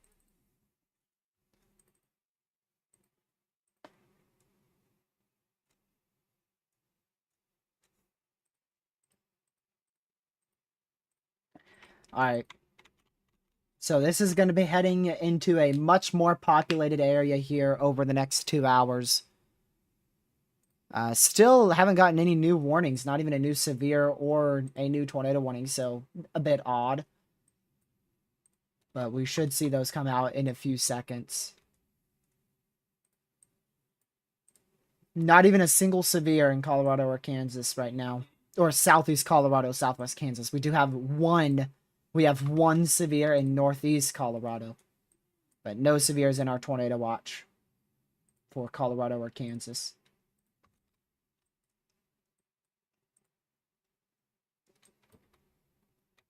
They may not issue a new tornado warning. There's definitely a little area of rotation right there, but it's not extremely concerning. So there's a chance they don't issue a new tornado warning, but they need to issue a new severe right now. Because this storm, it's definitely capable of rotating as well as producing severe weather. So I'd imagine we're going to get a possible severe here soon. If not, then a severe and a tornado warning.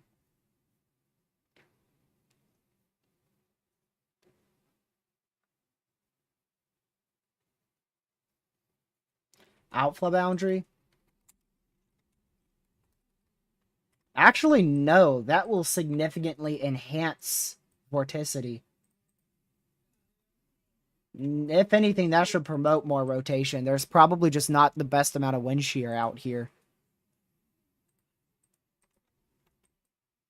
And it is starting to take on an outflow dominant characteristic. We'll see if that lasts for the rest of its lifetime. It just might. It just might.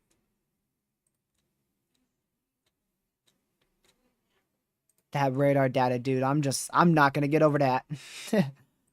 I'm not going to be getting over that anytime soon.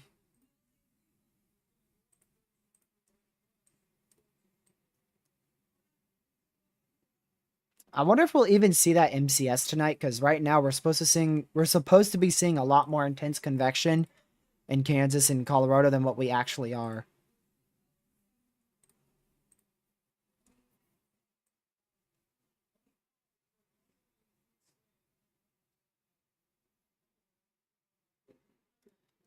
Yeah, but the biggest concern is definitely with this storm going into Lubbock. Texas. That should be our main storm of the day. Oh my goodness. Wow, that is crazy. The new HRRR is still very much wanting a intense MCS tonight. So for the rest of the day, the main storm to watch is definitely going to be the Lubbock cell. But we'll also have to keep an eye out for any additional development that may be able to become tornadic in east central Colorado. But this is definitely the main cluster for the rest of the day. We'll see some hail, wind, and a tornado or two up here. And then again, we'll have to watch out for an isolated tornado to develop if any of those storms can get going. Then the overnight hours, still big time hail, isolated tornado, damaging winds. And then as we go past 1 a.m., Central, this is 1 a.m. Central, that's when our wind risk will significantly increase into Oklahoma. So our main tornado threat is likely passed. There's a very high chance it has passed, but this storm, if it can get its act together again and get a little bit more easterly winds, it will likely be able to drop another big tornado.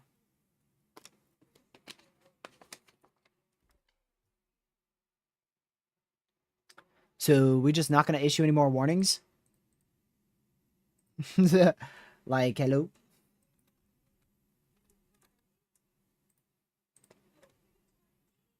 Who is this? Lubbock? Oh, hey, thank you. Appreciate it. There you go.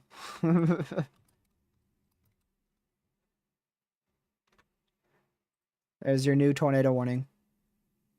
I was about to go see if they tweeted anything about being down or something. We've been having some issues with NWS warnings recently. And them not being sent out to the public. I think it was 2 or 3 National Weather Services that reported that.